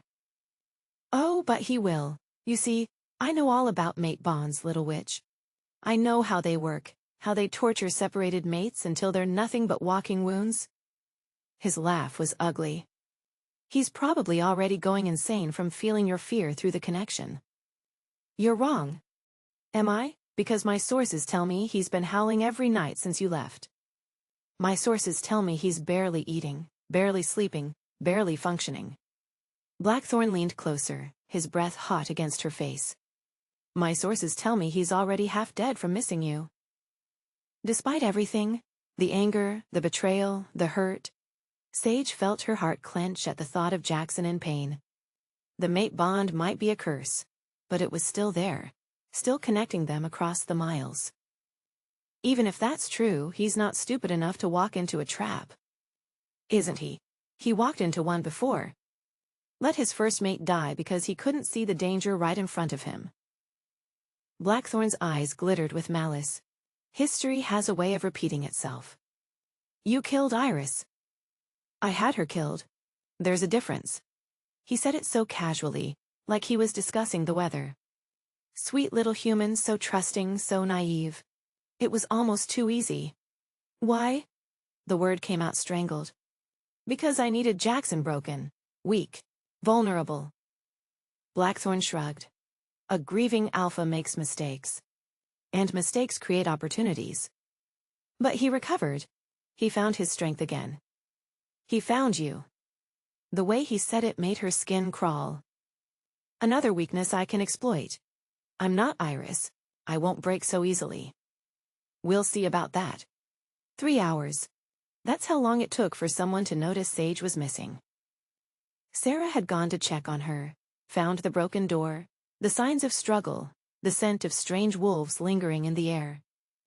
The call came to the pack house at 7:43 a.m., and by 7:44, Jaxon was already shifting, his wolf taking control. With a savagery that sent pack members scrambling for cover. "Alpha."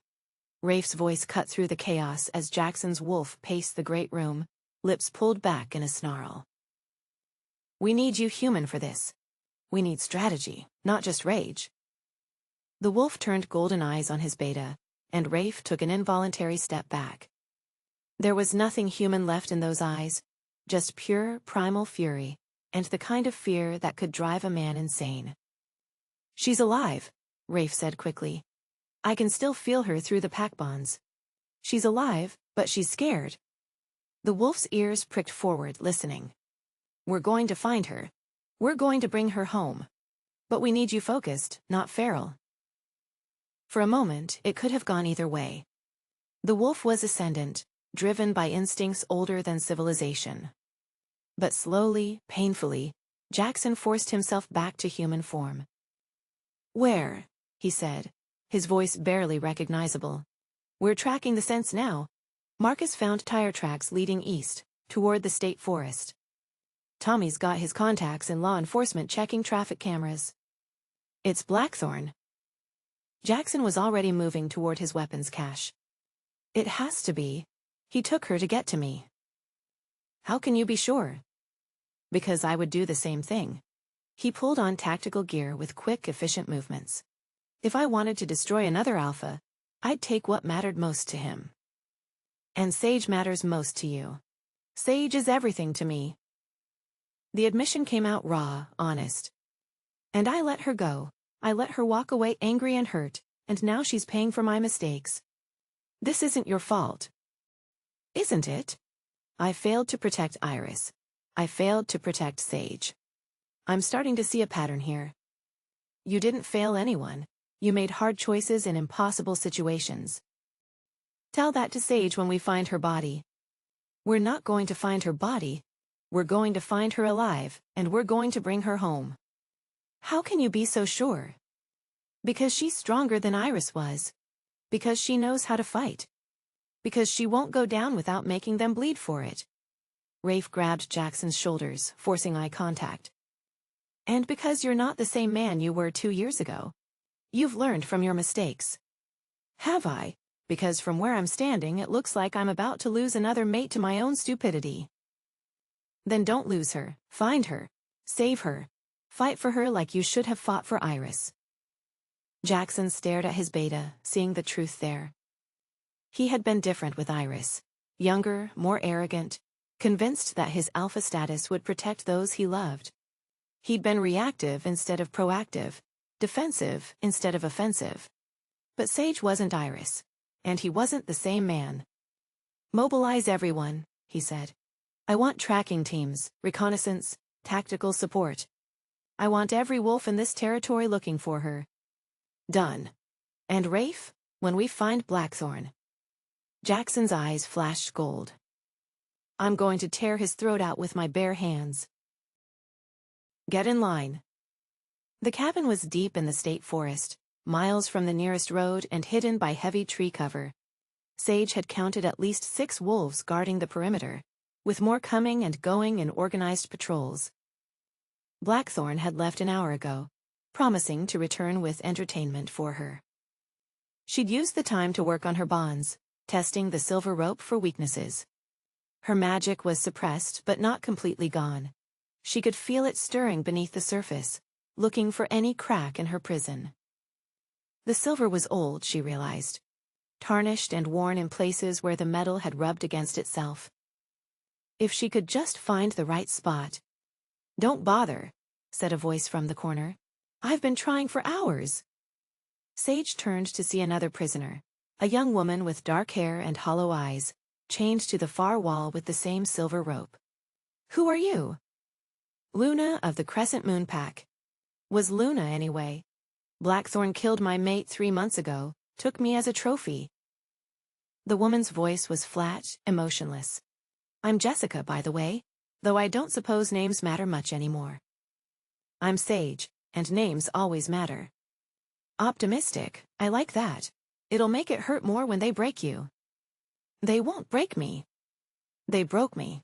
They'll break you too, given enough time. How long have you been here? Since the beginning. I watched Blackthorn plan your mate's destruction, watched him send that letter, watched him set this whole thing in motion. Jessica's laugh was bitter. He's very proud of his strategy. What strategy? Drive a wedge between you and your alpha, isolate you, make you vulnerable. Then take you and use you as bait. Jessica studied her with curious eyes. Though he didn't expect you to make it so easy by leaving on your own. I had my reasons. I'm sure you did. We always think we have good reasons for the stupid things we do. Sage felt a flare of anger. You don't know anything about my situation. I know you're here instead of safe in your mate's arms. I know you chose pride over protection, independence over security. Jessica's eyes were hard. I know you're about to get a lot of people killed because you couldn't swallow your ego. That's not. It's exactly what happened. Your mate will come for you, they always do. And when he does, Blackthorn will be waiting with 50 wolves and a plan designed to maximize casualties. The words hit Sage like a physical blow. She'd been so focused on her own hurt, her own sense of betrayal, that she hadn't thought about the consequences of her actions. If Jaxon came for her, when he came for her, he'd be walking into a trap. I have to warn him, she said. How? You're tied up in a cabin surrounded by hostile wolves. Your magic is suppressed, your mate is miles away, and Blackthorn is expecting him to come charging in like an idiot. There has to be a way. There is. You die before he gets here. Remove yourself as bait and maybe he'll be smart enough to stay away. I'm not dying here. Then you're condemning him to death instead. Sage stared at Jessica, seeing the bitter truth in her words. As long as she was alive, as long as the mate bond connected her to Jaxon, he would come for her. It was what alphas did. They protected their mates, even when those mates had walked away from them. But she wasn't going to die in this cabin. And she wasn't going to let Jaxon die either. She was going to find a third option. "Tell me about the guards," she said. "What?" "The guards, their patterns, their weaknesses, their numbers. Tell me everything you know." "Why?" "Because I'm not giving up. Because I'm going to get us both out of here before my mate does something stupid and heroic." For the first time since Sage had been brought to the cabin, Jessica smiled. "Now that," she said, "sounds like a plan." The mate bond was a compass pointing true north. Jaxon crouched in the underbrush, feeling the pull of the connection like a physical force. Sage was close, maybe half a mile through the trees. But between him and her were at least a dozen hostile wolves, all of them armed and alert. "Perimeter's too tight," Marcus whispered beside him. "They're expecting us." "Of course they are. This whole thing is a trap." "So what's the plan?" "Create a distraction. Draw them away from the main target." Jackson's eyes never left the cabin where he could sense Sage's presence. "You and Tommy circle around to the west. Rafe takes the north approach. I go in direct." "That's suicide." "That's strategy. They're expecting a coordinated assault. They're not expecting a lone wolf willing to die for his mate. You're not dying today. If it saves her, I'll die as many times as necessary." Marcus stared at him, seeing the absolute conviction there. "She really means that much to you?" "She means everything to me. She's my second chance, my redemption, my future."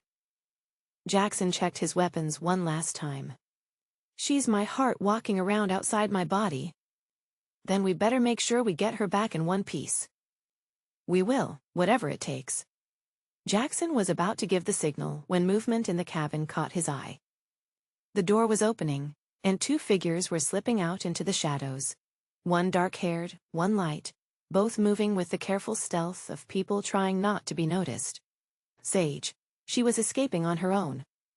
Pride and terror warred in his chest as he watched her, and another woman creep toward the tree line. She was putting herself at incredible risk, but she was also proving that she was exactly the strong, capable woman he'd fallen in love with. "Change of plans," he whispered to Marcus.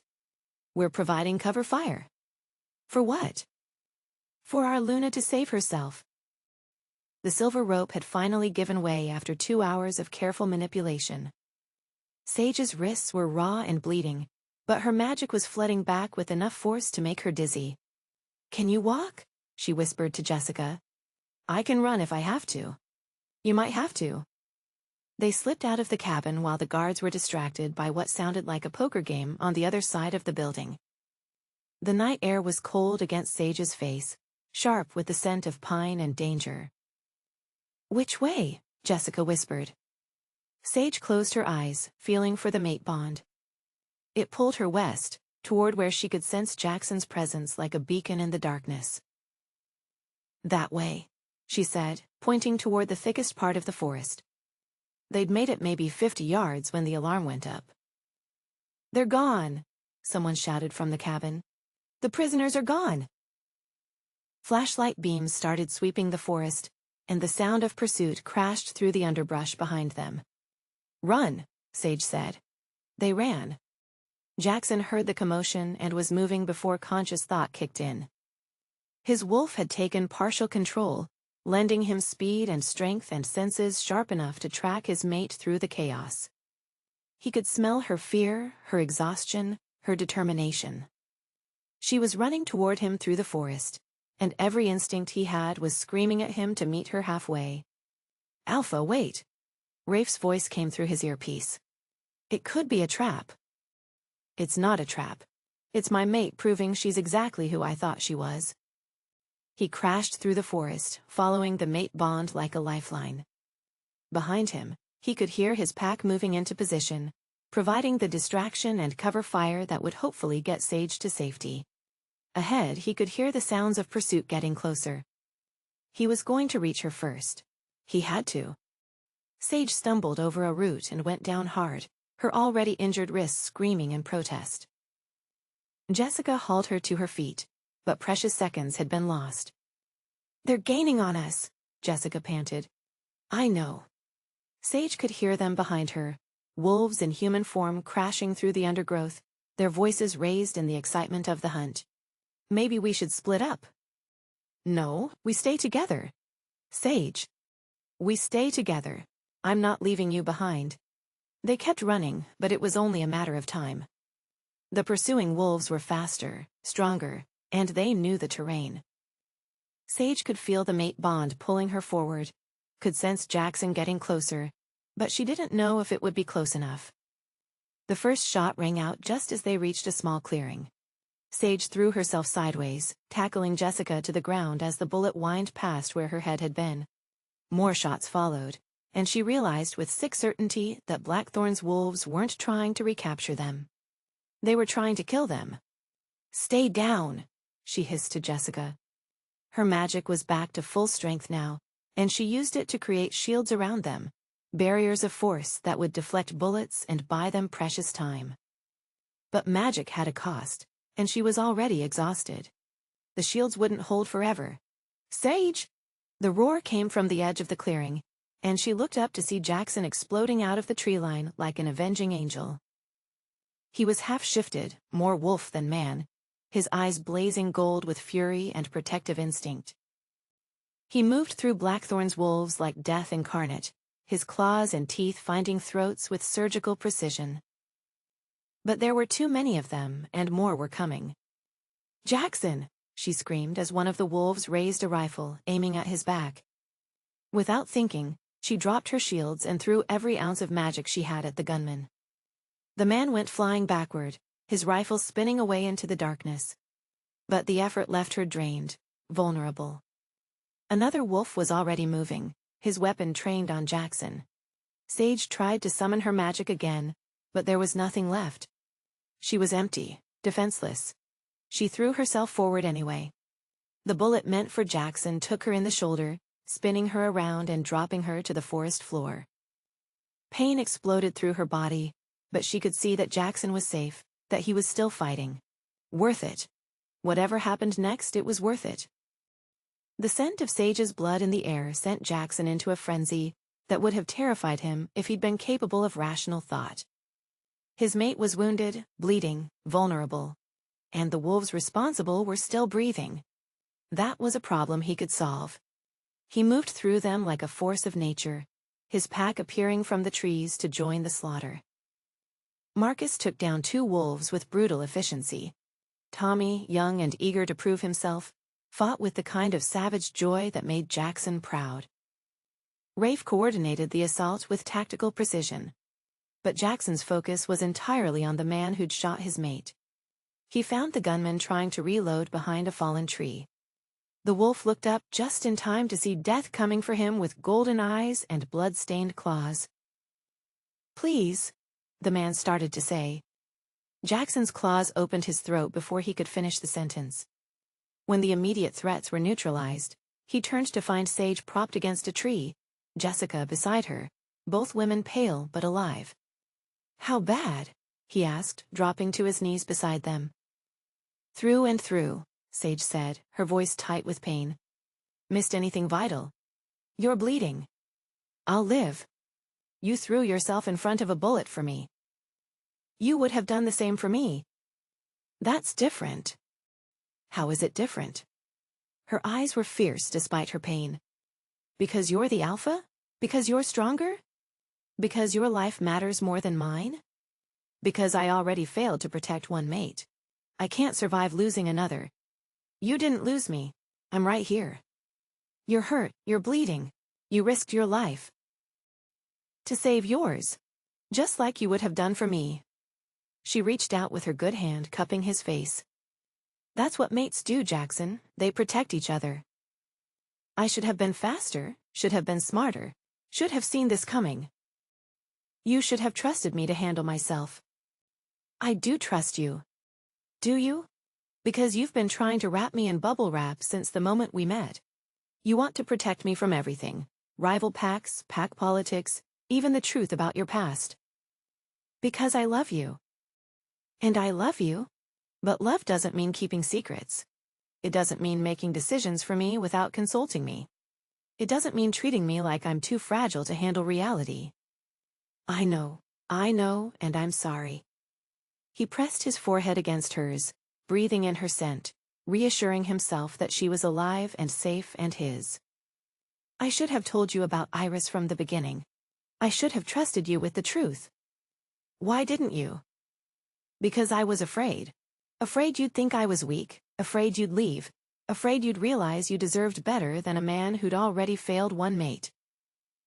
And instead, I left because I thought you didn't trust me enough to be honest with me. I know, I fucked up. I fucked up so badly and you almost died because of it. We both fucked up. I should have stayed and fought for us instead of running away. I should have trusted that we could work through it together. Can we work through it? I don't know. But I'd like to try.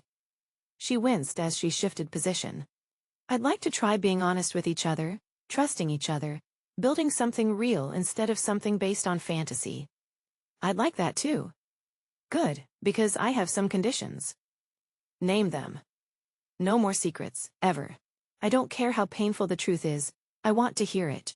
Done. No more making decisions about my safety without consulting me. I'm not a child and I'm not helpless. Done. And no more guilt about Iris. What happened to her was tragic, but it wasn't entirely your fault. And even if it was, you can't let it define the rest of your life. That one might take some work. We have time. Do we? Because I almost lost you tonight.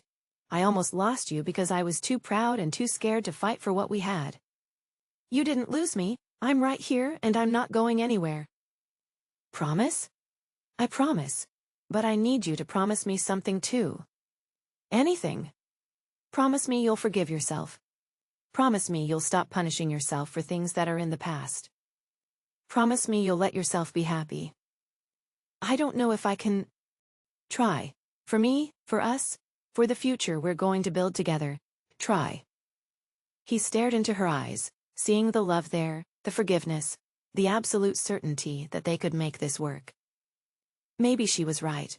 Maybe he could let go of the guilt, the fear, the certainty that he didn't deserve happiness. Maybe he could trust in their love enough to believe in a future. I'll try, he said. That's all I ask. I love you, Sage Winters. I love your strength, your courage, your absolutely insane willingness to throw yourself in front of bullets for people you care about. I love you too, Jaxon Blackwood. I love your devotion, your protectiveness, your completely ridiculous need to carry the weight of the world on your shoulders. We're quite a pair. We're perfect for each other. Are we? We are. Messy, complicated, absolutely perfect for each other. He kissed her then, soft and sweet and full of promise. The mate bond between them pulsed with joy, with relief, with the kind of love that could survive anything. Can we go home now? She asked against his lips. We can go home. Good, because I have plans for you. What kind of plans? The kind that involve you making up for 3 days of sleeping alone. I like these plans. You'll love them. I love you. I love you too. Now get me out of this forest before I bleed to death. Yes, Luna. The title made her smile. Luna, mate, partner, home. She was all of those things, and more. And finally, she was ready to embrace them all. Chapter 11. Truth and Reconciliation. The pack house had never felt more like home. Sage lay in Jackson's bed, her shoulder bandaged and her body finally beginning to heal, watching him pace the length of the room like a caged wolf. He'd been doing that for 3 days now, moving between the bed where she was recovering and the window that looked out over pack territory, as if he could guard against any future threats through sheer vigilance. You're going to wear a hole in the floor, she said. I'm fine. You're not fine. You're barely sleeping, you're not eating, and you flinch every time I so much as shift position. She patted the mattress beside her. Come here. You need rest. I need my mate. The one who's driving himself crazy with guilt over something that wasn't his fault. He stopped pacing, his shoulders tense with the weight he insisted on carrying.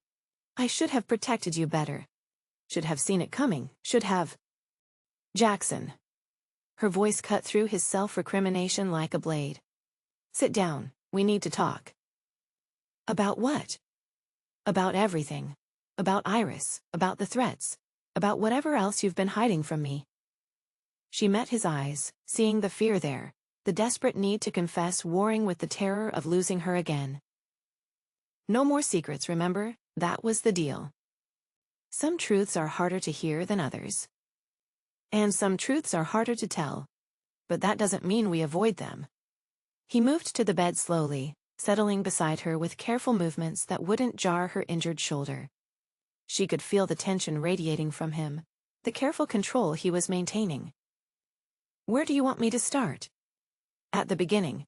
Tell me about Iris, not the sanitized version you've been giving me, but the real story. What was she like? What was your marriage like? What really happened in the weeks before she died? He was quiet for so long she thought he might not answer. When he finally spoke, his voice was raw with old pain. Iris was... She was beautiful, gentle, everything a Luna should be, at least on the surface. He stared at his hands, not meeting her eyes. But she was also fragile in ways I didn't understand until it was too late. Fragile how? She couldn't handle the pressure, the pack politics, the constant scrutiny, the expectation that she be perfect all the time. His voice dropped. She couldn't handle me. What do you mean? I was different then. Younger, more arrogant, convinced that being alpha meant making all the decisions without consulting anyone else. I tried to control everything, her schedule, her activities, who she could talk to, where she could go. Sage felt a chill run down her spine. You controlled her? I thought I was protecting her. She was human, vulnerable, new to our world. I thought if I could just manage every variable, keep her safe from every threat, she'd be happy. But she wasn't. She was miserable, trapped, isolated. He finally looked at her, his eyes haunted. She tried to tell me, tried to explain that she needed space, needed freedom, needed to feel like her own person. But I didn't listen. I was so afraid of losing her that I strangled the life out of our relationship. Is that why she was planning to leave? The words hung in the air between them. Jackson's face went white, his body going rigid with shock. How did you...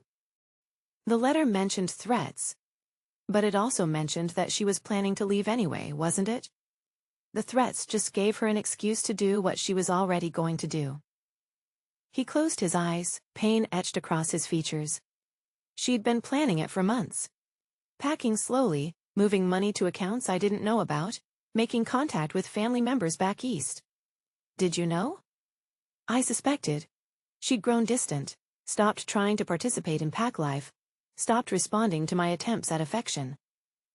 His voice broke. The night before she died, she told me she couldn't do it anymore. Couldn't pretend to be happy, couldn't pretend our marriage was working. What did you say? I begged her to stay. Promised I'd change, promised I'd give her more freedom, promised things would be different. He opened his eyes, meeting her gaze. She said it was too late, that she'd already made her choice. And the next morning? She was gone. Packed a bag while I was in meetings with the pack council, left a note saying she needed time to think. That was the last time I saw her alive. Sage felt tears burning behind her eyes. Not for herself, but for the broken marriage, the two people who'd loved each other but couldn't find a way to make it work. The car accident. Real. The threats had made her paranoid, made her drive too fast on unfamiliar roads. She lost control on a curve and went through the guardrail. His voice was barely a whisper. But the brake lines had been cut. Someone wanted her dead, whether she was leaving me or not. Who? We never found out. Could have been Blackthorn. Could have been any number of enemies I'd made over the years. Could have been someone who thought killing my mate would weaken me enough to challenge for alpha status. And you blamed yourself. I blamed myself for all of it. For driving her away, for failing to protect her, for not being the kind of mate she needed. He looked at her with desperate eyes. I blamed myself for not loving her the right way. Jaxon. I don't want to make the same mistakes with you. I don't want to control you or cage you, or try to keep you safe by keeping you isolated. His hands found hers, gripping tightly. But I also don't know how to love someone without being terrified of losing them. You love me by trusting me. By treating me as an equal partner instead of something fragile that needs to be protected. She squeezed his hands. You love me by being honest, even when it's hard. Can you forgive me?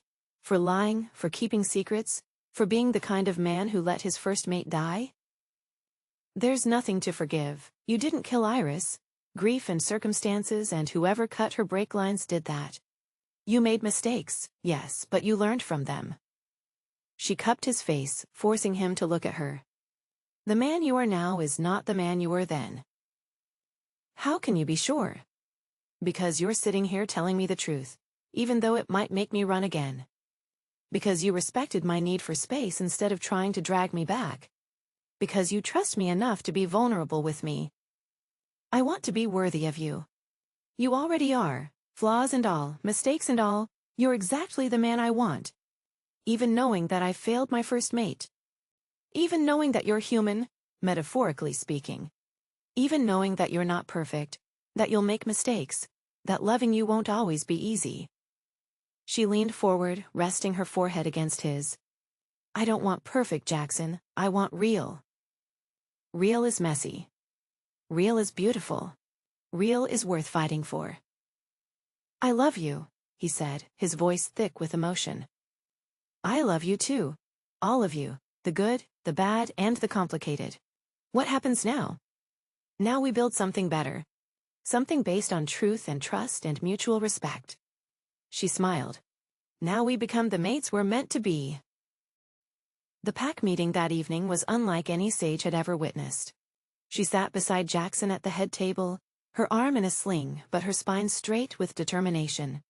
The great room was packed with pack members, their faces reflecting everything from curiosity to concern, to barely concealed hostility. Elena sat in the front row, her expression unreadable. Margaret and Clara flanked her, providing moral support.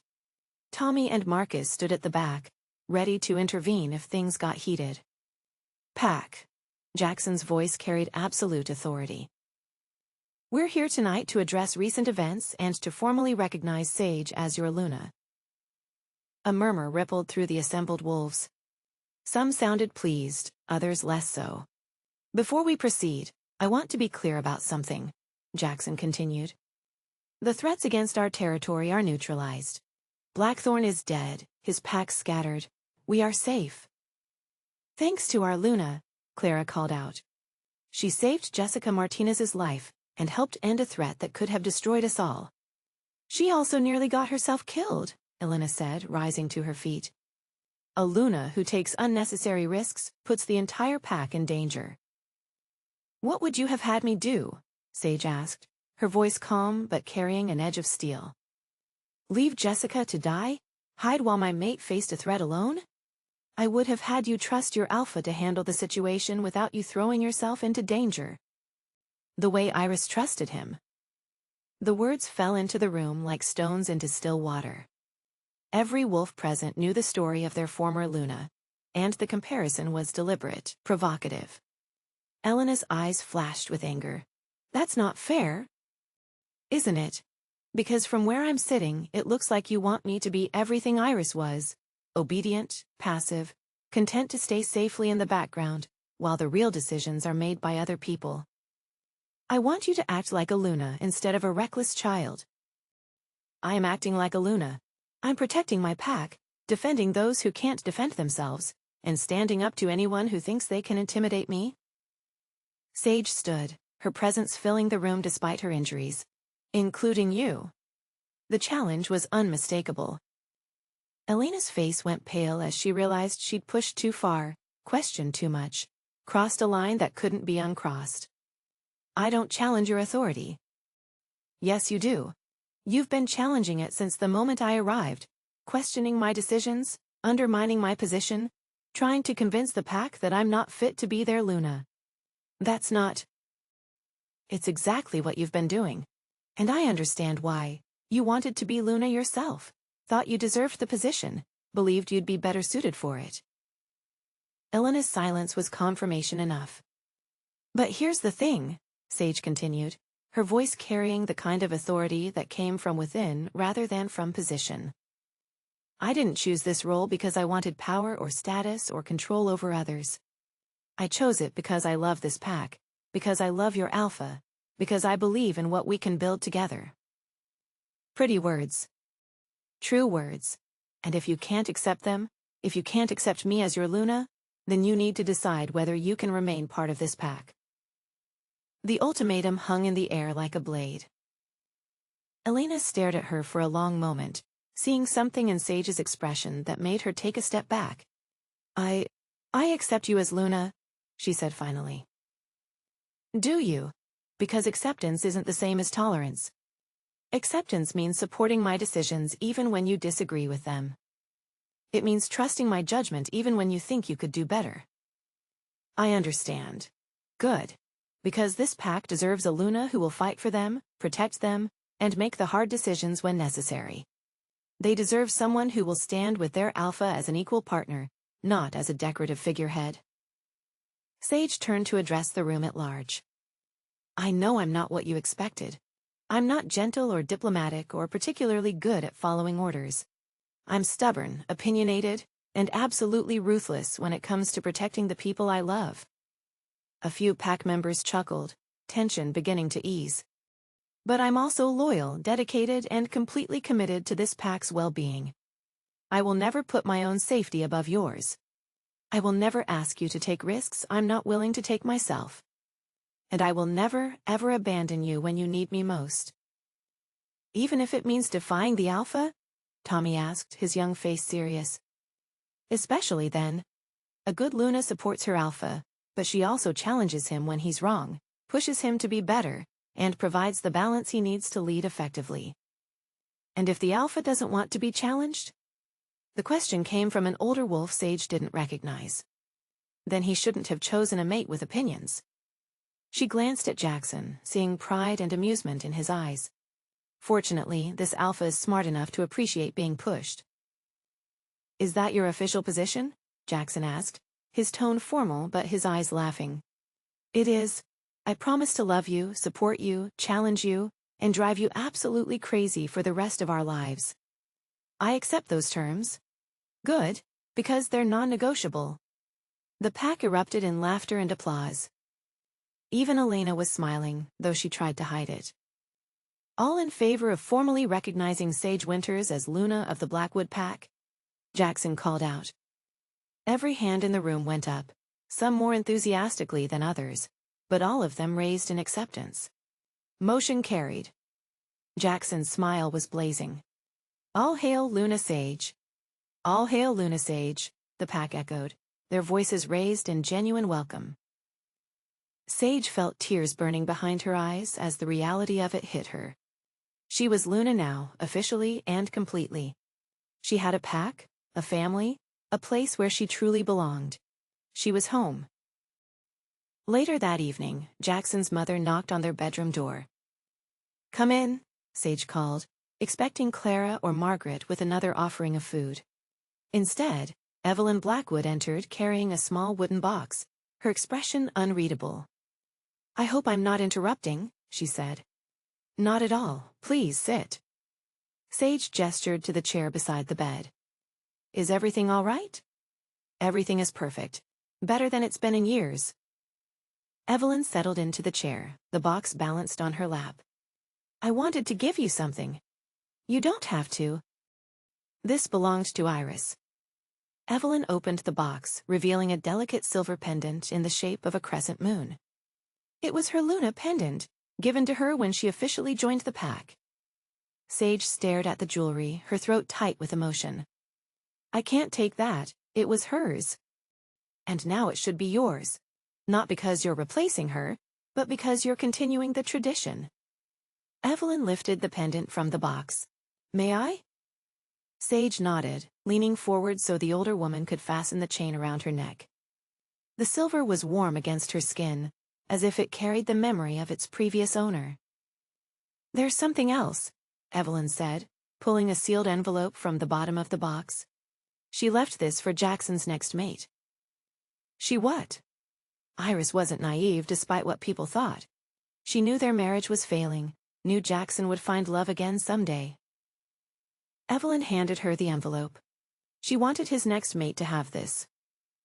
Sage turned the envelope over, seeing her name written across the front in Iris's careful handwriting. Not to Jackson's mate, or to the future Luna, but specifically to Sage. How did she know my name? She didn't, but she was a bit of a seer, could catch glimpses of the future sometimes. She saw you in her dreams long before you appeared in Jackson's life. With trembling fingers, Sage opened the envelope and unfolded the letter inside. "Dear Sage, if you're reading this, it means I'm gone and Jaxon has found love again. I'm glad. He deserves happiness, and from what I've seen in my dreams, you're exactly the kind of woman who can give it to him. I know you're probably feeling guilty about taking my place, wondering if you're betraying my memory somehow. Please don't. My marriage to Jaxon was a beautiful mistake. Two people who cared for each other but weren't meant to be mates. You are. I see it in my visions, the way he looks at you, the way you challenge him, the way you make him better than he ever was with me.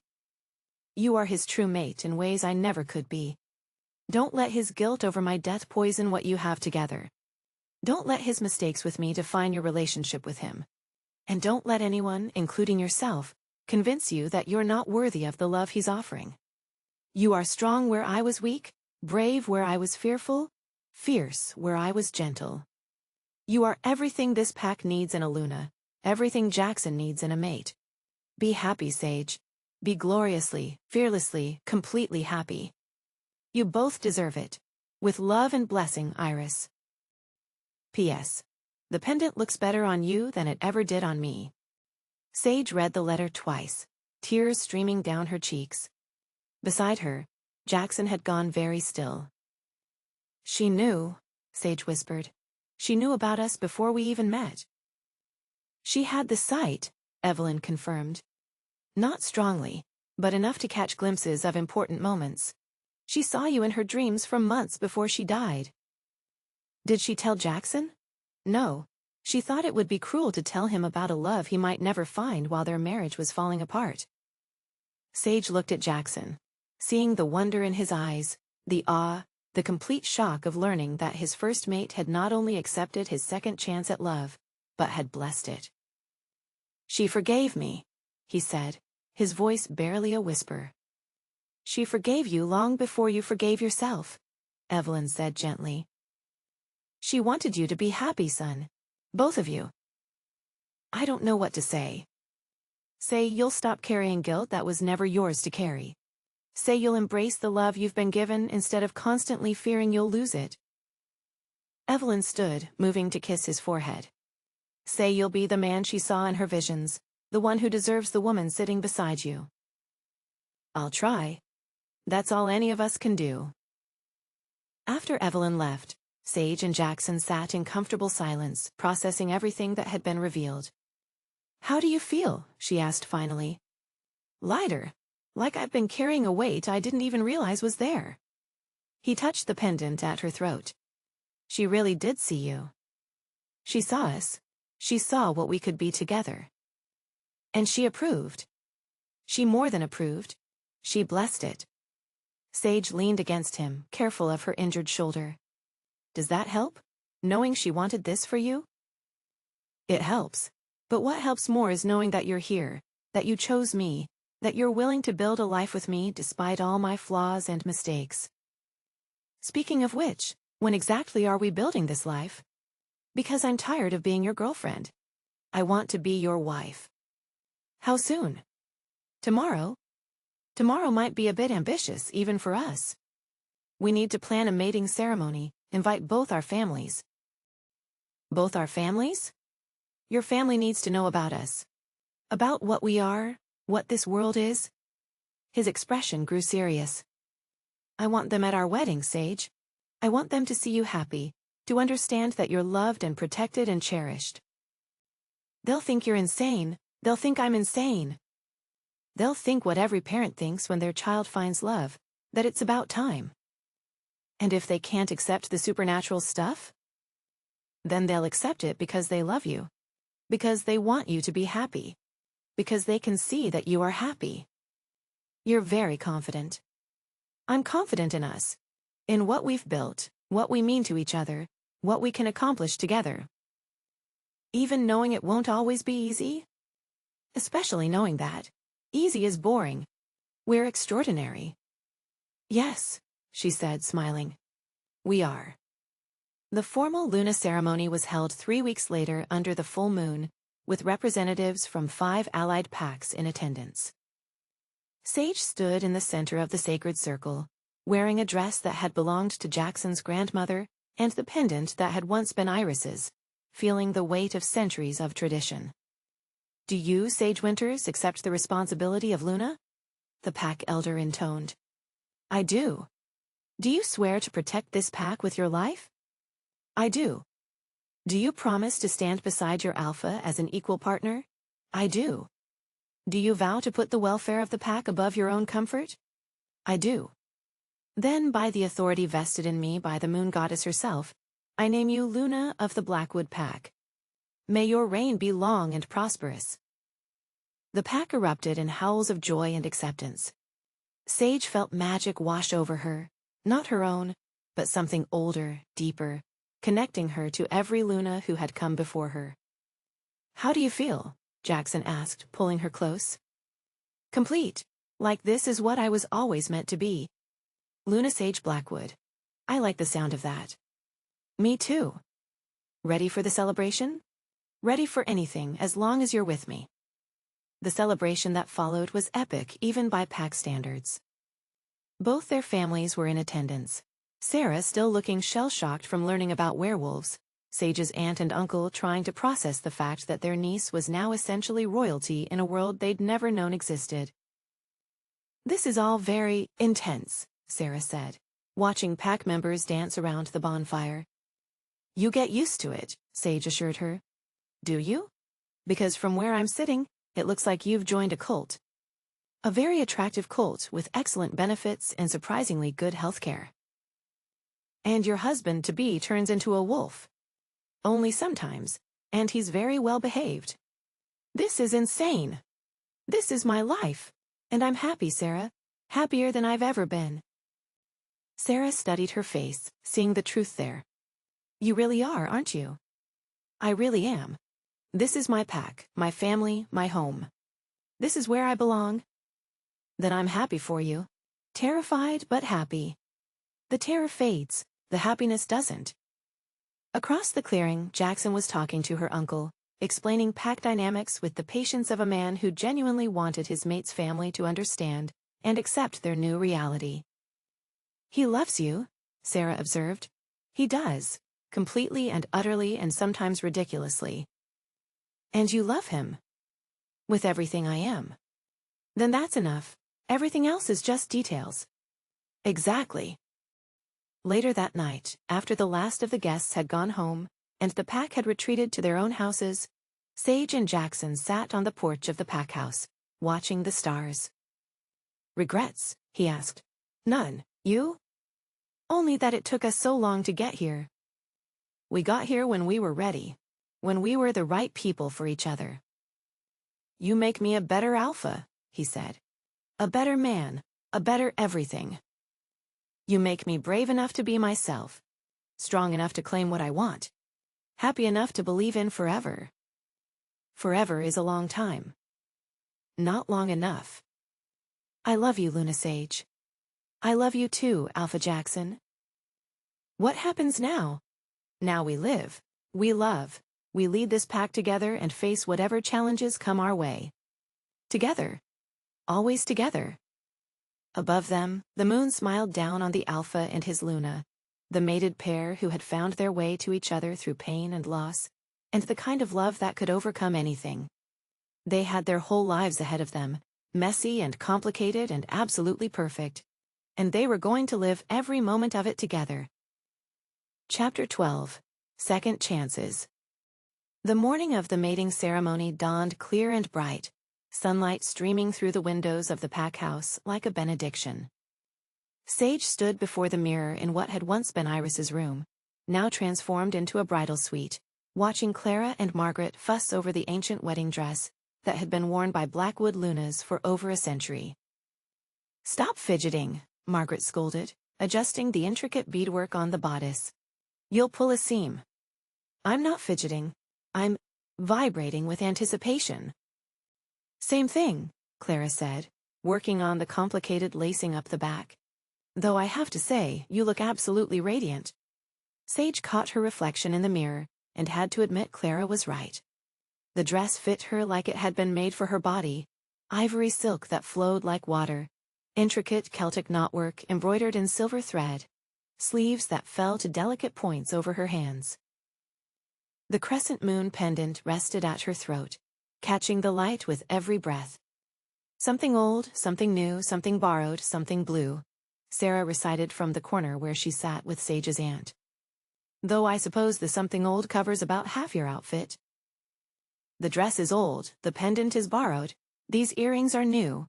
Sage touched the diamond studs Jaxon had given her that morning. "What's blue?" "This," Margaret said, producing a delicate blue ribbon. "It was Iris's. She wore it in her hair on her wedding day." Sage stared at the ribbon, emotion clogging her throat. Even now, on her own wedding day, Iris was finding ways to offer her blessing. "Are you sure?" "She would have wanted you to have it. Would have wanted to be part of this day somehow." Margaret's eyes were suspiciously bright. "May I?" Sage nodded, bowing her head so Margaret could weave the ribbon through the intricate braids Clara had crafted. When she looked up, she felt the presence of the woman who had come before her, not as a ghost or a burden, but as a friend offering her blessing. "Perfect," Clara declared. "Absolutely perfect." A knock on the door interrupted the moment. "It's time," Rafe's voice called from the hallway. Sage took one last look in the mirror, seeing not just herself but all the women who had worn this dress before her, generations of Lunas who had stood where she was standing, feeling the same mixture of joy and terror and absolute certainty. "Ready?" Sarah asked. "Ready." The ceremony took place in the sacred grove at the heart of Pack territory, where ancient oaks formed a natural cathedral, and wildflowers carpeted the ground like nature's own decorations. Chairs had been arranged in concentric circles, with pack members in the inner ring and guests from allied packs filling the outer rows. Sage's human family and friends sat in a specially designated section, still looking slightly overwhelmed by the supernatural world they'd been thrust into, but gamely participating in the festivities. Her cousin Matt kept staring at the wolves in human form, as if trying to figure out which ones might shift during the ceremony. "They won't," Tommy had assured him earlier. "We're very civilized during weddings." "What about during the reception?" "Reception's fair game." At the far end of the grove, Jaxon waited beneath an archway of roses and silver bells, wearing a traditional ceremonial shirt that left his marked arms bare and formal black pants that emphasized his powerful build. His eyes found hers the moment she stepped into the clearing, and the world narrowed to just the two of them. The mate bond hummed between them like a tuning fork, growing stronger with each step she took toward him. By the time she reached the altar, her skin was practically glowing with the power coursing through her. "You look..." Jackson's voice failed him, his eyes drinking in every detail. "Worthy of an alpha?" she teased. "Worthy of everything. Worthy of the moon and stars and every good thing this world has to offer."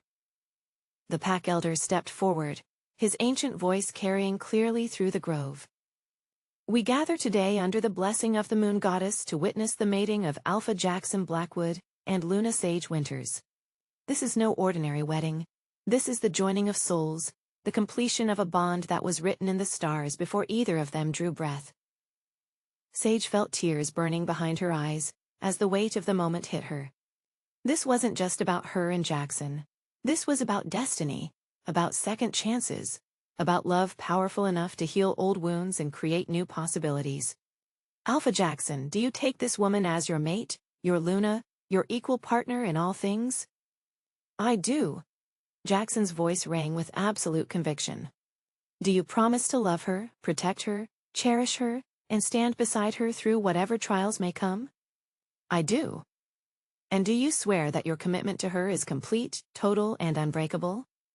I swear it on my life, my soul, and the moon goddess herself. The elder turned to Sage.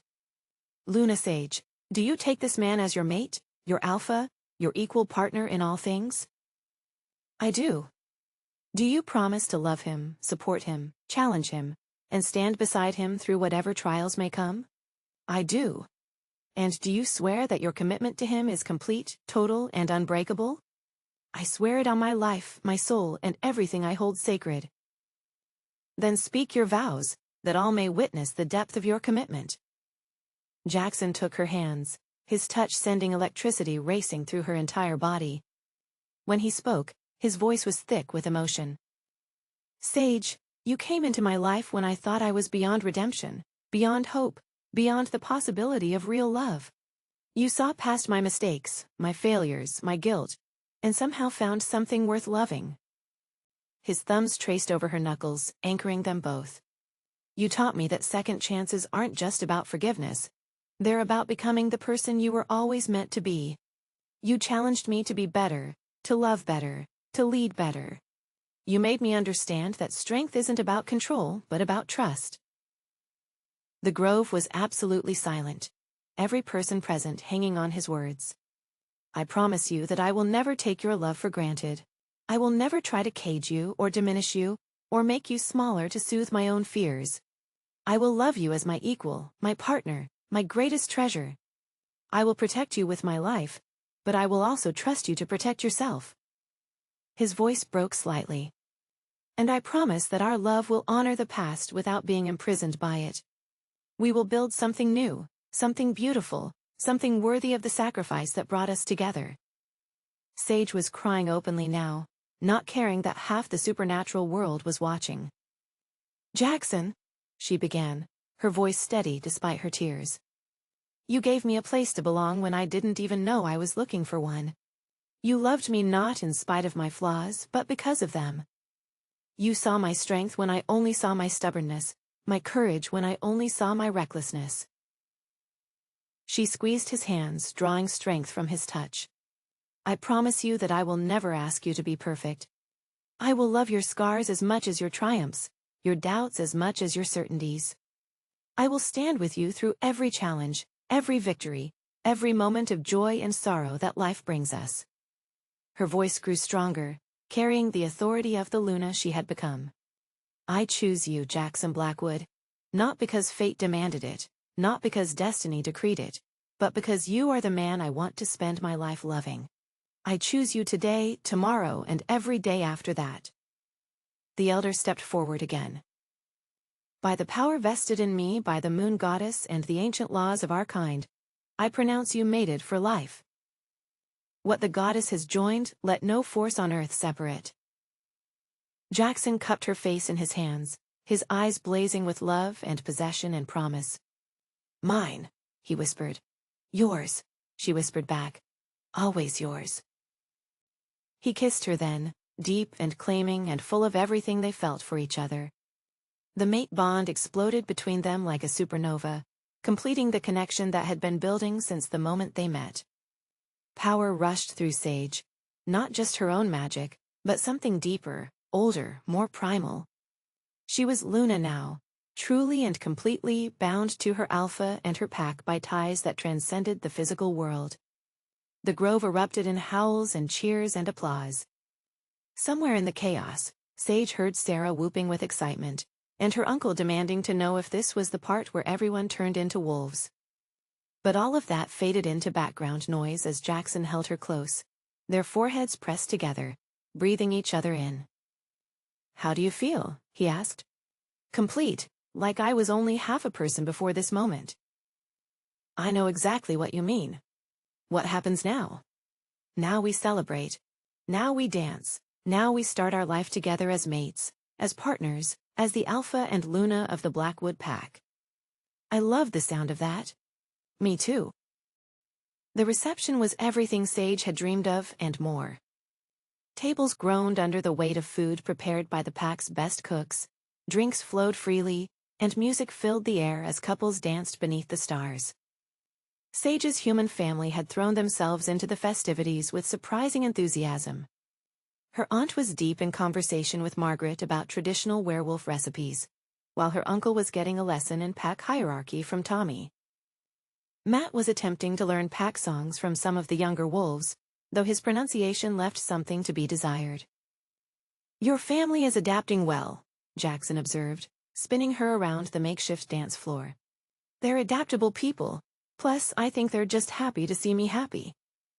"Are you happy?" "Deliriously, completely. Sometimes I can't believe this is real." "It's real, we're real. This life we're building together is real." "Good, because I never want to wake up from this dream." "Not a dream, love, this is forever." They danced until the stars began to fade, surrounded by pack and family and friends who celebrated their love with genuine joy. When the last song ended and the final guests began to drift away, Jaxon swept Sage into his arms and carried her toward the pack house. "Wait," she said as they reached the porch. "I want to do this right." "What do you mean?" "Carry me over the threshold. All the traditions." "You want the full human wedding experience." "I want everything. Every tradition, every moment, every symbol of what we mean to each other." He carried her through the front door and up the stairs to their bedroom, which had been transformed into a bower of roses and candlelight. Someone, probably Clara, had scattered rose petals across the bed and lit what seemed like 100 candles throughout the room. "It's beautiful," Sage breathed. "You're beautiful." He sat her down gently, his hands immediately moving to the complicated lacing of her dress. "Let me see my wife." "Mate," she corrected. "Let me see my mate." The dress pooled at her feet like spilled moonlight, leaving her standing before him in nothing but candlelight and the pendant at her throat. Jackson's eyes went molten gold as he drank in the sight of her. "Mine," he said again, his voice rough with need. "Yours, show me." He lifted her onto the bed with gentle hands, following her down onto the rose-scattered sheets. Every touch was worship, every kiss a prayer, every caress a promise of forever. When he finally claimed her, moving inside her with slow, devastating precision, the mate bond between them flared to life with such intensity that Sage cried out from the sheer pleasure of it. "I love you," he whispered against her throat. "I love you beyond reason, beyond sanity, beyond everything I thought I knew about love." "I love you too. I love you so much it scares me sometimes." "Don't be scared. We have forever to figure this out." "Forever sounds perfect." They moved together in the ancient rhythm of mates claiming each other, building toward a climax that would seal their bond completely. When it finally took them, they cried out together, their voices blending in perfect harmony as power and pleasure and pure love crashed over them in waves. Afterward, they lay tangled together in the candlelight, their bodies still humming with the aftershocks of completion. "How do you feel?" Jaxon asked, pressing lazy kisses to her shoulder. "Different, stronger. Like I've finally become who I was always meant to be." "Luna Sage Blackwood, it has a nice ring to it." "It does, though I might need some time to get used to all the responsibilities that come with it." "We'll figure it out together. Everything is easier together." "Is it? Because leading a pack seems pretty complicated." "Leading a pack is about making decisions that serve the greater good, protecting those who can't protect themselves, and creating a community where everyone can thrive." He pulled her closer, his voice growing serious. "You've been doing all of that since the day you arrived. The title is just making it official." "And if I make mistakes?" "Then we learn from them and do better next time. That's what partnerships are for, having someone to catch you when you fall and help you get back up." "I like the sound of that." "Me too." They talked until dawn, making plans for their future, sharing dreams and fears and hopes for the pack they would lead together. By the time the sun rose, they had mapped out a vision for their reign that honored the past while embracing change and growth. "Ready to start our new life?" Jaxon asked as morning light filled the room. Ready for anything as long as you're with me. Always with you, that's what forever means. Forever, she agreed, sealing the promise with a kiss. 3 years later. Sage stood in the nursery of the pack house, rocking their 6-month-old daughter and watching through the window as Jaxon trained with the younger pack members. Their leadership had transformed the Blackwood pack into something extraordinary, stronger, more unified, more prosperous than it had been in generations. The baby in her arms stirred, opening eyes that were the perfect blend of her father's gold and her mother's green. Iris Blackwood was a beautiful child, blessed with the kind of serene temperament that suggested she would grow up to be a natural peacemaker. Your daddy will be in soon, Sage murmured, pressing a kiss to the baby's forehead. He never misses bedtime. As if summoned by her words, Jaxon appeared in the doorway, his training clothes sweat dampened but his eyes soft with love, as he took in the sight of his mate and daughter. How are my girls? He asked, moving to wrap his arms around them both. Perfect, though someone is going to be hungry soon. Then I better clean up and get ready for the evening feeding routine. It had taken some adjustment, learning to balance their roles as Alpha and Luna with their roles as parents. But they had found their rhythm, just as they had found their rhythm in everything else. Jaxon, Sage said as he headed toward the bathroom. Are you happy? Really, truly happy? He paused, turning to look at her with wonder in his eyes. Sage, I'm so happy it terrifies me sometimes. I keep waiting for something to go wrong, for this perfect life to be taken away. Nothing's going to take this away. We built this together, we fought for it, we earned it. I know, and every day I wake up grateful for the second chance you gave me. We gave each other. We did. And look what we created. He gestured to encompass not just their daughter, but the pack house, the territory, the life they had built together. Look what love can do when it's allowed to flourish. I love our life. I love you, both of you, more than I ever thought possible. We love you too, don't we, Iris? Sage looked down at their daughter, who was watching her parents with the kind of focused attention that suggested she understood every word. Do you think she knows? Jaxon asked. The woman she was named for? I think she knows. I think she's been watching over us this whole time, making sure we found our way to each other. I'd like to believe that. Then believe it. Believe in second chances, believe in redemption, believe in love that's strong enough to overcome anything. I do believe. You taught me how. 6 months later. The anniversary of Iris's death had become something different over the years. Not a day of mourning, but a day of remembrance and gratitude. Sage stood at the familiar grave, holding baby Iris while Jaxon placed fresh flowers on the headstone. Hello, Iris, Sage said softly. I brought someone to meet you. The baby gurgled happily, reaching toward the headstone with chubby fingers. She's beautiful, Jaxon said, his voice thick with emotion. Just like you said she would be. A gentle breeze stirred the air around them, carrying the scent of roses and something indefinably peaceful. Sage felt a presence beside them, not frightening or sad, but warm and approving. She's here, she whispered. Can you feel her? I can feel her. She's happy, at peace. She's proud of us, proud of what we've built, proud of the family we've become. Thank you, Jaxon said to the headstone. Thank you for showing me that love isn't about holding on so tightly that you crush what you're trying to protect. Thank you for teaching me that sometimes the greatest act of love is letting go.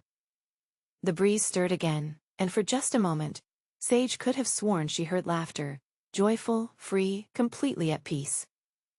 I think that's her way of saying you're welcome, she said. And that she approves of our daughter's name. She more than approves, she's honored. They stood in comfortable silence for a few more minutes, 3 generations of the Blackwood family connected by love and loss, and the kind of hope that could bridge any gap. Ready to go home? Jaxon asked finally. Ready. As they walked back toward the car, baby Iris asleep in her mother's arms, Sage felt the circle completing itself. They had come to this place broken and searching, had found each other among the graves of the past, and had built a future that honored both love and loss. "What are you thinking about?" Jaxon asked, noting her contemplative expression. "About how this all started. About how the worst day of your life led to the best day of mine. The best day of both our lives.